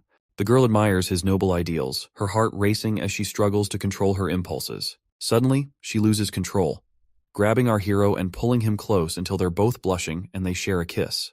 After that slimy and slippery smooch, she quickly steps back, leaving the prince feeling utterly embarrassed. She suddenly disappears as Knight Carter appears, announcing that High Priest Tylo of the Longsong Fortress Church wishes to meet him. Prince Roland, still blushing from the earlier encounter, gives Knight Carter the go-ahead to allow the priest in. Shortly after, Inquisitor Tylo arrives in the office and promptly greets their new ruler. He explains that he's here to pay his respects on behalf of the Holy City. As they settle in, Prince Roland is surprised that the church does not seem bothered by the death of Duke Ryan and by the new ruler of the Longsong. The priest shrugs it off, saying the church usually stays out of political squabbles as long as the king governs justly and improves the lives of his people. He adds, with a knowing look, that they don't care where the king came from either. With his usual sass, Roland asks if Tylo's only here to give blessings. The priest smirks and says that's just part of it, and he's got a proposition that might pique Roland's interest. The priest tells Roland he's willing to assist in expanding his territory. Roland, though, reminds him of the church's stance on staying out of political clashes and secular disputes. The priest clarifies that while they usually keep their distance, they can't ignore everything. He explains that the conflict between Timothy and Princess Garcia has stirred up the southern region, and the church wants to back a king with strong moral values to bring peace back swiftly. He acknowledges that Roland's actions have made positive waves across the western region, and everyone is aware of it. Oh, the church will be rooting for our hero to progress forward. But since they don't want to get deep into political stuff, the priest offers to help the prince by providing material aid. He then rummages through his coat and throws a box, stating that this is a special medicine produced by the Holy City. He tells our hero to accept this as a goodwill gesture from the church. The boy picks up the pill curiously and examines it closely.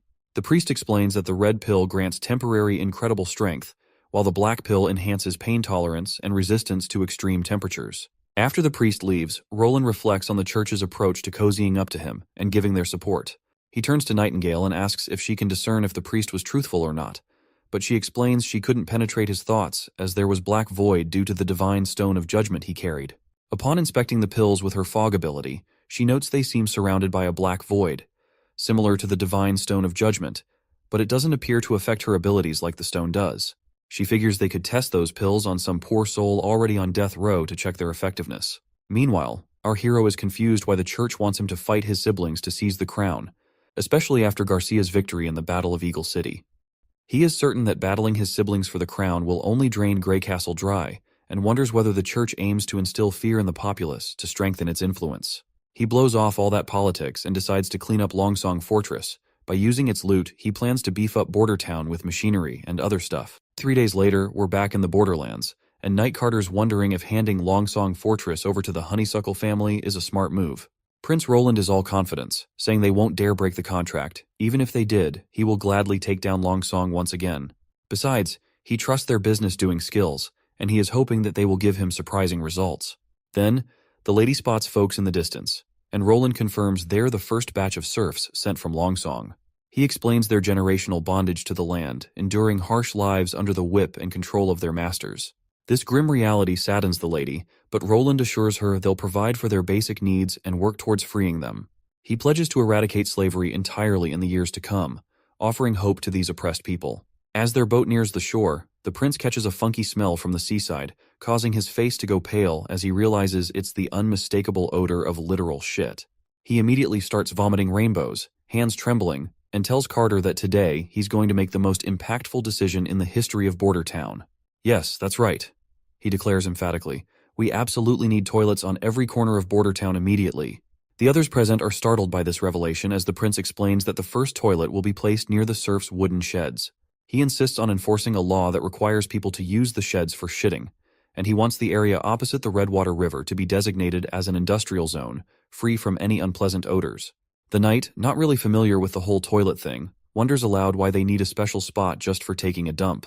He figures people can enjoy nature while they take a dump outside. Besides, people are really used to working in funky smells and all. The prince gets where he's coming from, remembering how he used to shrug off hygiene too. But now he's all about setting up toilets and teaching folks to stay clean to avoid getting sick. Then the old man chimes in, asking what they're gonna do with all that collected poop.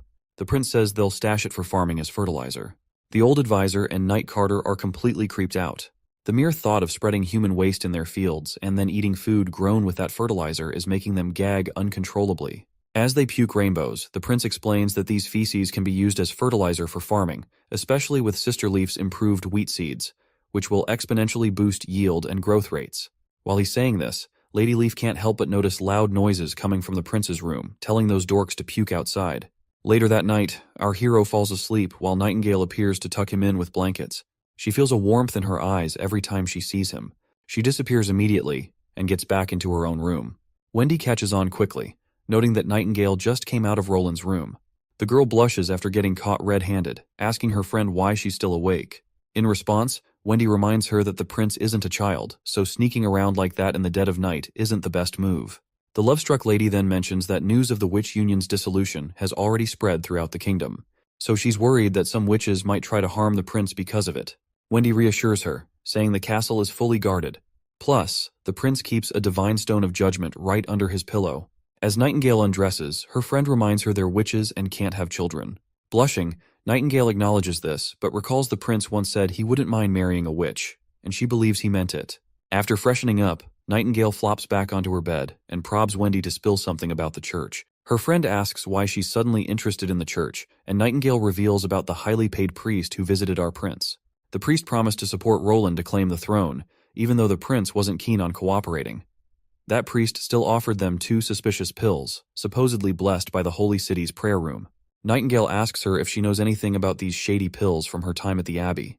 Wendy explains she doesn't know much, since the Abbey had high walls on all sides and she could only see the sky. Many young girls like her, who didn't know where they came from, lived there. There were also orphans and abandoned children taken in by the church, some even sold by their parents. She learned etiquette, singing, and reading there. But once she became an adult, she was sent away from the Abbey. As she recalls her past, Wendy feels a chill run down her spine.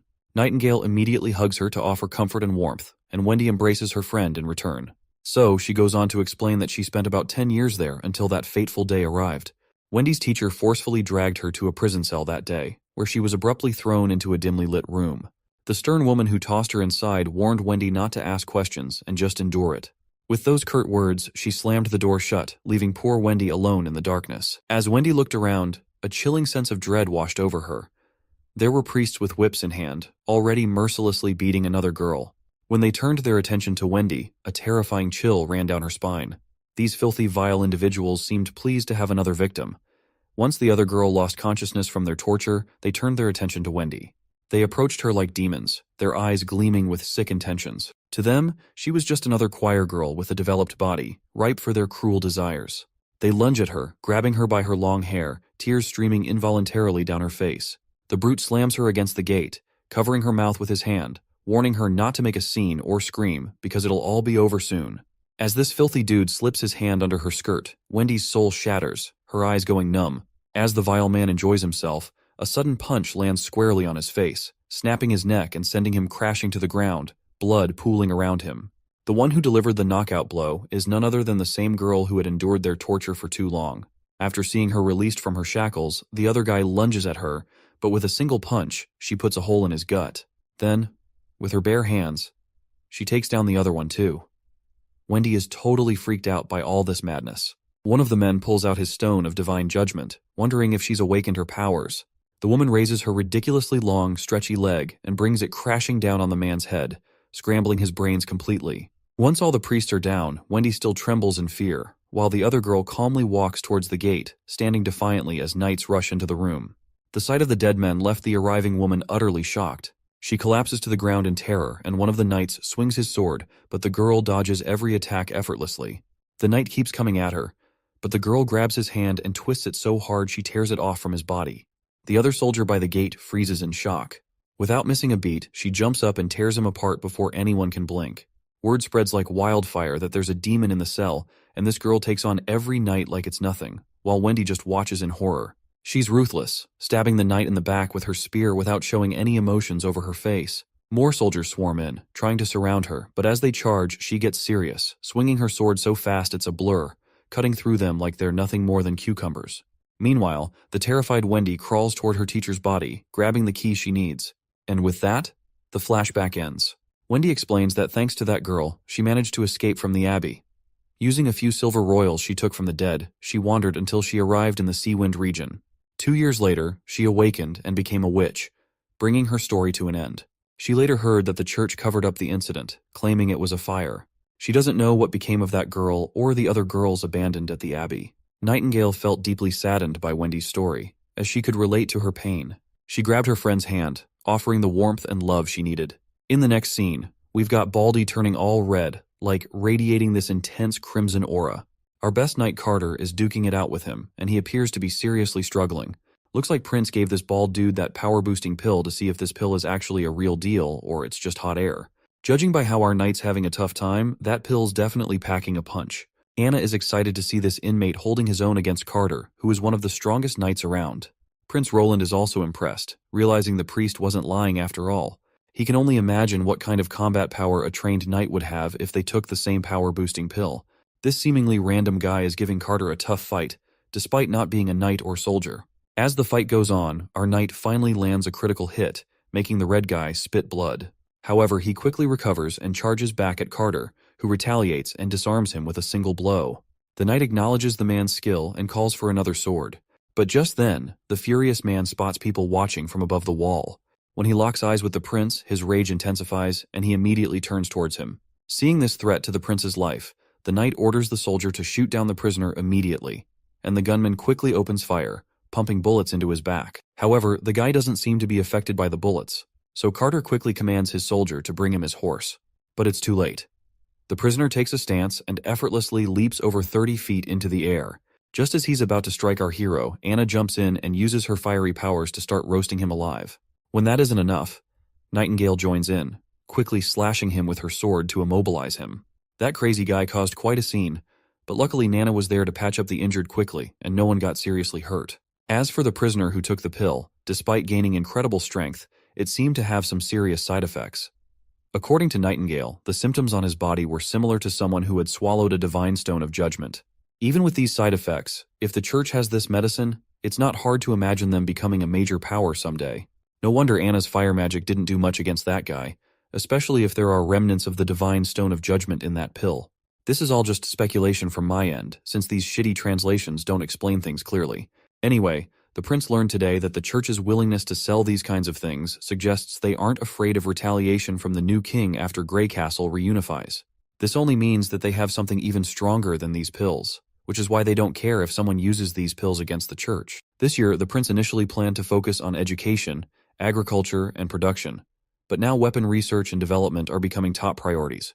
He's planning to produce breechloader firearms because they're easier to make. As for the cartridges, all he knows is they involve something called mercury fulminate.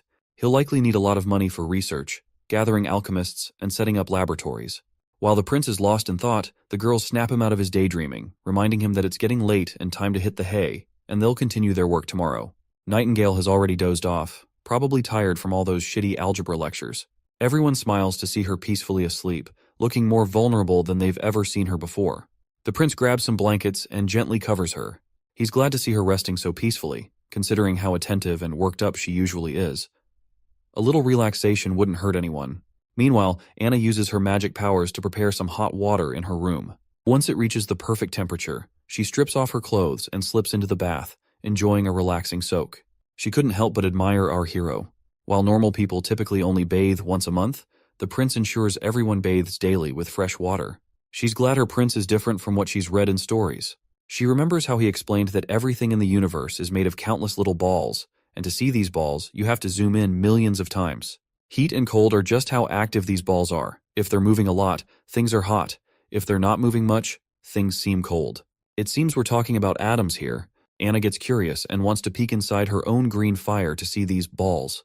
She concentrates intensely and starts drifting somewhere in space. Green energy swirls around her, and I literally have no clue what the hell is happening here. When she finally returns to reality, she sees that her magic has turned red, but I'm still not sure what's going on. The next morning rolls around, and Roland is deep in a dream about battles with tanks and aircraft. In his dream, he's conquering the world with mechas and cutting-edge military power. Suddenly, Nightingale's voice interrupts his vivid dream, and he wakes up groggily. His first question upon opening his eyes is whether there's a new witch in town. Nightingale replies no, and reminds him that Anna's abilities have changed once again. This news really confuses the sleepy prince because Anna has already reached adulthood.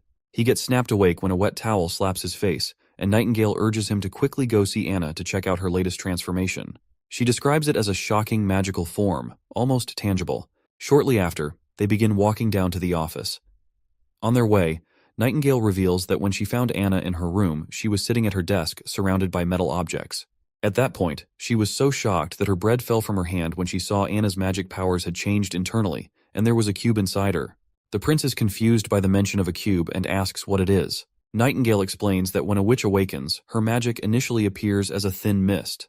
Over time, it transforms into a swirling gas of various colors. Wendy's is white, Lady Leaf's is green. Anna always had a lot of magic, which only increased after reaching adulthood, and her color was dark green. But now, her magic has taken the form of a fist-sized cube that is completely opaque, like solid matter. Once they all gather in the office, Anna immediately turns to the prince, and without skipping a beat, he asks her what's going on. Anna spills that last night. She was thinking about what they learned in class about the whole universe being made up of tiny balls. She imagined her green flames as made of these little balls, and then she started tinkering with the chains holding them together. She reshaped and reconnected them, completely transforming the flames into something like black silk. Now she can control it with her mind, using it to slice through iron ingots. Using her math skills, she even cut a perfect square. She's practically begging for a pat on the head for her new achievement. The prince then tells her to show off her new abilities in person. Right on cue, she summons her dark powers. When our hero asks if she can change its shape, she snaps her fingers, and poof, it turns into a cube, leaving everyone amazed. She then pulls back her powers and shapes them into strings.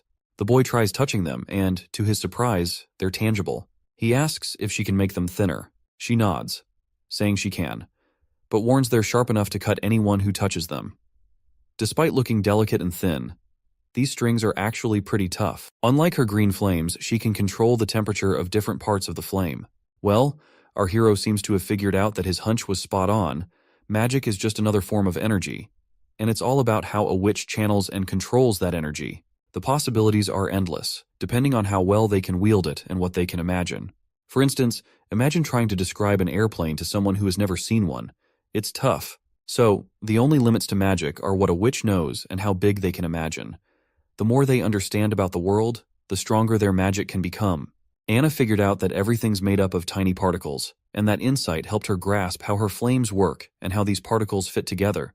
So she is now able to reshape those particles to make different things. And finally, our hero gives her a deserving pat on the head for a job well done. He then declares firmly that he has made up his mind. Everyone in the Witch Union will be attending study classes. Everyone is startled to hear this, and the prince appoints Scroll as everyone's teacher of enlightenment. She raises doubts about whether she can handle the role, while Nightingale, not much of a studious type, tries to slip away quietly. But my man gives her a deadly stare that stops her in her tracks. Sister Moon also expresses concerns about her ability to perform in this new role. Our hero assures her that knowledge can boost her abilities and open up new opportunities. He confidently announces they'll hit the books after dinner every Monday to Friday, starting with the ABCs of reading and writing because, as he puts it, learning can totally shape your future. But it seems Nightingale is still not too thrilled about it. In the next scene, we see Prince Roland informing a knight that he's going to start a poultry farm with chickens and ducks. He assigns some land on the west border for the farm and tells the knight to also teach others how to raise livestock.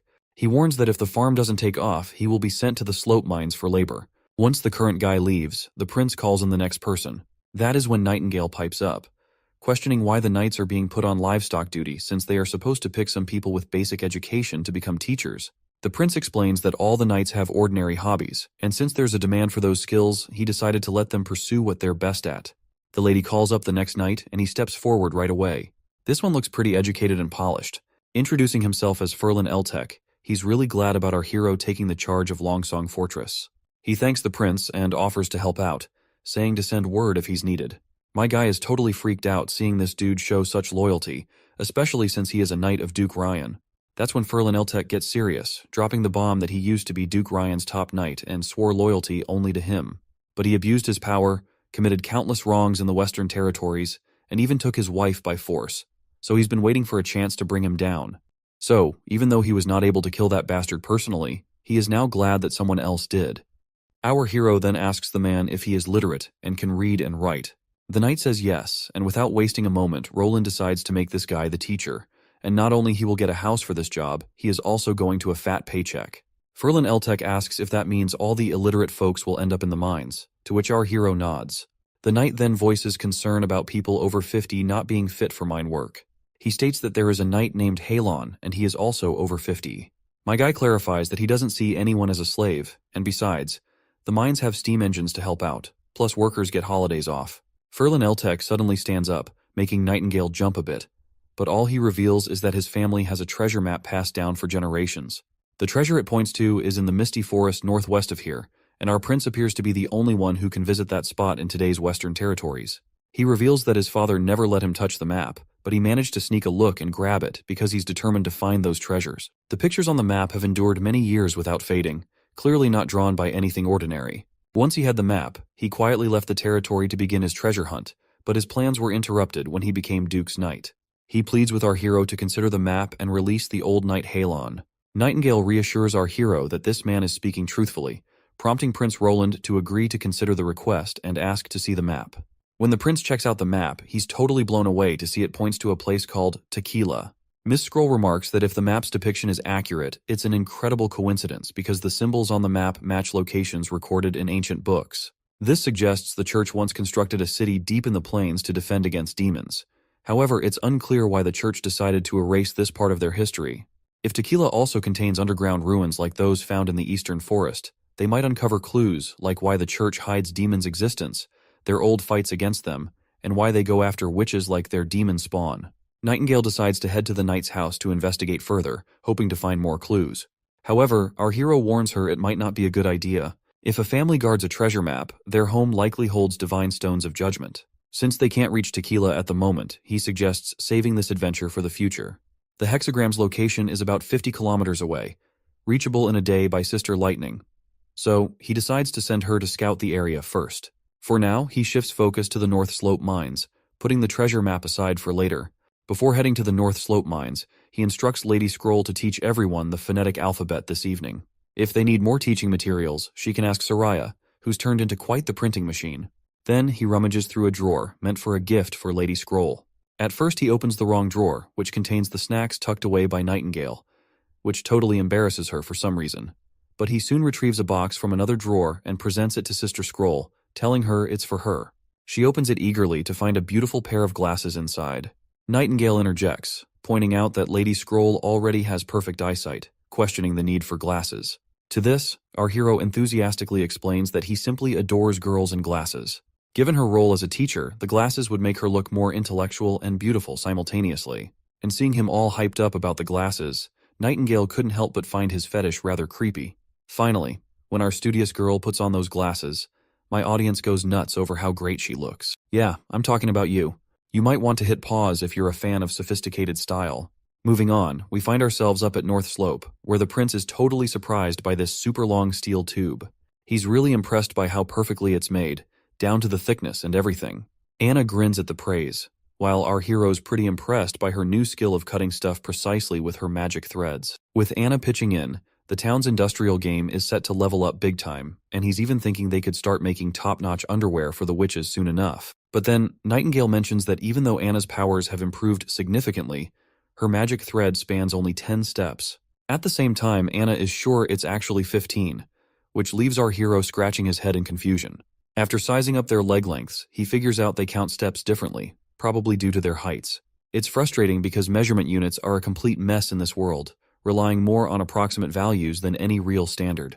Finally fed up, he decides it's high time to establish clear, unified measurements from scratch, and he assigns Anna to the task. Next up, we're at Clearwater Port, where the Knight of Garcia looks pretty smug about their thriving port. He's convinced the Queen of Clearwater is unstoppable and destined to rule Grey Castle after dealing with Timothy again. But he's puzzled by his mistress's recent worry and anxiety. Suddenly, a man arrives, reporting that the chiefs of Sandstone and Blackbone clans wish to see her. The knight tells him to bring them in, but these guys show up uninvited anyway. The big man greets the lady with some weird, tacky lines, and the other lady also greets in the same way. This big guy is Chief Blackbone, known as Blackbone, while the lady is Chief Kabbalah of the Sandstone clan.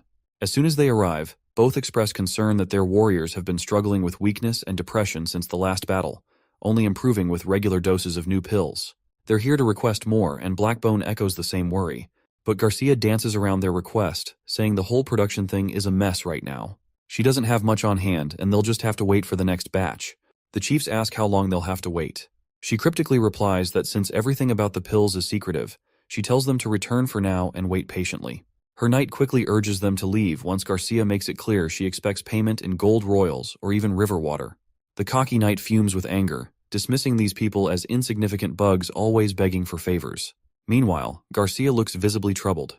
Noticing her distress, Blondie asks if she's worried about the pill problem. Garcia denies it and reveals that she has already figured that out. She's planning to threaten the church. She'll demand they send the pills right away, or she'll hang the heads of priests from Clearwater Port on the Black Sails flagship. She then hands over a letter, which is the real source of her anxiety all along. As the knight reads it, she explains it's from a spy in Hermes. The letter spills the beans that the church has taken over the kingdom's capital, accusing Queen Lina of Everwinter of hiding her identity as a witch for years. This news really rattles the knight, and that is when Garcia declares she's fed up with Clearwater Port's view and decides to take this rare chance to travel somewhere new for a change of scenery. Her knight quickly catches on that she's looking to use the chaos in Everwinter to her advantage. She confirms it, mentioning that her idiot brother Timothy is too wrapped up trying to reunify the East to bother with her. And as for Roland, he's a goofball who surprisingly took down Longsong Fortress, but returned back to the border town afterward. and she is sure that he must be terrified of his sister, because she is the one who used to bully him until he wet his pants. The knight is pretty happy that there's no one left to stand in her way. Looks like her path to becoming queen is wide open. The scene then shifts to the Holy City, where we see the big-shot priests gathered in their council chamber. They're grilling Archbishop Tayfun about the law and order situation in Everwinter. The old man reports that apart from a few stubborn nobles in the Everwinter, most folks are actually welcoming the church's takeover.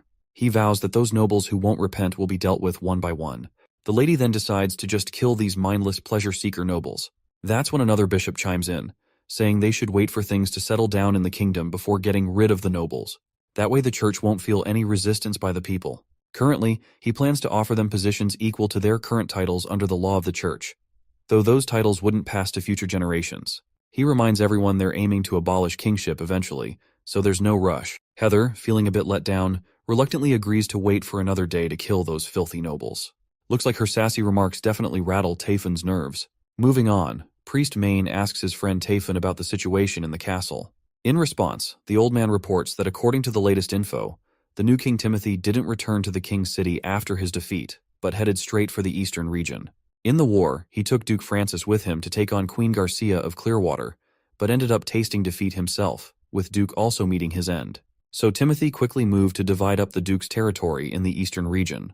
Priest Maine finds this news rather satisfying and instructs his crew to keep the pill supply flowing, balancing Garcia and Timothy's strength. He predicts that in just 2 years, there won't be a soldier left standing in the entire kingdom of Greycastle. Seems like they're intentionally pulling strings to set them up to fight for the throne. They've even sent those crummy pills to Garcia Wimbledon to weaken both sides. Not to mention, those pills are addictive and draining the life out of the people using them.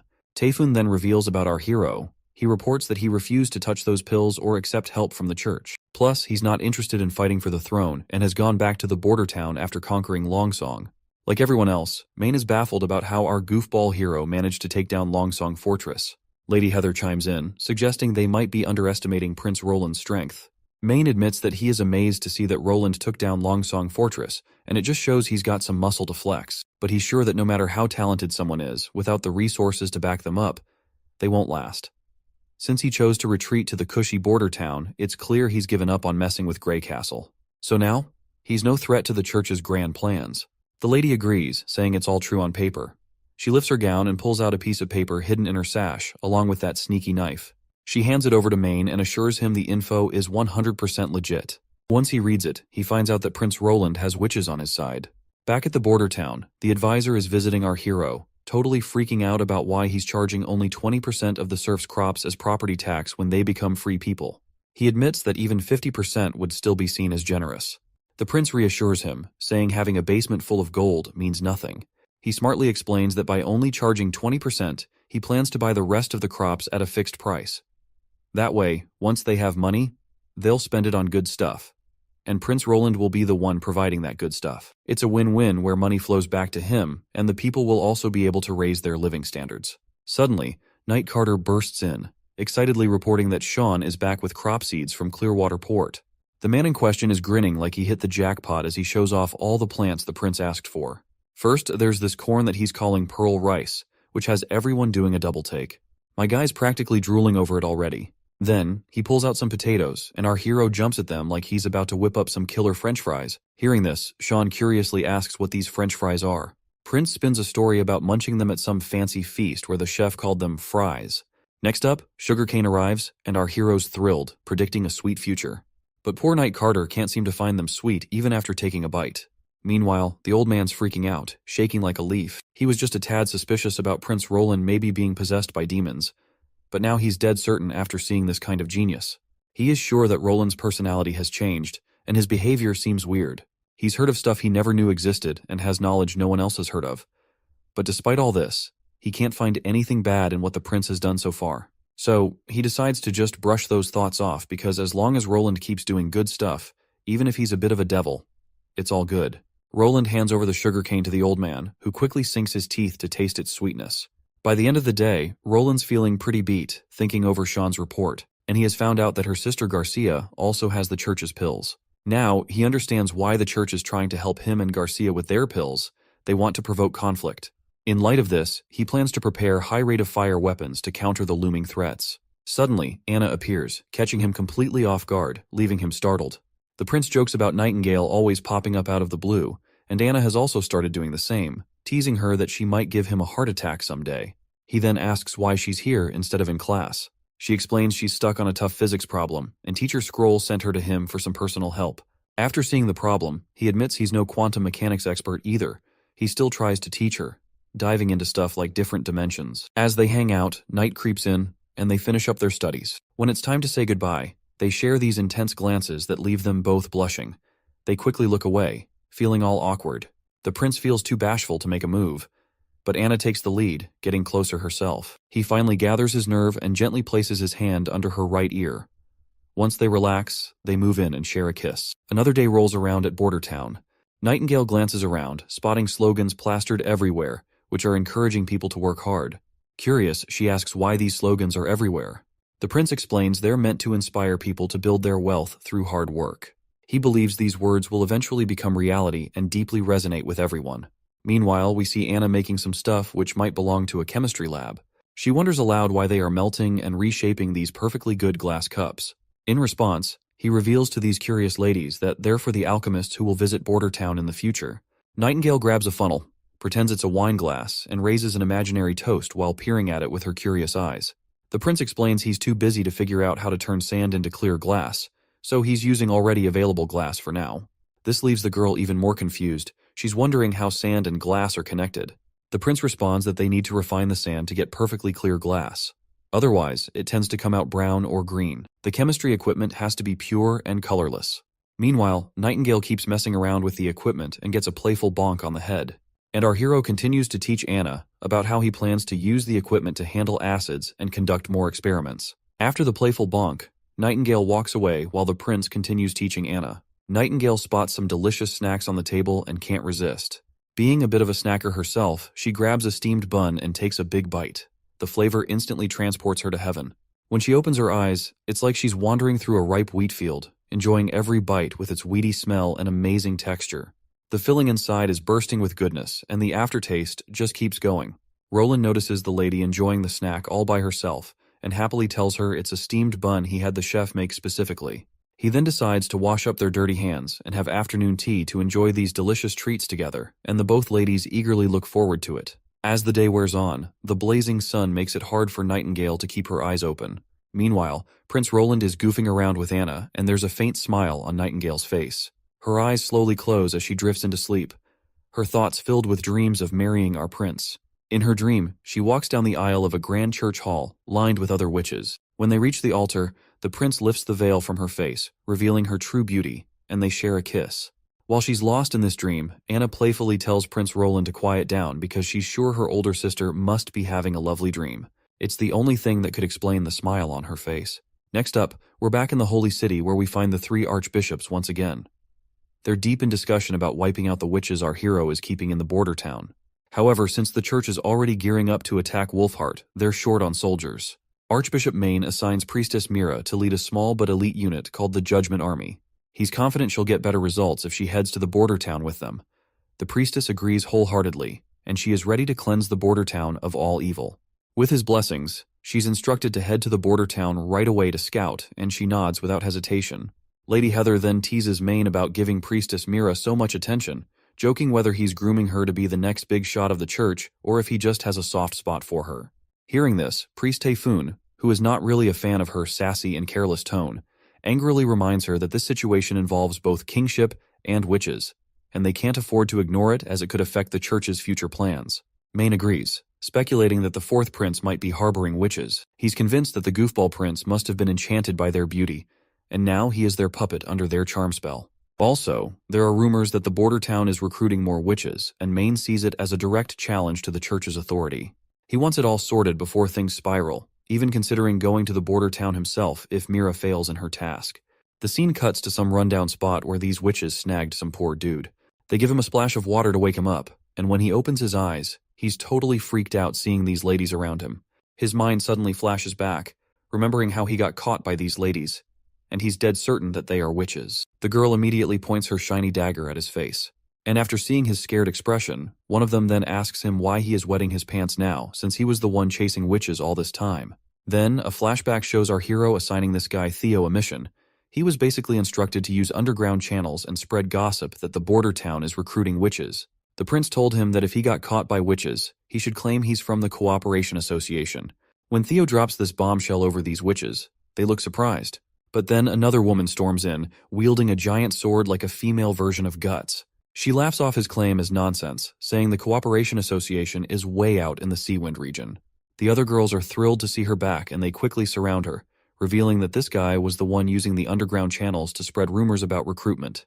The boy quickly defends himself, saying he's just spilling the truth. He insists the Cooperation has found the Holy Mountain and all the witches have settled in the border town.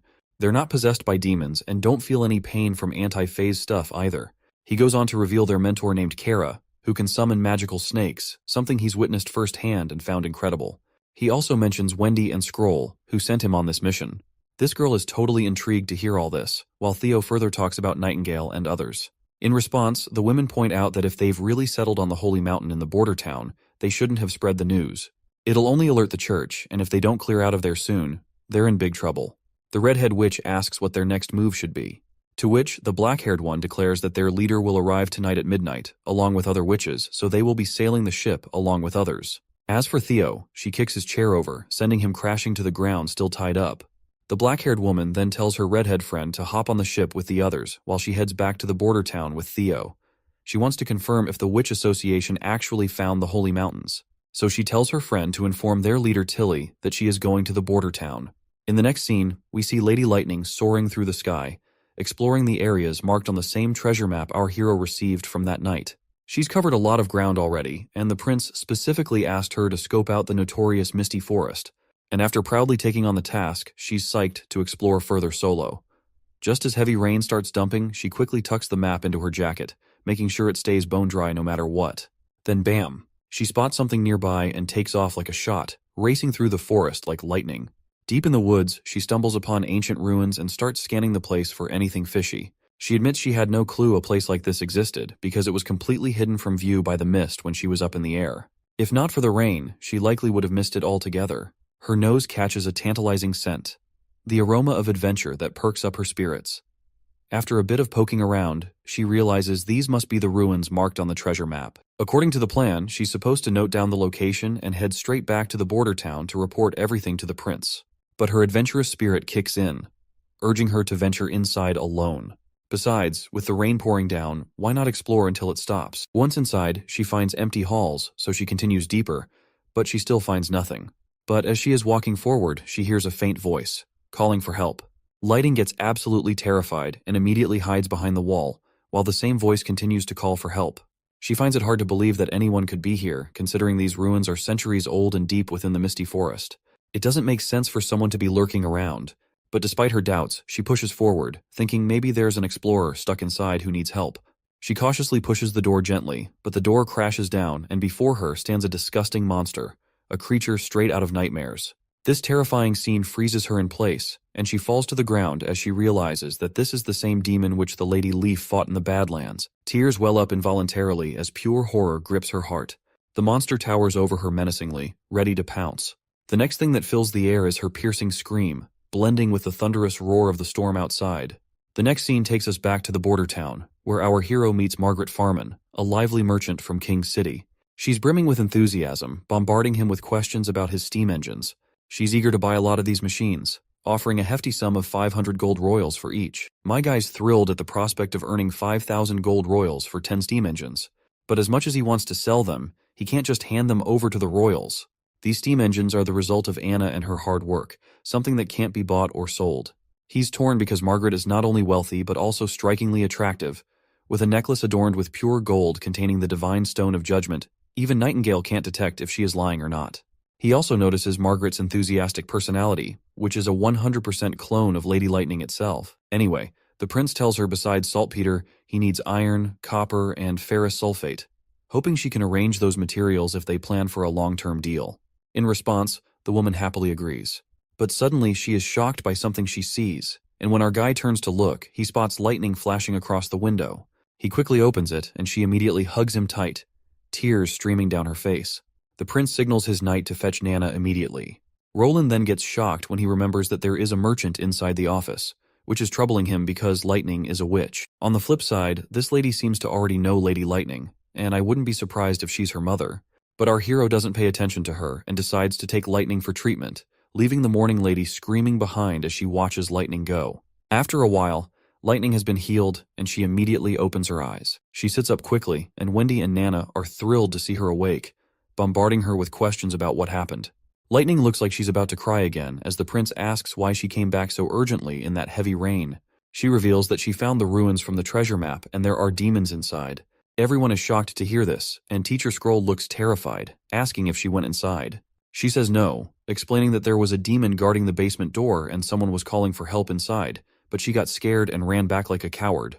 But the prince reassures her that she made a wise decision because a smart explorer doesn't rush into danger without assessing the situation first. Lady Leaf adds that it's possible a witch might be trapped inside since besides witches, no one else can reach the depths of the Misty Forest. But considering it's a ruin from 450 years ago, surviving alone there seems impossible for anyone. Lightning mentions there were no signs of human activity near the ruins, while Wendy points out that the area is teeming with terrifying wildlife and lacks suitable food, which makes it clear that someone can't live there alone. The more they ponder, the deeper the mystery gets. Lady Leaf decides they need to find a way to rescue whoever might be inside. That's when our hero steps up, urging everyone not to fret because they're not clear on the whole story yet. To find out, they've got to venture inside. He eagerly declares they're going into the ruins and he'll figure out a plan to save whoever's there. Together, they're set on facing the demon and coming out on top. Shortly after, that same noble bursts into the room, asking about Lightning's condition. Prince reassures her, and as she breathes a sigh of relief, we catch a glimpse of Margaret's peachy ass. The prince apologizes for neglecting her earlier, explaining that Lightning was in critical condition. He explains that this is precisely why he told her to take off her divine stone of judgment. The woman gets cheeky and asks if Lightning is one of those witches. The boy reluctantly confirms it, and Margaret bursts into joy, claiming she knew it all along. She proudly declares that being from the Thunder family, it's natural for Lightning to be an extraordinaire.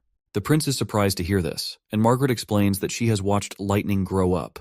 He then asks her about her connection with Lightning, and she spills that she met her while tagging along with Lightning's dad's exploration crew. Thunder, the hero of the fjords, uncovered Twin Peak Island, Sea Dragon Fjords, and mapped out the eastern coast and Infinity Cape during their voyage. Margaret explains that Lightning was born on the ship, but sadly her mother passed away from sepsis. Being the only woman on board, Margaret stepped in as Lightning's pseudo-mom, feeding her oatmeal since breast milk wasn't an option. After the voyage, Margaret bid farewell to the crew and set up her own business in Greycastle's capital. But 10 years later, she heard that Thunder and his crew got caught in a hurricane and supposedly sank to the bottom of the ocean. She never bought into that nonsense though, and now that she's seen Lightning still kicking, she's convinced real explorers wouldn't just go down like that to some measly hurricane. The boy then asks if she's not bothered by Lightning being identified as a witch, and she bluntly says no. Nightingale, lurking in the shadows behind, taps the boy on his left shoulder to confirm the lady's honesty. On the other hand, Margaret goes on to explain that witches are both beautiful and powerful, which are the qualities she admires. She admits she wanted to adopt witches like our prince does, but the capital's prejudice against them squashes that idea. They both happily shake hands, bonding over their shared love for witches. Once they are finally partners, the woman immediately bombards our hero with questions if there are also more witches other than Lightning. She asks him how he met them, their abilities, and all that jazz. Looks like my guy's already feeling worn out just looking at her enthusiastic personality. He is not sure if he can keep up with her. Meanwhile, Theo and the other witch finally arrive at Bordertown. She remarks it's quite the place for the Western Realm, not what she expected the association to choose. She then grumbles about why there's no one here to roll out welcome mats for her. Theo pulls out a blue flag and waves it while standing over the hill. He explains it's a signal to the association that he has arrived with a witch at Hill. Meanwhile, the witch demands food. After hearing her demand, Theo sighs inwardly, remembering how she's been making him foot the bill for all the fancy meals on their way here, bossing him around with that massive sword of hers. And right now, she warns him once again that if he tricked her, he'll find his head rolling on the ground along with anyone else involved. Not wanting to provoke her further, he rolls his eyes and offers her the pouch of snacks. She explains that her friends should already be on a merchant ship sailing towards the fjords, making it too late for Theo even if he is trying to rat them out. Hearing this, the boy reminds her of the terrible environment at the fjords. The witch agrees, mentioning their plan to establish a sanctuary for witches there, led by Tilly Wimbledon. Once he hears that name, he is shocked to realize she's the sister of our hero. Right on cue, she notices someone approaching. She detects magical signatures and confirms that there are indeed witches nearby. Once they reach her, Nightingale immediately extends her hand and welcomes her to Border Town. As they stroll through the bustling town in the dead of night, the newcomer raises an eyebrow at the sight of children still being taught at this hour. Teacher Scroll explains it's a night school run by the town, catering not just to kids but to everyone studying here who's done with their day's work. The scar-faced woman then asks Nightingale if she is transcendent. Well, looks like our girl has never heard of this terminology before. The scar-faced woman then explains that transcendents can detect the shape and flow of magic due to transformations within their bodies caused by power. Teacher Scroll chimes in, admitting she can also sense many sisters in the crowd, but isn't sure if this qualifies her as transcendent. Scarface reveals that transcendent witches are exceedingly rare, with only 1 in thousands of witches being one. She herself has only met 3 so far, including Nightingale. The newcomer wisely advises her to keep her transcendent status under wraps, hinting that it's a closely guarded secret by the church as well. Meanwhile, Nightingale, ever vigilant, keeps a sharp eye on this new gal. She can clearly see that this woman is definitely a powerhouse, especially with that giant-ass sword that looks like it'd be a challenge for anyone to just hold. Scarface then inquires about the association's leader, Kara. In response, Nightingale somberly reveals Kara's death while she was looking for Holy Mountains. The new witch takes it hard and wants to know about their new boss. That is when they point her towards the castle, where all the witches also live. Hearing this, the woman's reaction is instant. She gets all edgy and asks if they've signed some shady deal with the ruler. But before she can get more rowdy, Wendy comes rushing and hugs this Scarface woman as if she's found her long-lost sister. Tears of happiness well up in Wendy's eyes as she thanks this woman for helping her back then, tearfully revealing that she is Wendy from the choir. Well, it turns out this Scarface woman is the same girl who wiped out all the priests inside that prison when Wendy was first thrown in. Shortly after, the two girls have some time alone and start catching up on the past. We also learn this woman is known as Ash. She reveals that once she escaped the cell, she went on to eliminate some of the management and even fought off the Judgment Army soldiers who tried to stop her until the Sacred Punishment Army finally arrived.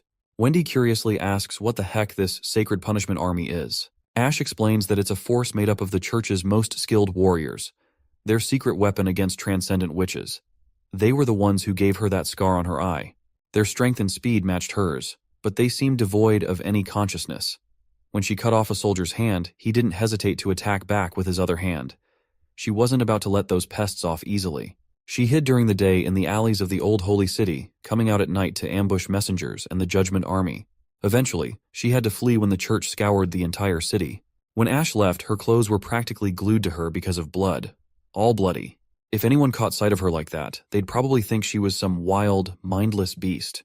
Wendy tries to calm her down, saying it doesn't matter now. She can blend in and live normally here because Roland Wimbledon, their ruler, treats their sisters well. But when Ash hears our hero's name, she flips out and rips the cup with her bare hands. She demands to know if Wendy is working for Roland Wimbledon. In response, the girl reluctantly nods, and Ash grabs her hand, yanking her out, insisting they can't stick around. Well, it looks like Ash also has the same image of Roland Wimbledon as others have, and she too thinks that he is just a pervy trash. The next day rolls around, and the women finally swing by to visit the prince. It seems like she's pushing to take the witches living here, but our hero isn't too thrilled by her unreasonable requests. Ash then reminds the prince that witches aren't anyone's property. They're free people just like everyone else. The boy is surprised by her boldness, and he assures her that he never considered them his possessions. Everyone in the border town lives there by choice, and it's their best sanctuary. The prince then warns her about the fjords she wants to take them to. He explains that crossing the sea is risky, and the fjords itself is plagued by erratic weather, tsunamis, and hurricanes, which makes it an unsuitable place to live. But the girl confidently fires back that Tilly Wimbledon is the one leading the charge. The prince is gobsmacked to hear about his sister and asks if Tilly hasn't already disappeared.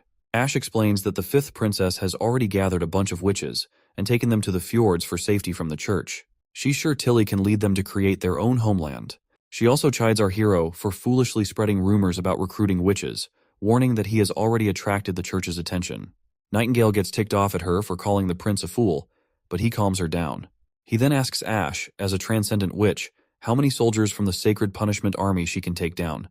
To which, she confidently states she can handle 3 quite easily. The prince stands up from his table, brimming with confidence, and boldly challenges her, saying she'll face off against his top knight. If she loses, it proves he can defend against the church's best armies. Ash wastes no time accepting the challenge, but is disappointed when the prince says he needs a week to prepare. He suggests she hang around the castle to experience town life from a witch's perspective, hoping it might change her mind about them.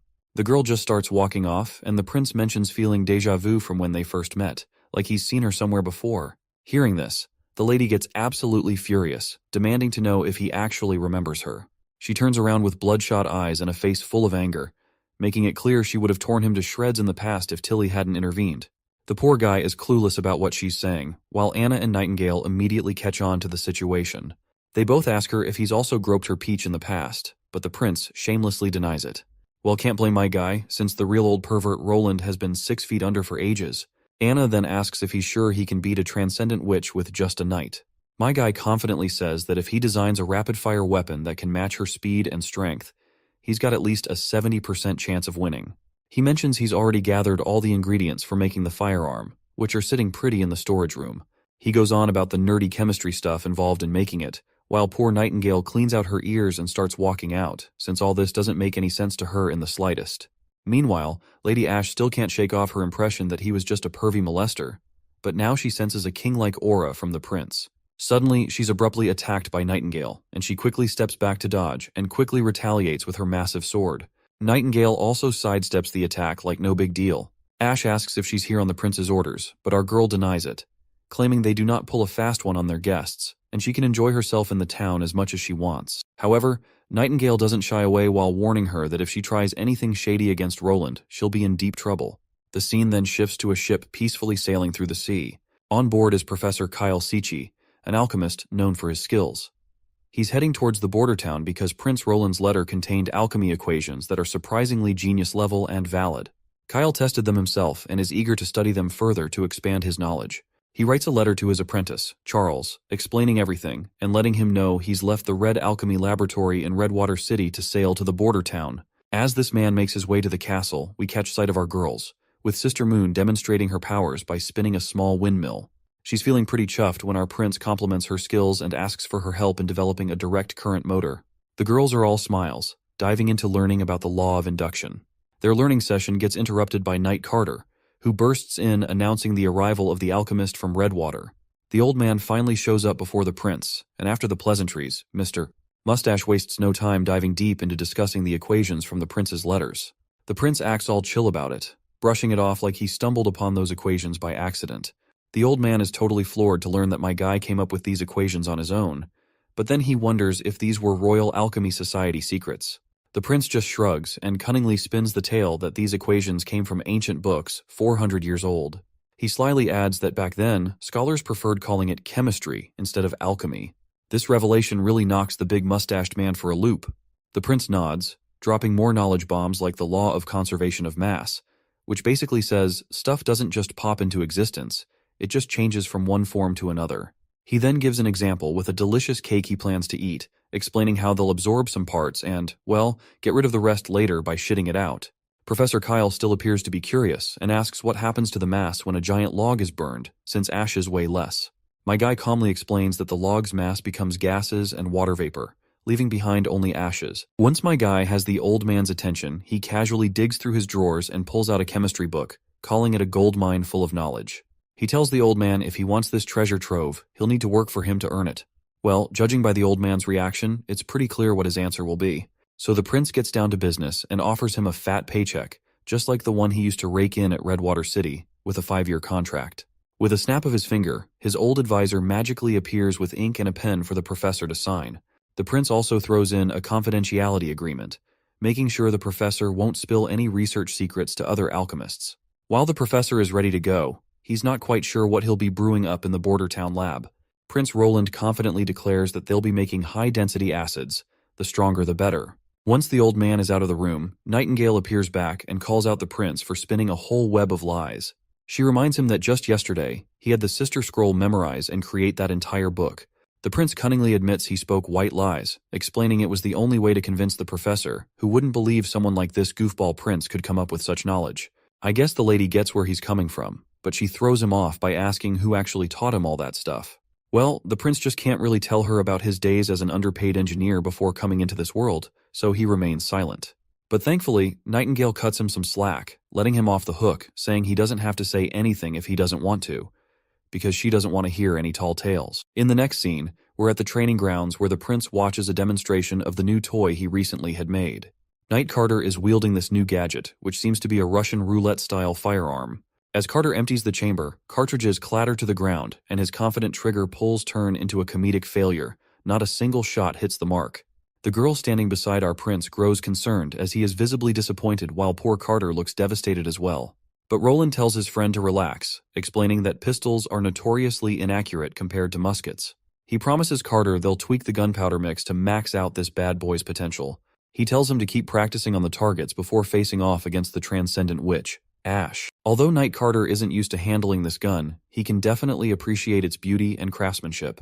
Meanwhile, the prince reminds Carter not to lose the bullet casings since they're reusable and precious. Back at the castle, Lady Ash seems visibly upset.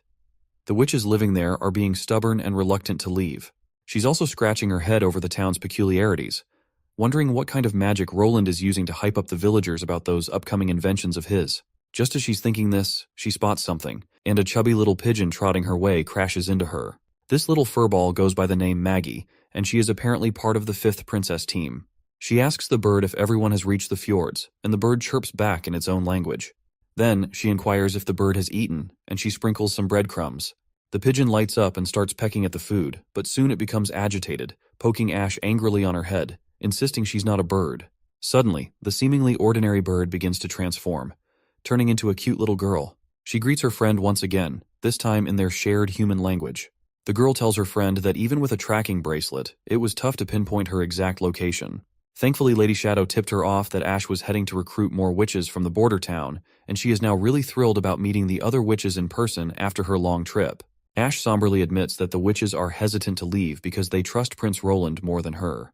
Maggie is surprised by how both siblings seem to have a soft spot for witches and are willing to welcome them. Ash then reveals her upcoming battle with the prince. If she loses, the prince won't allow her to take any witches, and she doesn't want to disappoint Princess Tilly by going back empty-handed. The little girl then reveals she saw a carriage with church flags as she flew here, and it was carrying around 10 people. Ash is confident they are heading to the border town due to the rumors about border town recruiting witches spread by the foolish prince across the continent. However, she's also pleased because after winning the match against them, the presence of the church will give her more reason to recruit other witches to the fjords. Once the church arrives, Roland will truly understand how badly he has messed up. Or at least, that's how Ash sees the situation. In the next scene, Lady Lightning zooms across the sky, looking super happy. She's loving these goggles she's got on because they keep her eyes comfy even when she's flying crazy fast, all thanks to the prince. Suddenly, she spots this big pigeon. Instantly, she starts daydreaming about roasting it for dinner tonight. She's tired of having buttered toast and mushrooms daily, and her mouth is practically watering at the thought of juicy roasted bird. So, she bolts straight towards the pigeon, which is, of course, not to a pigeon at all. Poor Maggie freaks out when she sees Lightning hot on her tail. She starts flapping like crazy to outrun her, but Lightning, who is renowned for her speed, quickly catches her and they both tumble to the ground. Maggie, in a panic, tries to wriggle free while Lightning whips out her knife. The sight of that sharp blade terrifies the poor pigeon even more, and that's when she decides it's time to reveal her true form. She transforms back into herself, still teary-eyed from the close call of almost becoming dinner. Lady Lightning is left staring blankly, wondering where her delicious bird went, while Maggie cries like a little baby, pretty sure she's going to get eaten before she can turn back to the 5th princess. Lightning, trying to make sense of things, asks the crying girl if she's a witch too. Maggie stops crying for a moment and, while pouting, reluctantly says yes. Our girl immediately greets her, and they exchange names, although Maggie still hasn't quite forgiven her for trying to make a meal out of her. She then notices the tracking marker on Lightning's chest, which our girl hadn't even realized was there. Maggie reveals that these special stones are used to track the wearer's location, specifically made for witches, and only react to their matched stone. That is when Lightning explains that her father gave her one, and she always thought it was just decorative jewelry. She then asks where Maggie got hers, but she refuses to spill the secret, as Ash doesn't want her to tell anyone. Mention of Lady Ash makes Lightning realize she's with her too. She explains how Ash has been trying to convince everyone to leave this place. While Lightning boasts about all the incredible inventions, weapons, and other wonders my guy has been producing, things never seen before in this world. The girl asks if she can see these wonders for herself. Lightning, with a sly grin, suggests she can, but only if she joins the Witch Union and becomes part of the border town. Of course, Maggie decides to stick with Ash, and Lightning keeps on chatting about all the cool stuff to do around here. She's going on about the mushrooms they munch on, the yummy food they feast on. Just thinking about it makes Maggie's tummy rumble. By the end of it, Lightning's got Maggie convinced to stay. She tells her to tag along if she wants to have a blast. While they zip around town, Prince Roland and the professor are busy experimenting in the alchemy lab. Meanwhile, the girls are in the forest, gathering some delicious mushrooms to munch on. Along the way, they spot Wendy too. Later that day, they spend the evening studying. The next morning, they head to the northern mountains where people are busy making bullets for guns. Back at the castle garden, they have a great time, and Maggie is enjoying every moment. Afterward, they head to the outskirts of the border town where Carter is diligently practicing his shooting, and it looks like he's improving his aim at the targets. After a few days of hanging out with Lightning, Maggie comes back to Ash a bit late. Ash asks why she's been showing up late these days. Maggie happily shifts back into her human form and tells Ash that Lightning took her bird hunting. She even offers Ash a drumstick, but she declines with a cool, "No thanks." Maggie then happily starts munching on the drumstick herself, which Ash finds kinda creepy. Watching a bird eat another bird isn't exactly normal. Then, Maggie asks why Ash hates this place so much. She also tells her own desire that she kinda wants to stay here, because Prince Roland's always throwing fun parties and sharing grub in the backyard. He's easy to chat with, not like those stuck-up elites, just a simple, caring dude. As Maggie continues to highlight the positives of their current place, Ash's response remains unchanged. She grabs her head in frustration, knowing Maggie's life was full of misery until the fifth princess took her in, so it's natural for Maggie to see the bright side of this place now. Suddenly, Ash snaps at Maggie, reminding her that this place is constantly threatened by the church, and their lives could end as soon as the border town is attacked, especially since no one can defend against the Divine Punishment Army. But Maggie confidently shrugs off the concerns, asking Ash what if they actually defeated the church. Ash nods, sharing her own hope for that outcome. That's why she wants to spar with them, to show that they can't defeat the soldiers of the Judgment Army. The day of the battle finally arrives, and Sister Echo states the rules. No hitting the head, and anyone can surrender at any time. As long as they don't die on the spot, Nana's healing ability will restore everyone to their original state. The prince asks if anyone has any questions. When no one responds, he decides to let the match begin. Both contestants stand before each other. Ash is quite concerned to see that this knight doesn't have a sword or spear. Heck, he doesn't even have any armor. She wonders if he might be using a crossbow, but she brushes off her concerns and grips her sword tightly, confident that as long as she gets close to him quickly, she can make him beg for mercy. But it looks like this isn't going to be that easy, as Carter is also ready with his gun. As soon as the prince gives the order to start the match, Captain Ironaxe immediately hits that gong with a loud bang. Both contestants wield their weapons, and Ash immediately swings her sword from afar. The mere swing of her sword startles Carter, but he takes aim and starts shooting. When Ash sees those bullets coming, she sidesteps them in the nick of time, which still leaves her grazed over her face. She takes her stance and starts running forward, determined to close the distance between them. Her speed is so fast that she feels like a blur, and even the onlookers are amazed by her such reflexes. But Carter keeps his ground and continues shooting at her, trying to hit the bullet right at the perfect place. As the bullet comes flying towards her, Ash immediately blocks it with her giant sword. In an instant, before Carter can react, she attacks him directly in the gut, sending him flying backward. Everyone anxiously awaits the outcome, and when we look at Ash's face, blood is leaking down her cheek, while her belly is totally obliterated by the gunshot. Her consciousness starts to fade as her vision blurs. The crowd rushes to heal Carter before it's too late, while Ash weakly declares her victory to our hero. She then collapses, falling into the prince's arms. Before we progress the story further, let's take a look into Ash's past. Once dismissed as nothing more than a beggar in the bustling streets, Ash's life was anything but easy. On this particular day, the town is buzzing with excitement because the princess has come of age, and they're having a grand ceremony where food will be distributed to the people. The church's prestigious Archbishop Tayfun is set to host this grand event alongside the princess. Hearing the mention of the Archbishop, Ash smiles, a smile that doesn't quite reach her eyes, probably because she's looking forward to taking that man down. As the princess's carriage finally rolls down the streets, Ash forces her way to the front line through the crowd. The fifth princess steps out of her carriage and the crowd erupts in cheers. Amidst the sea of faces, the princess notices someone who stands out the most for her, and it was Ash. Their eyes lock and time seems to stand still. In that brief moment, there's a flicker of recognition and something unspoken passes between them. Once we're back in the castle, Ash gets summoned by the princess. A servant nudges her forward, and the princess can immediately tell she's a witch. She reassures Ash, saying she won't have to wander the streets anymore. And that is also when the fifth princess gave Ash her name, since she was nameless before that point. In the current moment, she finally wakes up from her unconscious state. The bird girl excitedly jumps at her friend and hugs Ash tightly. Ash lifts her overly enthusiastic friend and asks how long she was knocked out. The girl replies it was just one afternoon, explaining that Nana patched her up, piecing together her scattered parts to heal her belly almost completely. She continues to praise Nana's amazing healing powers, though Ash doesn't pay much attention, because her mind is already on a mission to meet our hero. While our hero was chilling alone, Lady Ashe barges in like she owns the place, all excited to claim her victory in the bet. Prince Roland, being the good sport he is, admits defeat gracefully. After claiming her victory, Ashe gives the prince props, saying he indeed has potential to fight against the God's Punishment Army. She's curious about the weapon Knight Carter used during their match. Prince Roland proudly shows off his pistol, thinking it's the next big thing for his troops, and everyone will be holding these bad boys in the battlefield. He even jokes about how it could turn a farmer into a formidable warrior against the army. When Ashe asks for one of the guns for herself, he simply tells her to just stay here in the border town and join the Witch Association to gain access. Ashe politely declines, and then drops the bombshell that she's heading back to Princess Tilly's place. She invites our hero to join them at the fjords if he ever needs shelter. In response, Roland says the same thing to her, assuring her that Bordertown doors will always be opened for her to join. Just as Ashe is about to leave, Roland calls her back and offers her a custom-made sword, crafted by Anna, to replace her old busted one.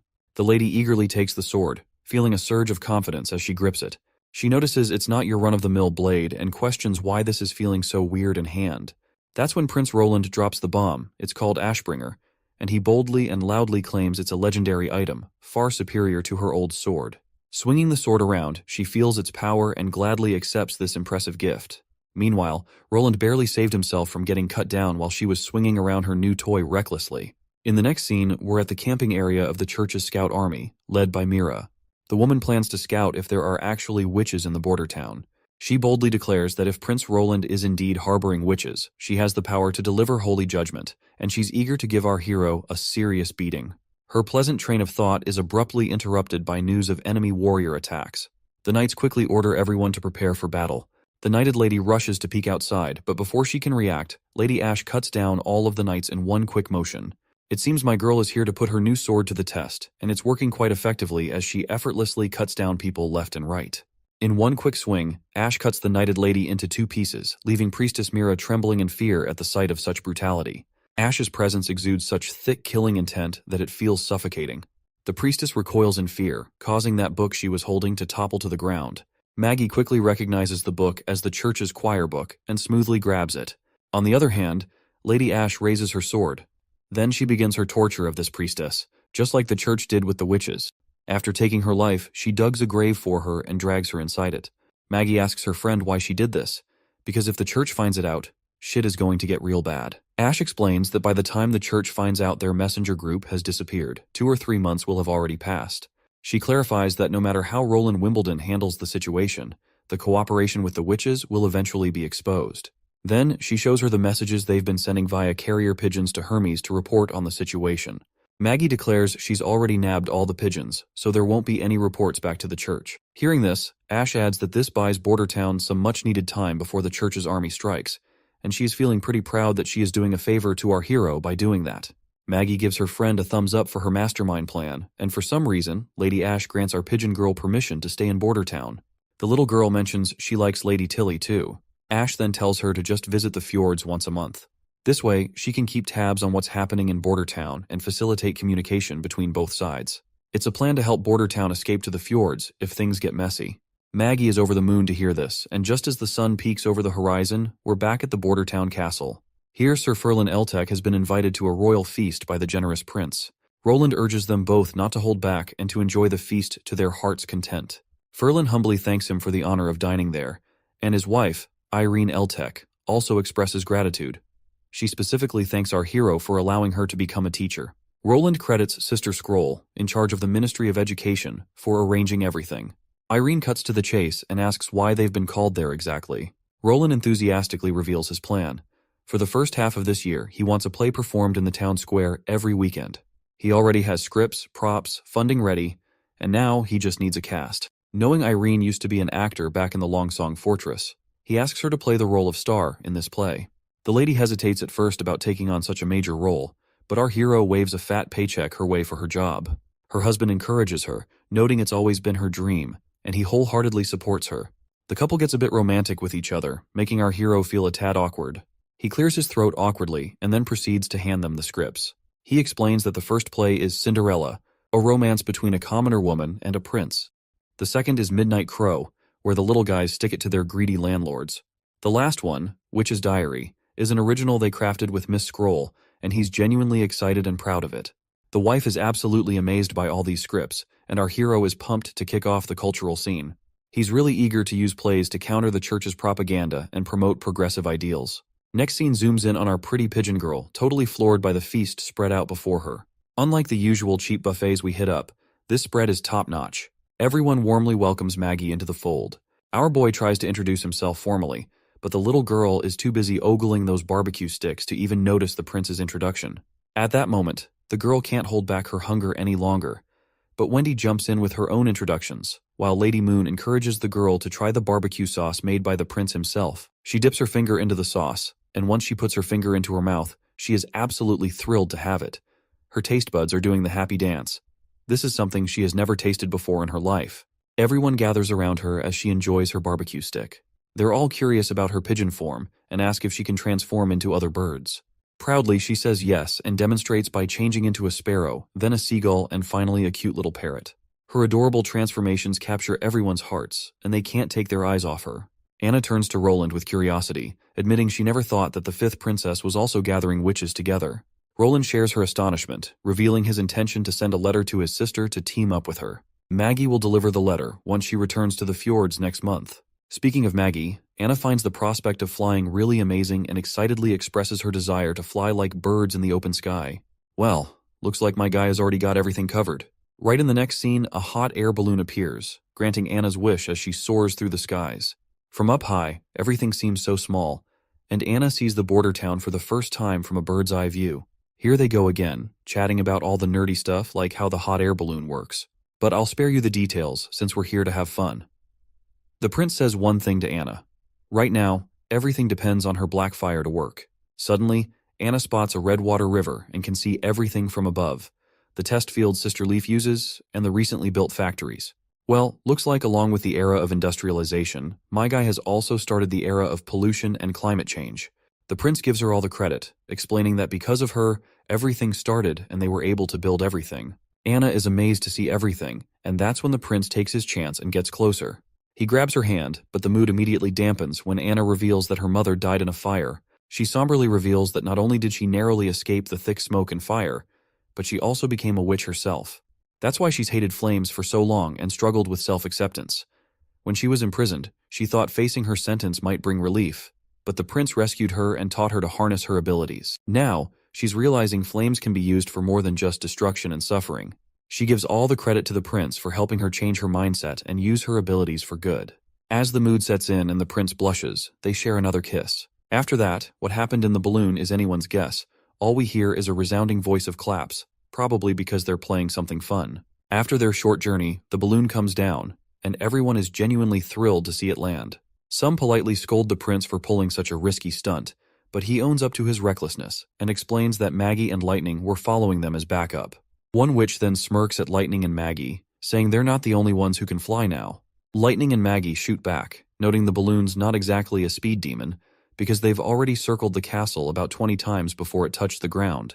Nana seems super pumped to take a ride in the sky too, and they all eagerly ask if they can hop on the balloon. Anna explains it can only hold 2 people at a time. Meanwhile, the prince is still busy apologizing to the ladies for going in the sky like that. And as Anna and the prince are getting grilled by the others, they accidentally bump into each other while stepping back. They share a smile, perhaps because the prince enjoyed playing clap-clap with her in the balloon. Meanwhile, Nightingale, munching on snacks as usual, feels a bit left out. She probably wanted to ride with the prince too. Even her precious cake slips off her plate and falls to the ground, and she quietly walks away. Once he's off the hook from the questioning, the prince waves to the girls and starts to leave. On the other hand, Wendy also notices Nightingale's absence. As night falls, we find Nightingale sitting alone, looking kind of down. Wendy pops into view and asks her why she slipped away quietly this afternoon. Nightingale stays mum at first, just saying it's nothing. But then Wendy pulls her clothes aside, flashing her impressive assets under her gown, reminding Nightingale she can chat to her about anything. Nightingale blushes, probably because Wendy's bosom is bigger than hers. Later, they're lying side by side on the bed, and Wendy keeps nudging her friend to spill what's on her mind. Nightingale reminds her friend that what the prince said about marrying a witch was true, because she can tell when someone is lying. Wendy immediately warns her never to reveal this to anyone in the Witch Union. When Nightingale asks why, Wendy explains that the prince is destined to become the king of Grey Castle, and the kingdom might not support a king without an heir, which could also affect the future of witches. Wendy also senses that her friend is bothered by the close relationship between our prince and Anna. She asks Nightingale if she would rather become the queen or stay by the prince's side as she is. Nightingale chooses the latter. Wendy reassures her that she's already by the prince's side, so there's nothing to worry about. She advises her to come to terms with it and live happily just being beside the princess. The scene shifts to the Holy City, where someone is getting brutally tortured by these filthy priests in the name of ceremony. The pain is so intense that the man begs for death instead of enduring it. Meanwhile, Archbishop Maine seems to be really nervous. Just then, the big boss of the church arrives and orders Maine to stop. Priest Maine spills the beans right away that this guy also flunked the test for the elite judgment army, and the man before us is undoubtedly Pope O'Brien. The Pope tells him to let the guy rest, and when he says rest, he meant to cut this failed subject off brutally right then and there. Then the Pope grabs his junior's hand and assures him that back in the day, he was way more nervous than him when he first hosted the ceremony. He mentions he even puked all over the place at 45, and the smell of blood made him dizzy.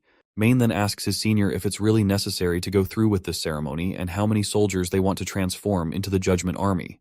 The old man just walks off, telling him to hang tight. He says that when he becomes the next pope, all his questions will be answered in the church's secret library. Suddenly, a man grabs their attention, and Pope is absolutely thrilled to see if he's going to participate in the ceremony. The man on the ground agrees and introduces himself as Rekut Rote, part of the Holy City Guard team.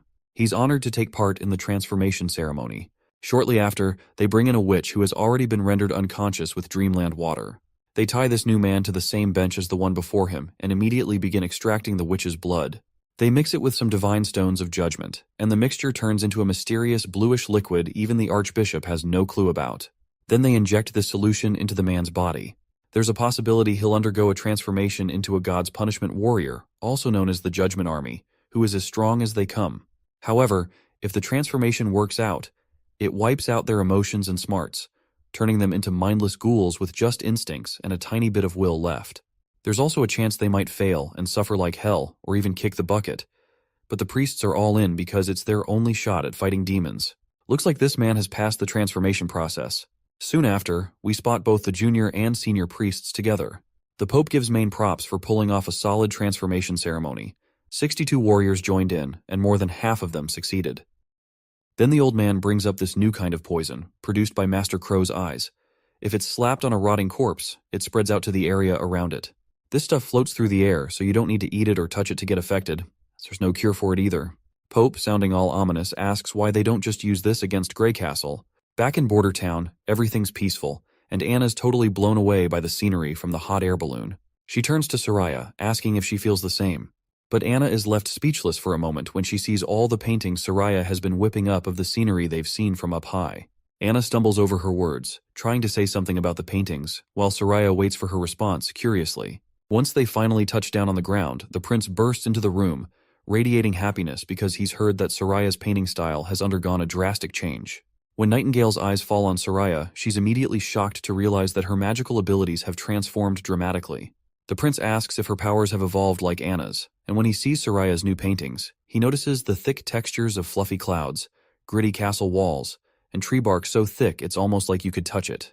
It makes the paintings feel super real. Meanwhile, Soraya admits that she can increase the thickness further but didn't do it because it would cause her a lot of pain. Nightingale tries to peel off the texture of the tree but fails. Then Anna uses her strings to pop out the texture, which looks like real wood. The prince turns to the painter, asking how she increased the thickness of the paintings. She suddenly gets it and spills that it's all because of what she saw from the balloon, stuff she'd never seen before. Her old paintings, which she thought were realistic, turned out to be totally off. Like trees looking all pointy and mountains not making sense, everything was like in 2D. So, she wanted her art to match those epic views. She started thinking about those tiny balls our hero talked about, which are atoms, and she imagined her brushstrokes as layers of colorful balls stacking up to create the whole picture. And bam, her paintings get textures, green trees popping up, and deep blue rivers sinking down, which gives the paintings a 3D effect. Soraya blushes, claiming her ability isn't as useful as Anna's since all she can do is paint.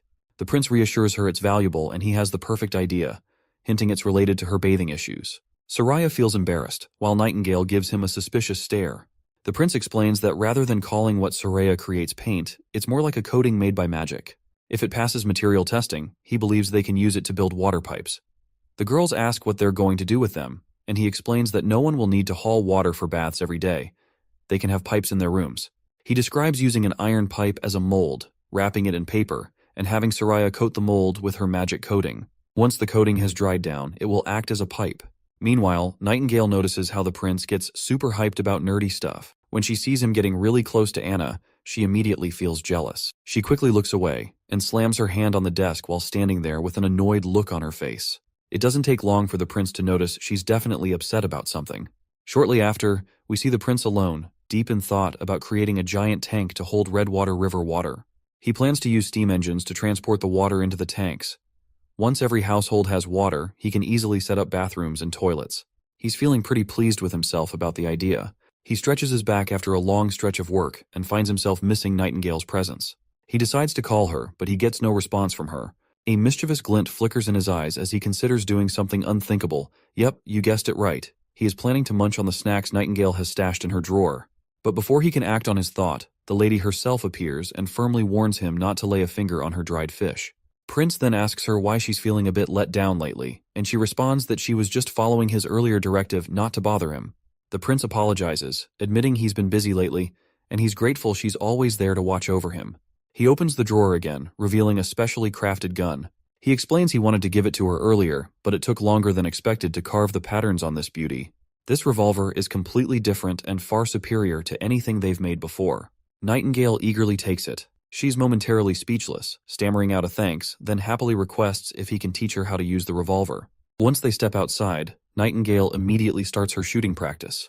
Surprisingly, she hits the target dead on with her first try, which is impressive considering poor Knight Carter hadn't hit a single bullseye after days of training.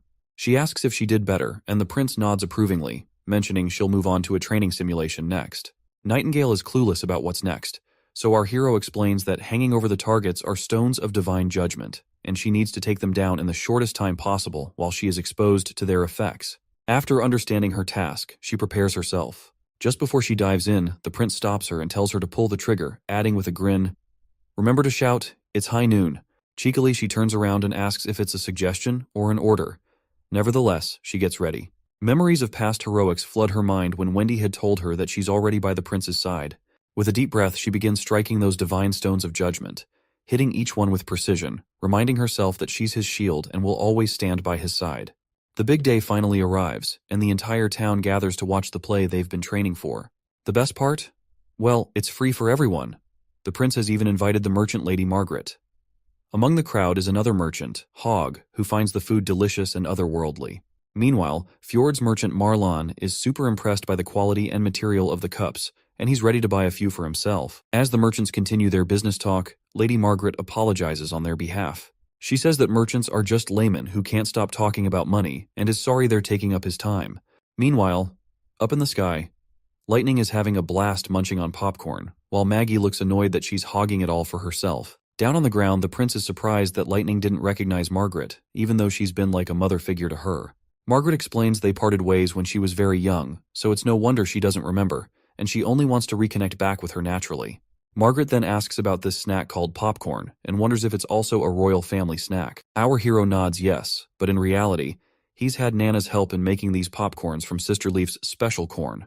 He can't imagine watching a show without munching on them. Well, Margaret isn't fully convinced yet, because she has lived in the king's city before. Without being rude, she asks him to hold off on flattering her, and then asks about his closest friend in the city.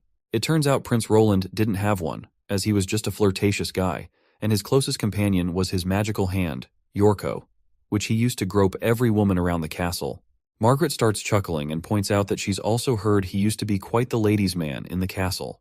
Poor Roland feels a bit embarrassed that he let slip something awkward to her. He then changes the topic and urges everyone to focus on the play, and thus begins the story of Girl Cinderella, with Lady Irene, wife of Ferlin Eltec, playing the role of Cinderella. Another standout in the cast is May, known as the Star of the West, who looks stunning on stage. It doesn't take Margaret long to realize who she is, and she's totally amazed to see her there. Prince Roland tells her to watch quietly, but Margaret is so excited she can't help but sing May's praises loudly. It seems our hero hadn't anticipated Lady Irene would bring such a renowned friend to perform here in the border town. As the show continues, May's acting looks incredibly realistic. When she pushes Cinderella to the ground, the shove is so lifelike and powerful that everyone in the crowd becomes genuinely concerned. Even Prince Roland feels like that push was personal. As the play continues once again, the whole crowd is totally hooked, and even Lady Irene can't help but notice how her friend has everyone's attention. During the break, someone in the audience comments that the performance was so realistic they got a bit scared, encouraging Lady Irene to keep up the great work. She agrees enthusiastically, and this time Irene is determined to win everyone over with her own skills. When the play resumes, Lightning also has a little role of her own, playing a cute witch. Let's skip the play details, but by the end of this scene, it's Sister Irene who steals the show. May, usually flawless in her acting, finds herself overshadowed this time by Irene's outstanding performance. Well, it looks like seeing her friend win has made her even sadder.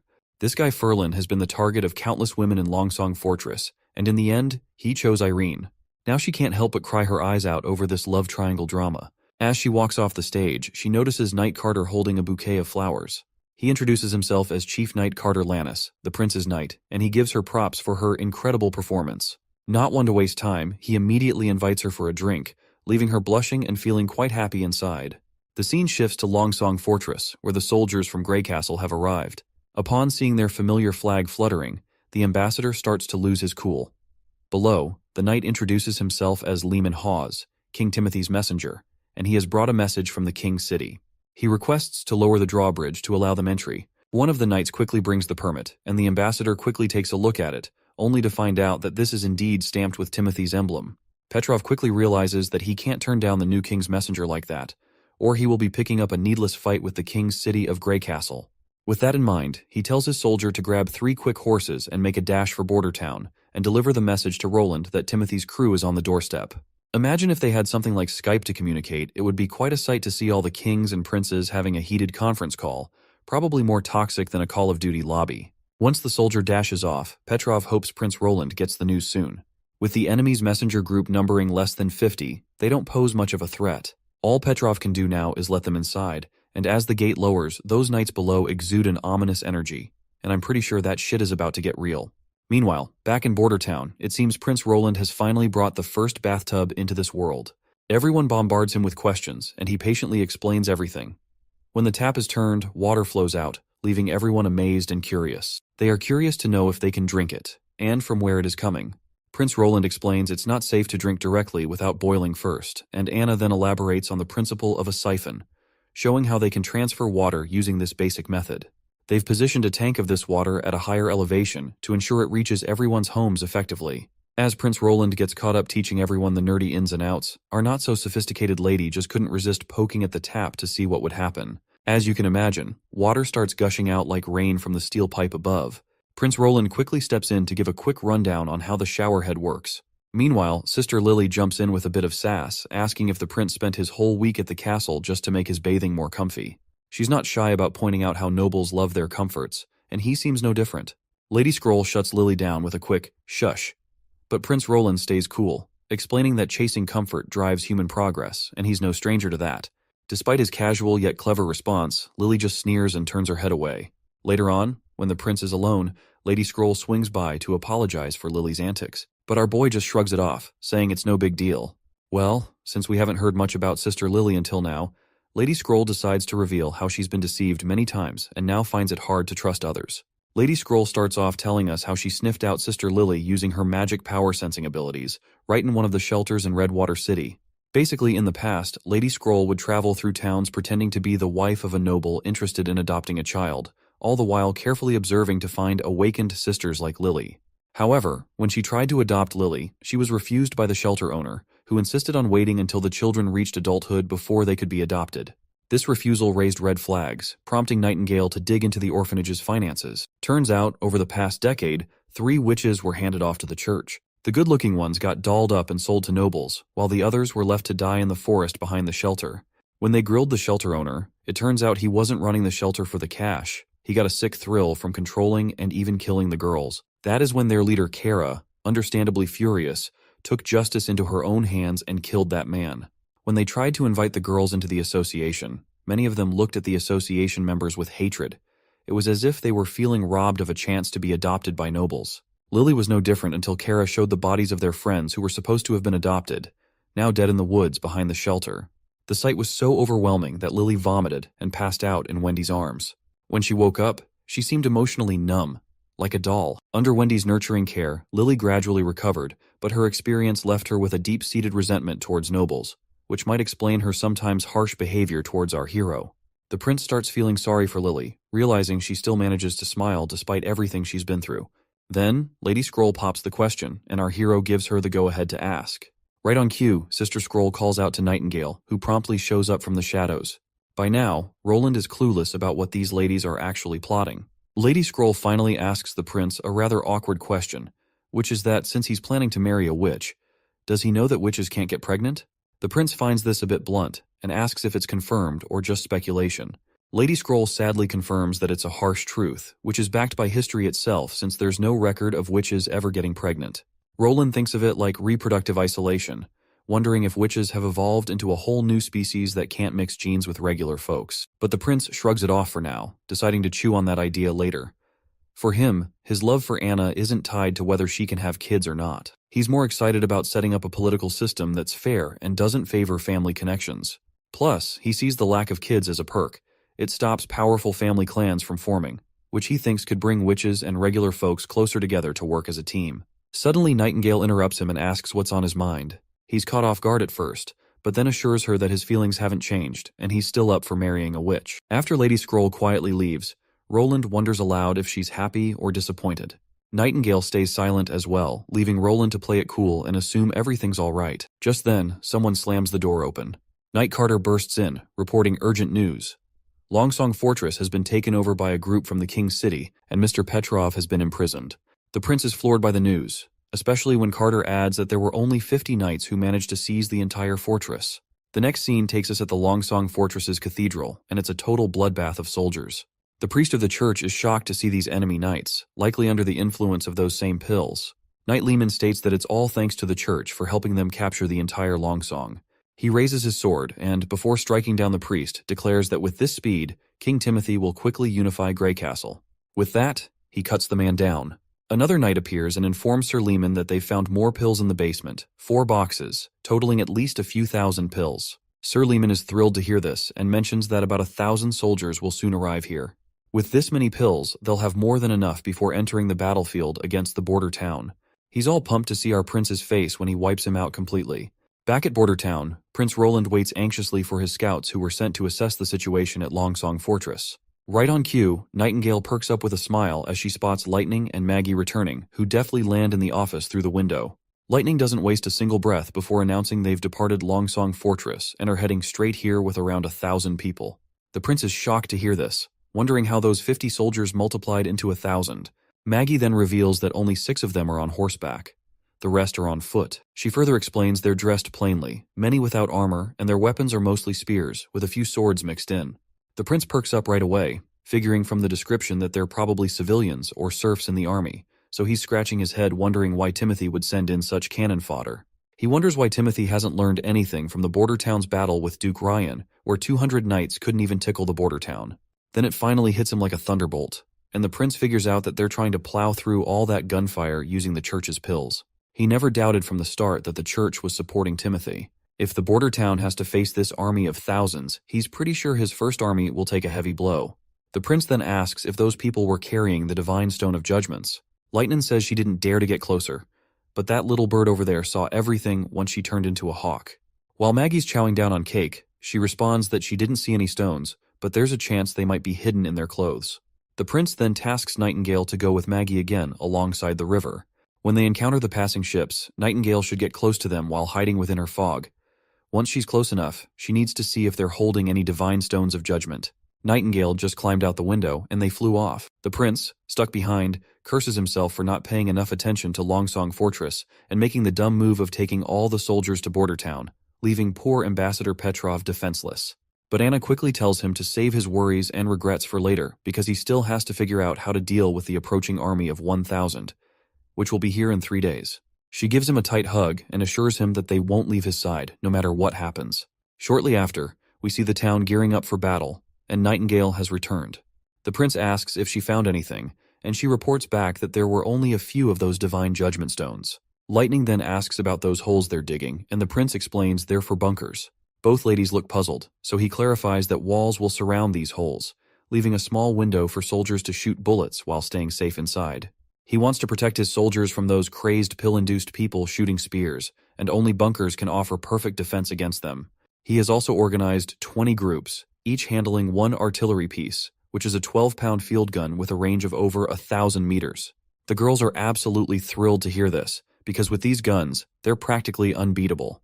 The prince suggests the returning scout group grab a bite since they must be starving after their trip. Meanwhile, Nightingale tells Anna to stick close to Prince Roland during the battle because she has a special mission to handle, to which Anna agrees and tells her friend to leave this to her. In the next scene, we see soldiers marching down, led by the ruthless knight Lehman, urging his party to hurry up.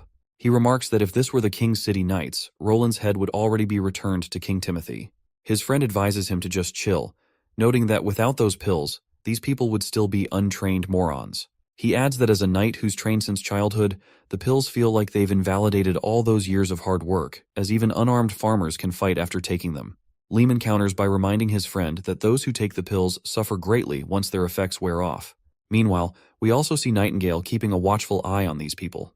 And shortly after, they hit the brakes, and the knight announces to his captain that they've spotted Bordertown's troops. Lehman expresses amazement, noting he never expected Ambassador Petrov to notify Roland so quickly. He reveals he's heard rumors about Bordertown using long-range weapons in their battle with Duke Ryan.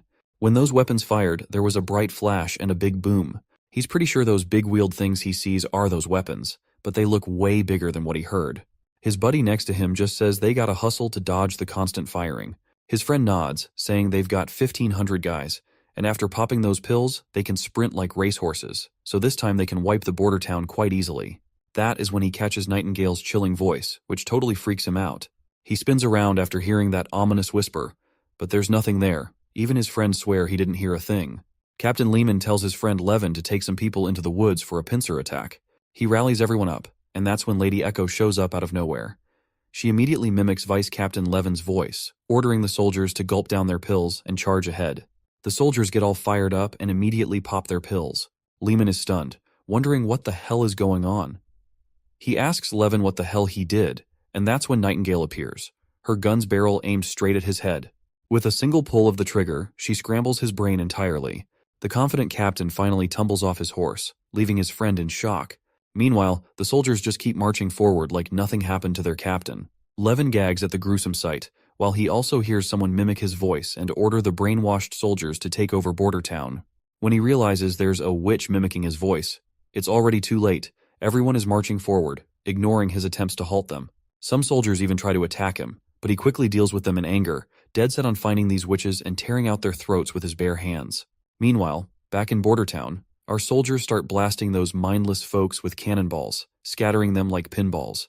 Those who manage to get close to the bunkers face gunfire, bringing down them for good. Our soldiers are freaking out to see these damn people running super fast even after losing their limbs. Captain Brian finally understands why the prince warned them that these people are more like demonic beasts than humans. The soldiers reveal that the mindless people are closing in. Brian orders everyone to aim and start firing. Once they do, the bullets find their marks right on target, and the soldiers keep firing relentlessly without flinching. Captain Thin Mustache reloads his gun and suddenly spots a mindless knight climbing up the bunker.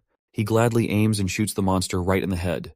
Suddenly, a soldier is left staring outside, but the captain yells at him to get down quick because the mindless people are throwing spears at lightning speed. However, the spears do nothing as they just hit the bunker wall and bounce to the ground. One soldier even jokes that he nearly shat his pants seeing those spears, but they turned out to be useless against the bunkers. But sadly, their assumptions are immediately proven wrong when a spear finds its mark right in one soldier's shoulder, causing him to collapse in pain. The captain is shocked and he quickly tells his soldiers to keep firing as he will look after him. The captain grabs the man's hand as he asks if he's going to die. The captain knows he is in bad condition, but not life-threatening. He can't pull out the spear recklessly, or it'll bleed more. He's confident Nana can save him and tells the soldier to hang on because he's not dying today. He assures the trembling soldier that once they finish fighting, they'll rush to Nana as soon as possible. Meanwhile, the mindless soldiers continue to charge at incredible speed across the littered ground strewn with corpses. They run between the fallen bodies with no regard. One of our elite soldiers quickly directs his comrades to adjust the cannons for a firing range of 300 meters and load the grapeshot rounds. With the command to fire, the giant cannonballs soar through the air, tearing through the ranks of the mindless attackers. Suddenly, one of those mindless guys snaps out of this pill's effect. He shakes in fear as he sees one of those giant balls stopping just short of his legs. He immediately bolts back, not wanting to risk getting flattened. After all, he's got 3 wives waiting for him at home. Damn, that's a lot of wives for a regular guy. Other soldiers decide to retreat too, finally realizing they were charging to their deaths for no good reason. Meanwhile, a stubborn soldier sticks to his guns instead of running. But let's be real. Who wouldn't rather be called a coward than take a 100-pound cannonball to the chest? The prince notices the enemies starting to scatter and disperse. He feels a pang of sorrow, knowing the pill might stop pain, but not fear. He's especially disgusted that Timothy used innocent civilians who aren't even soldiers. The guy with the spear in his shoulder has finally been brought to the infirmary, where Anna starts healing him right away. Meanwhile, back in the woods, Nightingale gets sniped by the enemy, but she disappears in the blink of an eye. The knight reports her escape, making Levin furious. He scolds his soldier for missing her when she was right in front of them. He orders his men to take the pill and bring her down as soon as she reappears. Meanwhile, roots and branches start creeping from above. Before the fools can react, Lady Leaf chokes them by their throats. Levin hasn't even finished cursing his rotten luck when Nightingale reappears.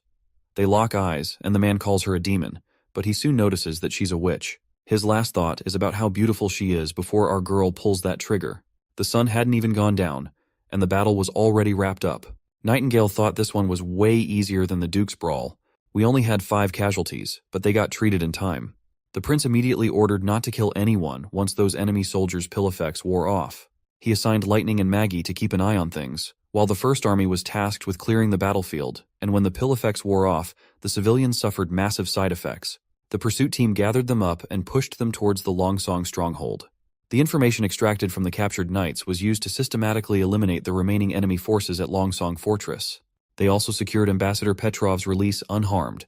Since he was part of one of the most influential families, the enemy knights did not dare to lay a finger on him. The prince also comes up with all new plans to ensure this mess never happens again.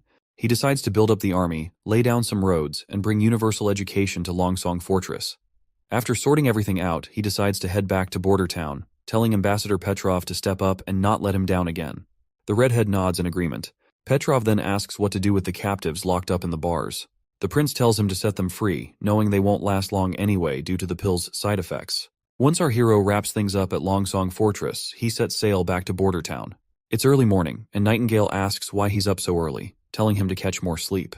She then asks if he's worried about the civilians who took the pill. It seems her hunch is right on the mark. He is still bothered by the fact that they were all forced by Timothy. He points out that if they hadn't taken those damn pills and been controlled by others, they wouldn't have died needlessly in some strange place they did not even know. The woman tries to reassure him, saying it's not his fault.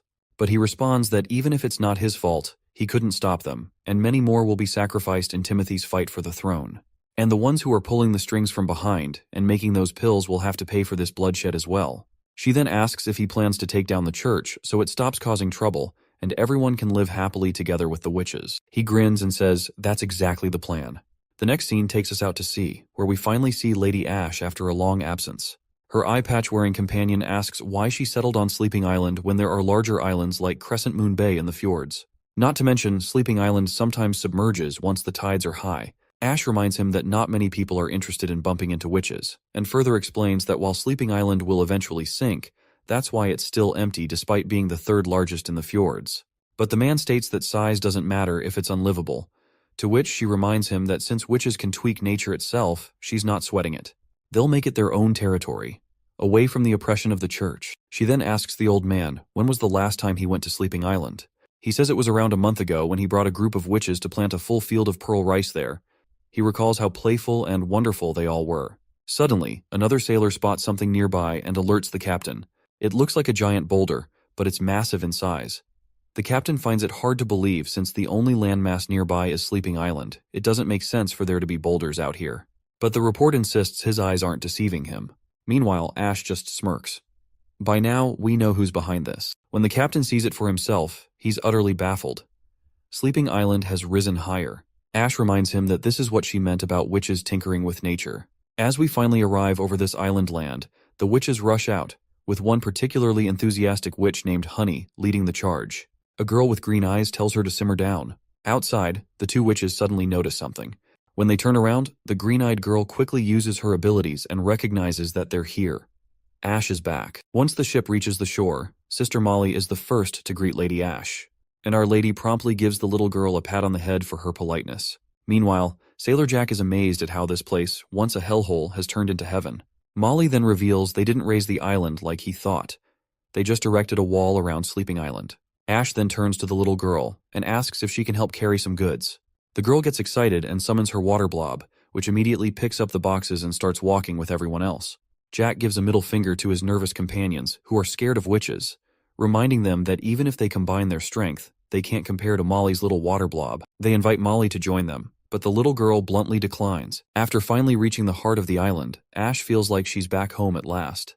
The captain is also completely amazed to see this transformation. He can't believe they've turned the island into a fortress. Inside, the place isn't flooded even during high tide, and the captain is pretty sure they're living below sea level right now.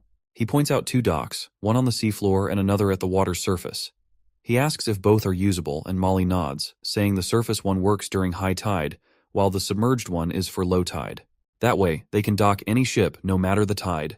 While Ash admires the place, Molly gestures towards the north and points out Lady Tilly's palace. They decide to split up since there are more goods to unload from the ship. Molly tells her senior to go on ahead alone. With a face full of admiration, Molly smiles once again. Meanwhile, in the castle courtyard, someone's practicing magic. She's pretty skilled in combat abilities, and her magic looks downright terrifying, not gonna lie. Once she stands still after her stunt, Ash sneaks up behind and covers her friend's eyes with her hands. The girl gets annoyed at Ash's sneaky move. And well, this girl is none other than Tilly Wimbledon herself. The 2 ladies greet each other with a warm, welcome home, and clasp hands like they're in love. Ash then asks her friend if she just summoned a flash of lightning a moment ago, wondering if it was her new magic ability. Tilly clarifies that it wasn't a new magic ability, it actually came from a magic stone. She takes off her glove and offers it to Ash, explaining that the stone enhances magic power and produces a different effect as a byproduct. Excited, Ash immediately wears the glove embedded with the stone. Tilly encourages her to give it a try, instructing her to imagine pouring her magic into the stone and releasing it once she feels the stone can't hold any more magical power. Ash follows the instructions eagerly, focusing her magic into the gem. However, despite her efforts, the gem fails to release lightning. Tilly smiles at her friend's adorable attempt and mentions that, as extraordinary witches with their ability to detect magic, they both should pull that off quite easily compared to other sisters. She reveals that she has tried the glove with over 100 people, but only a few could grasp the concept quickly and successfully release lightning. Ash jokingly asks if Tilly is implying she's stupid, to which the girl proudly responds that she herself nailed it on her first try. So yeah, Ash is kinda stupid in comparison. Suddenly, Ash surprises Tilly by lunging at her and giving her a sweet and unexpected smooch on the lips. I have no idea where this is going, but let's roll with it and bear with me. After sharing a passionate kiss for a solid 5 panels, they finally release their lip lock, and Ash affectionately pats Tilly on the head. That is when the little one reluctantly reassures her that she's not stupid after all. Tilly turns around still pouting and reveals that she's gathered a few other witches here, each with different powers that have piqued her interest. Ash, not quite following, asks her to clarify. Tilly starts by questioning the nature of magic itself, explaining how witches' powers have always varied widely. Even if their abilities seem similar, the way they perceive and use magic can be quite different. But these mysterious stones can standardize magical abilities for anyone who uses them. For example, anyone can produce the same kind of lightning if they unleash their magic through this stone. She speculates that magic might be this all-powerful energy, and witches can tap into only one of its forms. These stones act like amplifiers for magical power, but can't generate magic by themselves. It's unclear if they're natural or man-made, but rumors suggest they were taken from lost ruins. These are the only ones she's found so far, but she's heard about an ancient ruin in the Seawind region of the Eastern Forest. She's itching to check it out herself. Lady Ash spills that before she sailed off from Clearwater Port. She heard that Garcia Wimbledon's Black Sail Fleet is on the move, heading for the Seawind region, which is Timothy's turf. She figures Garcia is aiming to use the speed of her fleet to hit their rear camps surprisingly. Tilly chimes in, worried that if they keep duking it out in Seawind, the whole place might go up in flames, and the church could swoop in on the chaos to take advantage. She's afraid that without Greycastle united under one ruler, it'll end up like the kingdom of Everwinter, swallowed whole by the church. Suddenly, Ash notices a striking resemblance between Tilly and Roland Wimbledon, which totally freaks her out. When her friend asks what's got her stunned, Ash blurts out that Tilly looks just like Roland Wimbledon right now. The caring sister perks up at the mention of her brother, and she immediately starts grilling Ash if she met Roland, and also asks her about her trip to the western region. Once Lady Ash spills the details of her journey, Tilly immediately asserts that the person Ash saw is not Roland Wimbledon anymore. He must have been replaced by someone else. With a serious tone, she suggests that if Roland is gathering a lot of witches, either the witches are controlling him or one of them has taken on his appearance, pretending to be him. She argues that the knowledge and intellect he's displaying couldn't have come from the court mentors. Tilly reveals that her brother was always terrible at lying, so it's impossible for him to hide his true nature. The current person can't be her stupid, annoying brother, but still, he is her brother. He's probably the least troublesome among their siblings, and expresses her intention to reach out to him. Ash mentions Maggie stayed behind but will arrive by month's end with news from Bordertown. While they are waiting for Maggie, Tilly suggests they start their cleansing plan. She tells Ash they'll scrub the fjords clean of any church influence, making it a safe spot for witches. Ash playfully grabs her friend's hand, gives it a kiss, and promises to make her queen's wishes happen. The next scene shows our glamorous girl admiring herself in their newly made mirror. Others are also excited about it, giving all the credit to Soraya, who created a coating with mercury properties to make this crystal clear mirror that reflects perfectly. But Lady Lily, always confident, just shrugs, saying she's tired of seeing women always drawn to these kinds of things. That's when another sister reminds her that she's a woman too. Lily sighs and admits she is, but she points out her own lack of humanity's biggest weapons, gesturing at Wendy, who is standing nearby. Hummingbird finally understands what her friend is talking about, especially after seeing her own flat chest. While she hides behind Lily, she expresses her desire to have her hooters as huge as Sister Wendy's. Meanwhile, we also see Anna and the prince together again, this time tinkering with a microscope. The prince encourages Anna to give it a try. As Anna peers into the microscope, she's initially shocked to see something moving in the water, and a closer look reveals lots of little bugs swimming around. Everyone else gathers around, equally amazed to see what's going on. Maggie, on the other hand, is horrified and declares she won't drink water if it means consuming those creepy bugs she just saw. Lady Scroll questions if these creatures are real, prompting Prince to dive into a nerdy explanation about protists or unicellular organisms. He explains that they're living creatures, and there are even smaller ones like bacteria and viruses that also exist in water.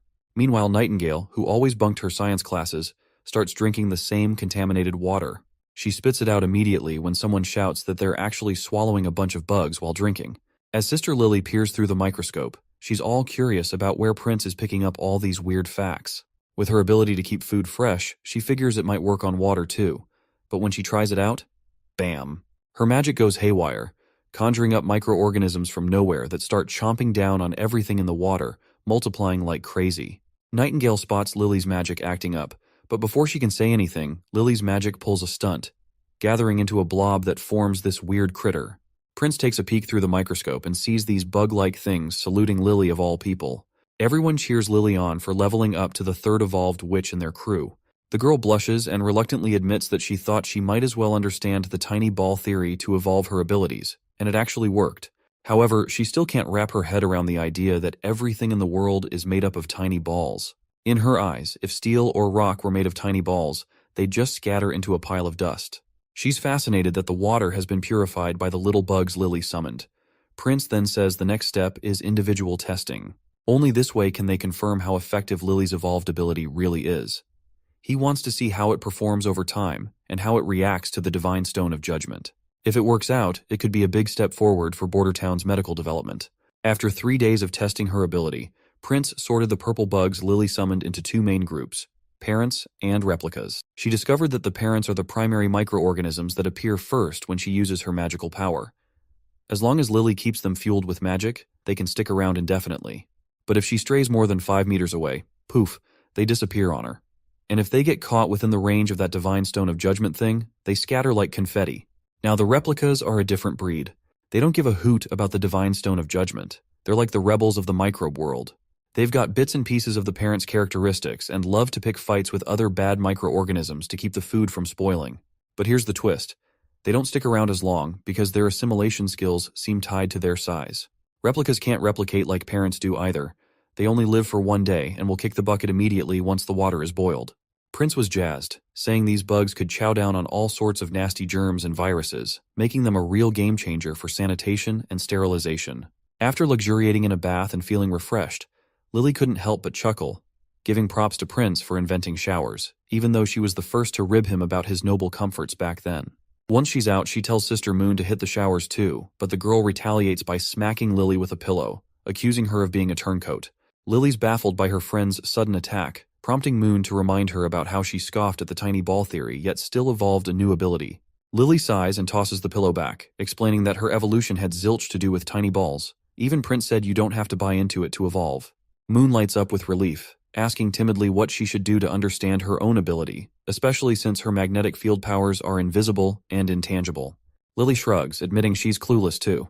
She only knows what her ability looks like and understands nothing about Prince's lectures on bacteria and such. Just thinking about it gives her a headache. Prince might as well write her an entire textbook. Moon tells her to quit complaining since she's already evolved.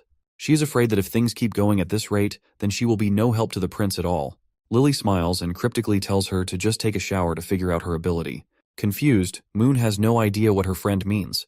To which, Lily clarifies that she should shower with Anna, which embarrasses Moon even more. Shortly after, we see the blue head finally ending up showering with Anna. She remains shy and apologizes to her senior for only being able to ask her while bathing, given how busy Anna usually is. The senior then asks what her junior wants to talk about, and points out how everyone these days, including Maggie who recently joined, is eagerly learning. Moon feels inadequate compared to everyone else's hard work, to which the senior reassures her that everyone works hard in their own way, emphasizing that witches are dedicated to understanding themselves, their abilities, and their future paths. Anna shares how Prince helped guide her, showing her that her abilities aren't just for evil purposes, but can be useful too, which led to her evolution. She advises her junior not to force herself but to keep learning at her own pace, knowing she'll progress naturally. After their serious conversation, Anna starts rubbing shampoo into Moon's head, which leaves Moon feeling totally embarrassed and awkward, especially since they had never seen shampoo before. In an attempt to reciprocate, Moon decides to rub Anna's back as well. It seems like Lady May is intrigued by the scented soap in town, and Knight Carter explains that it's a popular item used by everyone in the castle. He praises its ability to remove oil and leave a refreshing rose scent. Lady May decides to sniff the soap herself and is pleasantly surprised by its pleasant fragrance. She marvels at how such a large scented soap can be so affordable compared to the expensive perfumes in the King's City. Carter reveals that they've managed to make it more cost-effective by using different materials instead of high-priced ones. He proceeds to buy several soap blocks for her, which causes Lady May to blush slightly. Knight Carter mentions the limit of 2 bars per person but offers to ask Prince for more if needed. After receiving the soap bars, Lady May looks a bit taken aback but eventually smiles and accepts them gladly. Lady May is deep in thought while Carter is out picking a gift for her. She's mulling over her past at Longsong Fortress, where she recognized and wanted in their theaters. But she couldn't stand the idea of working in a small town like a border town which is full of folks she thinks are illiterate. Suddenly, Carter returns with the gift, and when she opens it, there is a stunning mirror, which is showing her reflection, showing her how beautiful she looks. Even Carter compliments her beauty from her recent stage performance and smoothly asks if she'd like to hang out more. Seems like Carter's head over heels, and who knows, maybe she's feeling the same. Later that evening, after their pleasant time together, Lady May sits down to write a letter to Ambassador Petrov. In it, she explains she won't be heading back to support the Honeysuckle family at the Fortress Theater. Instead, she's decided to stick around Bordertown to delve deeper into her studies and broaden her horizons in her career as an actor. Seems like Carter is finally not alone anymore. Another day rolls around in Bordertown, where a new knight reports that the Second Army's training is going great. They'll be ready for target practice in about a week, and during this time, he is sure that there will be plenty of decommissioned flintlocks for everyone. Meanwhile, Prince is totally lost as to who this new knight is. He turns to his advisor, bewildered, only to find out it's none other than Carter Lannis. Carter, a bit embarrassed, admits he just trimmed his beard last night. He tells them not to tease him anymore, but Prince and his advisor can't help but chuckle, wondering aloud how chasing after girls could lead a man to such drastic measures. Back to business. The prince assures everyone will get enough ammo for training and tells the knight to have veterans from the First Army supervise. Once the prince is done giving his advisor a list of tasks, the knight suggests they could make good money selling the perfumes they make using sugarcane, because he has heard that it's high price in the King's City. The prince's eyes light up with the prospect of profit, seeing it as a great opportunity to hoard some fat cash. The advisor, still standing nearby, adds that the perfume is the King's City Alchemy Association's top-secret product, with only around 1,000 produced each year, and only a fraction of those being sold. Selling it outside the King's City could mean doubling the selling price. He explains that the scented soap he produced makes bath time a lot more fun, and if they use sugarcane for making perfume, they can rake in the money by selling it to Redwater City and Fallen Dragon Ridge. The prince is blown away by how little it costs to produce the perfume. It's just a few crushed flowers, herbs, and ethanol, and yet the profits are pretty sweet. On top of perfume, they can also churn out white wine and white sugar. Even though they might not fetch as high a price as perfume, they'll still bring in some much-needed cash in bulk. With his mind made up, he gathers all the city's merchants the next day. Once Merchant Hogg downs some wine down, he raves about the top-notch quality of the product.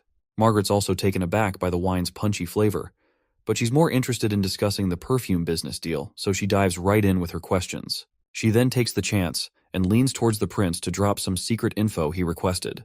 It seems that not much has changed since Everwinter fell to the church. The kingdom of Wolfheart put up quite a fight, supposedly halting the church's army at Broken Tooth Castle for about 2 months. Additionally, the King of Dawn reached out to Grey Castle, suspecting the church's intentions to occupy all mainland kingdoms. He proposed an alliance to expel the church forces and cooperate in defeating Hermes' holy city. The prince quickly asks Margaret about the king's city's response to this proposal. In response, she sighs and reveals that under Timothy's advice, Prime Minister Marquis Wyke rejected the proposal. That chubby one sure has some weighty news. He mentions that Timothy is currently occupied in the eastern region with his men, suggesting he might not be able to focus on other matters. There's also word of a large fleet landing in the Seawind region, led by Garcia Wimbledon, wreaking havoc along the shoreline.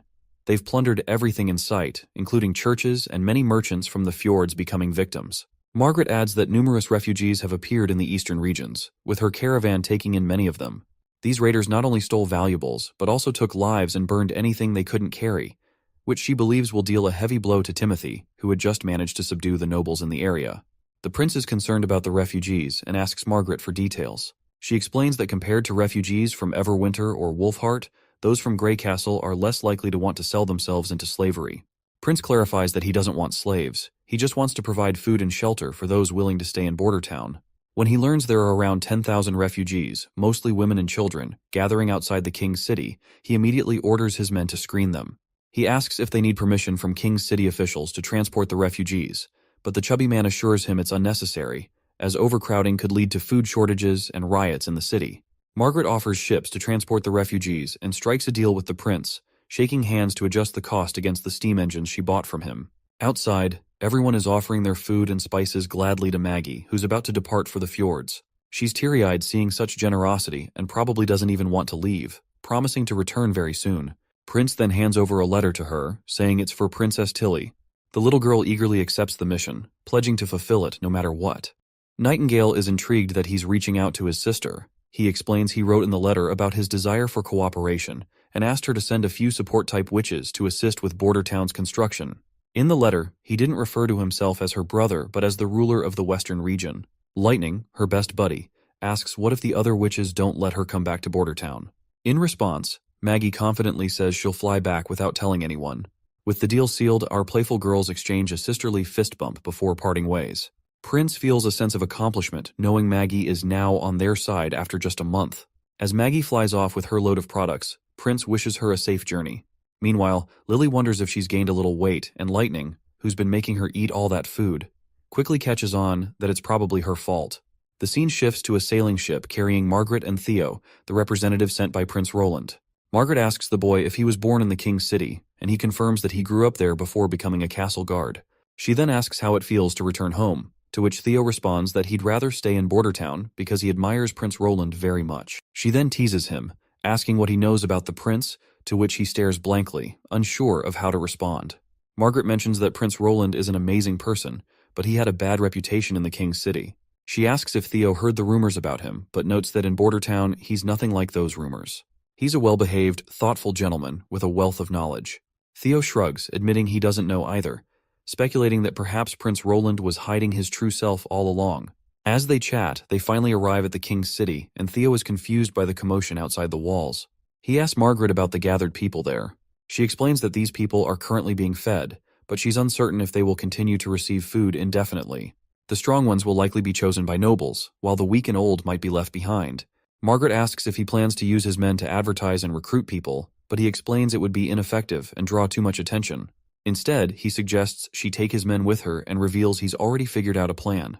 To get things done, you either deal with annoying officials or hire people known as rats to handle it. Once alone, he reveals to us that in the past when he joined the castle guard, he used to be part of the patrol team, responsible for shady tasks passed on to an underground organization called the Rats. These rats do all the dirty work of the kingdom to keep things in balance. He plans to approach them through middlemen to see if they'll take on the job. As he walks, he notices some girls hanging at the gallows, but soon reaches the middleman who hooks him up with the rats.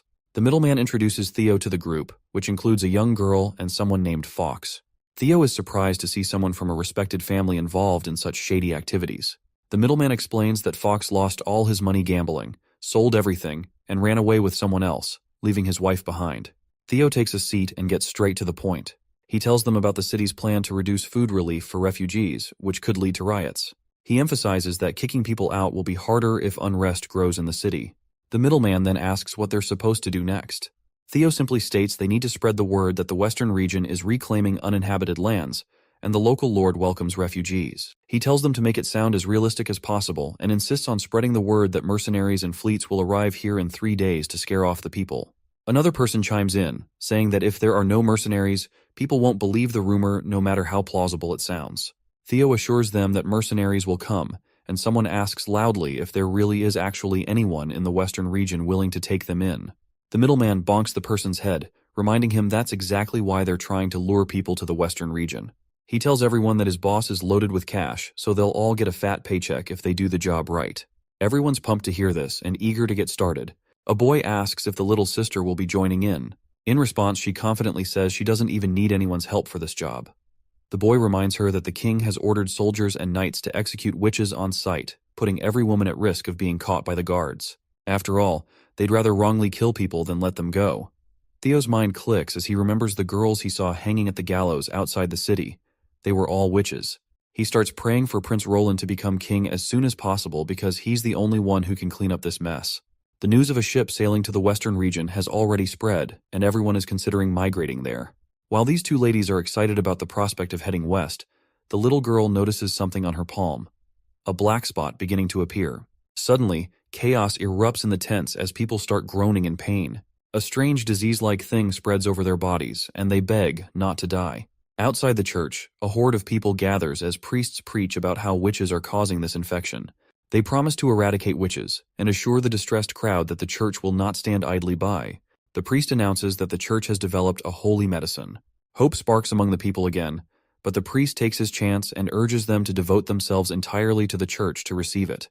The desperate people quickly show their willingness to give everything to the church for salvation, and they do not even bother to question this bastard's words. Back with our duo, Margaret finds it suspicious that witches could be responsible for this plague. After all, the Divine Stone of Judgment can quickly neutralize witch powers. If it weren't for that, the entire region around the holy city of Hermes would have been wiped out long ago. The first victim was found lying by the roadside, covered in those ominous black spots. He looked almost like a corpse. It appears this is the same poison the Pope told to Priest Maine, the one meant to be used over King City. It spreads simply through a rotting corpse traveling through air, and can affect anyone without needing to be ingested. No wonder only the church has a cure for this. These two have no clue about the disease, so they are brainstorming what it could be. Theo mentions that no herbal treatments worked, and their blood turned entirely black for some reason. He reveals that some refugees outside the city, and even those he sent on ships to the border town, have caught the same disease. He explains that due to the rats' selfish choices, they unknowingly put infected people on the ships too.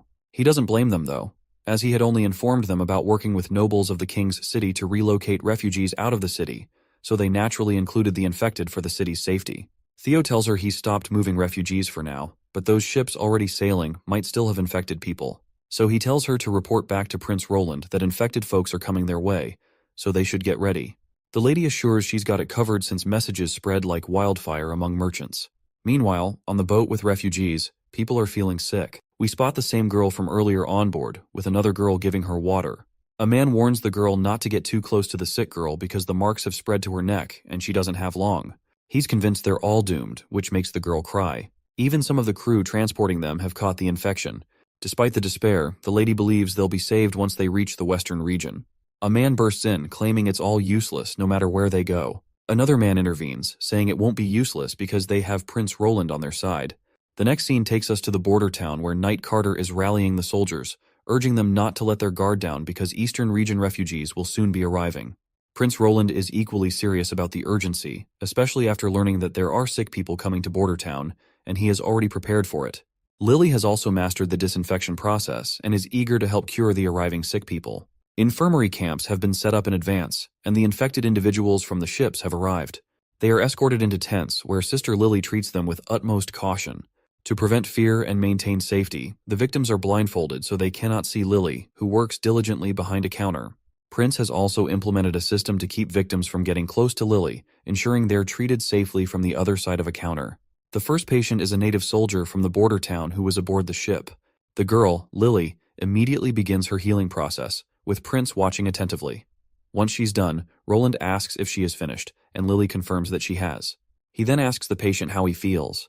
The soldier initially says he feels kind of good, but then he's absolutely shocked when he realizes it was Prince Roland who spoke to him. The soldier immediately salutes the prince with a big smile on his face, expressing how amazing he feels.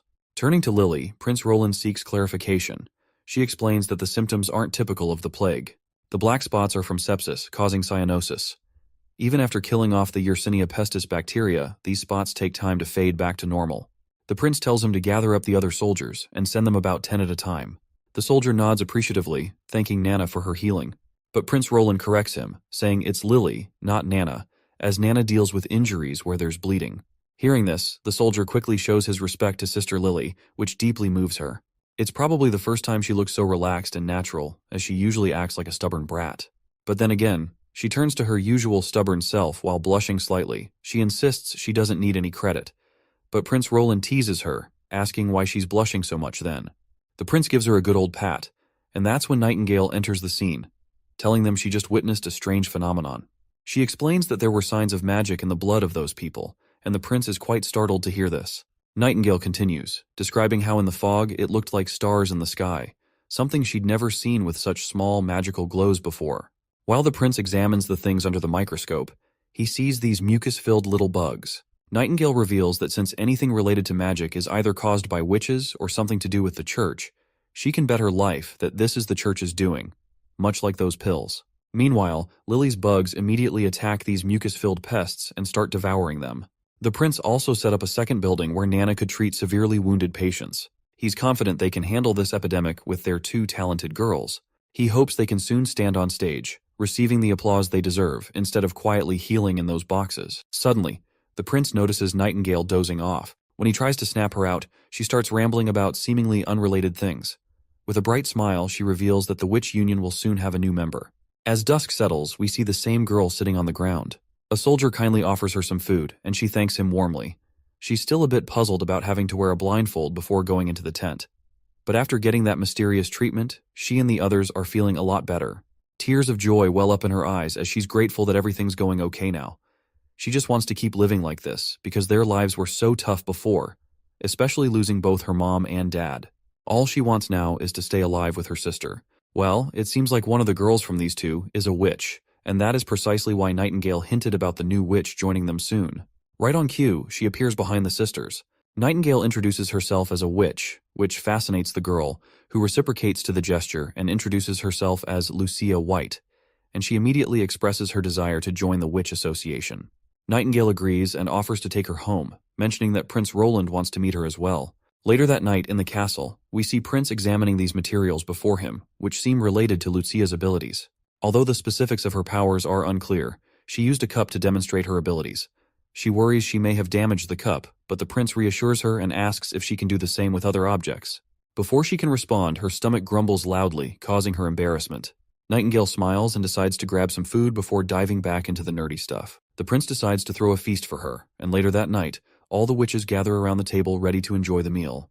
Wendy officially welcomes Lucia into the union, and everyone gathers around her warmly, which melts the girl's heart right away. Wendy offers her some grilled meat, mentioning Anna's skill at grilling, encouraging Lucia to give it a try. Meanwhile, Lightning makes sure to serve her fine wine, insisting she enjoy as much as she wants. Wendy then pats her on the shoulder and tells her she can call on her if she needs anything. Lucia feels deeply touched to see everyone so lively here compared to the harsh outside world. She can't help but feel a sense of warmth, as if she has finally come home. Meanwhile, we're back with the other sister who has just woken up from her nap. Lucia immediately asks how she's feeling, to which the little one meekly replies that she's really hungry. The older sister assures her to wait there, as she'll be right back with the grilled fish Nightingale gave her. Suddenly, the girl realizes she's not on the ship anymore. Her sister explains they've arrived at their destination in the western region, the border town. The witches under the Lord have also cured her, and she reveals they're in the castle right now. She tells her sister that everyone here treats her very well, no matter who they are, and they don't see her as an outsider. She even mentions that this place has things called bathrooms, and Nightingale was the one who bathed her while she was unconscious. While her sister munches on those dried fishes, her sister gladly tells her how things are in the border town. The younger one teasingly asks if she'll be sleeping with the prince now that she's working for him. This gets the older sister angry, and she starts pinching the poor girl, demanding to know who taught her such things. The junior sister quickly spills out that it was their mother who told her, and this is precisely why she never let father take beautiful maids at home. Seems like their father had a reputation as a playboy back in his day. Speaking of parents, Lucia remembers them for a moment and feels sad that ever since they died, she never had anywhere to belong. Now that she can stay here, she worries that her abilities won't be useful to Prince Roland. Even though she can supposedly restore objects, whenever she uses her ability, it often ends up destroying other people's hard work. She even turned the prince's cup into a pile of different substances. It seems like her skill leans more towards reverse engineering rather than restoring objects, but they appears to be using restore term as restoring the stuff to its original form, not fixing the broken. Right now she's worried that if Prince Roland deems her abilities useless, he might just kick both of them out of the castle. The next day arrives, and there are various random objects laid out before Lucia. The prince asks her to try restoring the first one. She gladly complies and uses her magic power right away. Meanwhile, Nightingale can't help but notice Prince Roland's rather happy face today. To which Prince admits he's thrilled because with Lucia's abilities, they might actually make some tangible progress in the smelting and manufacturing industry. He starts delving into technical details that even Nightingale finds a bit snoozeworthy. Once Lucia is done with the first object, Roland tells her to try restoring grapes and steak, and he jokingly reminds her to restore some steam buns before Nightingale devours everything. The girl laughs at their banter and jumps right in to use her powers on them too. When she's done, she admits she's totally out of magical juice. Meanwhile, the prince checks out the steam buns she just fixed up. He explains that after steaming, the gluten proteins go through some irreversible changes in high heat. So even if you grind it back to powder, it won't be as smooth as it was. Despite this, she managed to turn the flour back to its original form.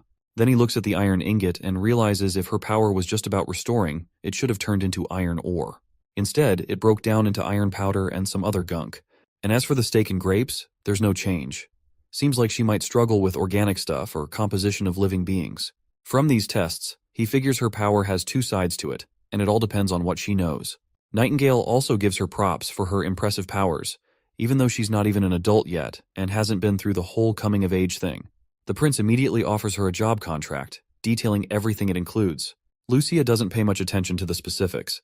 She's just thrilled to be staying here with her sister, even if she has no clue what her job actually entails. The prince reassures her that her role here isn't just about her ability. The Witch Union always supports its members, and everyone has unique talents. He's confident she'll find her place. A few days later, they're all in the council room hashing out plans for a battle against the king's city. He warns it's going to be different this time, since they will be fighting this war in an unfamiliar territory, so he tells everyone to be extremely cautious. He lays out the map, pointing to the red square in the middle representing the king's city, and the blue lines representing the canals. He assigns two main tasks. First, to protect the witches and heal the refugees, then safely return them to the border town. Second, to prevent the epidemic from spreading into the king's city. He explains they'll set up a lookout post on a high point outside the city overlooking the ports. The soldiers will disguise themselves as caravan mercenaries to help the cured refugees board ships. Lily is put in charge of curing the infected. Everyone will gather river water, and she'll purify it to distribute to the sick. He stresses two big things. First, everyone boarding the ship needs to have already drunk the purified water. Second, don't ever use boiled water to make the purified stuff. Funny thing is, the dirtier the water, the better. Because that way, it will have more bad microorganisms that will get replaced with Lily's microorganisms during the purification process. He reveals that the epidemic was caused by the church, and the disease started spreading in the king's city. The church claims to have a cure, but ironically refuses to distribute it to the city residents, just because they want to appear as saviors while deceiving everyone. He declares they'll also work to dismantle the church's propaganda. He's confident everything will go smoothly this time, and he's ready to take these guys down for good. It's just a matter of time before he gets to them. Theo arrives at the king's city and tells Margaret straight up that the prince wants to move all the infected refugees back to the western region. He asks her to provide a large number of ships for continuous transport, rather than just one or two fleets, because he is aiming to have all refugees in the border town within 3 days. Margaret calls it ridiculous. Even if half of these people die here, there will still be at least 5,000 left. Transporting them all in 3 days would require nearly 100 sailing ships. She explains that even if they used all the ships in the Chamber of Commerce, it would cost thousands of gold royals. Even the steam engines couldn't cover such expenses, and as a merchant, she's not willing to take such a big loss. Well, looks like the prince saw this coming. So, Theo hands her a letter from our hero, laying out all the details about the cost. Theo also explains that if they can't get everyone out in 3 days, the church might swoop in and things could get messy. After Margaret reads the letter, she jumps straight to the point, asking about the timeline. Theo looks puzzled for a moment, wondering what she means. With a little smile, Margaret politely asks when they need to have all the ships ready to go. Not sure what was in that letter, but it must have been something good to make this greedy fox accept the terms so quickly. The scene shifts to the fjords, where the church's outposts are under attack by the witches. Leading the charge is Lady Ash and her squad of sweet little ladies. After spotting the arrows being shot, Ash informs her crew they're anti-demon arrows, so they need to clean up fast. With that in mind, she leaps into the air without warning, soaring high enough to reach the soldiers on the wall. With a single swing of her sword, she wipes them out like it's nobody's business. She continues slashing left and right, cutting down everyone in her path without a care in the world. One of the knights tries to track her with a specially made arrow, but he gets his eye ripped out by a fat black crow who suspiciously resembles Maggie. The other girls come rushing back to join the fight, and Ash rallies her friends, reminding them that once they clear out every priest from the fjords, there will be no one left to mock the witches with their laughable beliefs. Soon after, Ash has wiped out the entire church. A jar of pills rolls across the ground as our Black Beauty hovers before the knight who lost his hand which was holding that jar. He calls her a demon, a term she certainly doesn't appreciate given the church's persecution of witches. In response, she swings her sword and cuts him down without hesitation. With the area now confirmed clear of enemies, the other witches ask if she's cleared out the entire area too. She smiles and confirms that it's over. She declares that even though the outposts around the fjords didn't house thousands of soldiers or a judgment army, but by eliminating them all, they've carved out a place for their existence and won the battle. Everyone bursts into happiness, celebrating their hard-earned victory. Back at Sleeping Island, Princess Tilly is absolutely thrilled to hear the good news about the successful annihilation of the church, and she reveals to her friend that this news had already been delivered to her by Maggie. Ash nods, noting that Maggie can actually fly faster than ships can sail. She then asks where Maggie is now, to which Princess Tilly reveals that she's already left for the western region without even waiting. Tilly explains that Maggie has made a friend over there, and if it weren't for the battle against the church, she would have already reached Bordertown by now. Tilly admits that after hearing so much about them, she's genuinely curious and wants to meet them at any cost. Ash wonders if she made a mistake letting Maggie stay there, but Princess Tilly reassures her, saying she actually did a great job. The only reason they're able to communicate with the other side is because of Maggie. She also mentions that she has sent her response letter to Roland Wimbledon, and she asks Ash how she thinks she responded. Her friend confidently states that she surely denied giving any witches to him, since sailing the sea itself is dangerous. To her surprise, Princess Tilly says that's wrong, causing Ash to choke on her tea. Tilly explains that she agreed to his request and even briefly introduced the abilities of support-type witches in the letter, and she is willing to send a few witches to Bordertown. Tilly happily states that it's for the sake of exploration and knowledge, and they should strengthen their friendship and move forward together. But still, her friend expresses her disagreement, to which the princess further reminds her that since they both hate the church, forming a friendship with Roland's group is an added strength. She insists that if they are friends, they should be kind to each other. Additionally, according to Maggie's report, a witch can further evolve her abilities through the acquisition of knowledge. By sending witches to study would really help Sleeping Island out. Ash still insists going there would be risky, but Tilly quickly reassures her she won't go until she confirms everything. She also brings up Sister Sylvie's knack for seeing through disguises, whether it's makeup or magical illusions, which means they can easily uncover Roland's true identity. Most importantly, Tilly trusts Ash, and she is sure that her friend will always be by her side no matter the danger. Ash stays quiet, not sure how to convince her, while the princess decides to postpone further discussion until Maggie arrives with her reports. Right now, she's got other important stuff to focus on. Lady Ash then curiously asks what she's talking about, and Princess spills the beans that outside the mainland lies Shadow Island within Fjord's boundaries, a place where most of the magic stones they've acquired come from. Now that the church is out of the picture, Tilly wants to personally check out these ruins and see what they're all about.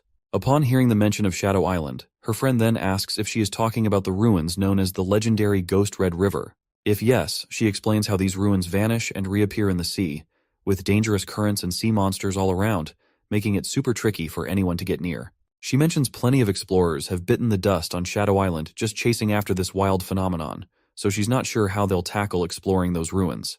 Princess Tilly then spills that there's an outsider explorer chilling right here on Sleeping Island. He's the one who first stumbled upon those ruins, so he is definitely going to lead the path for them.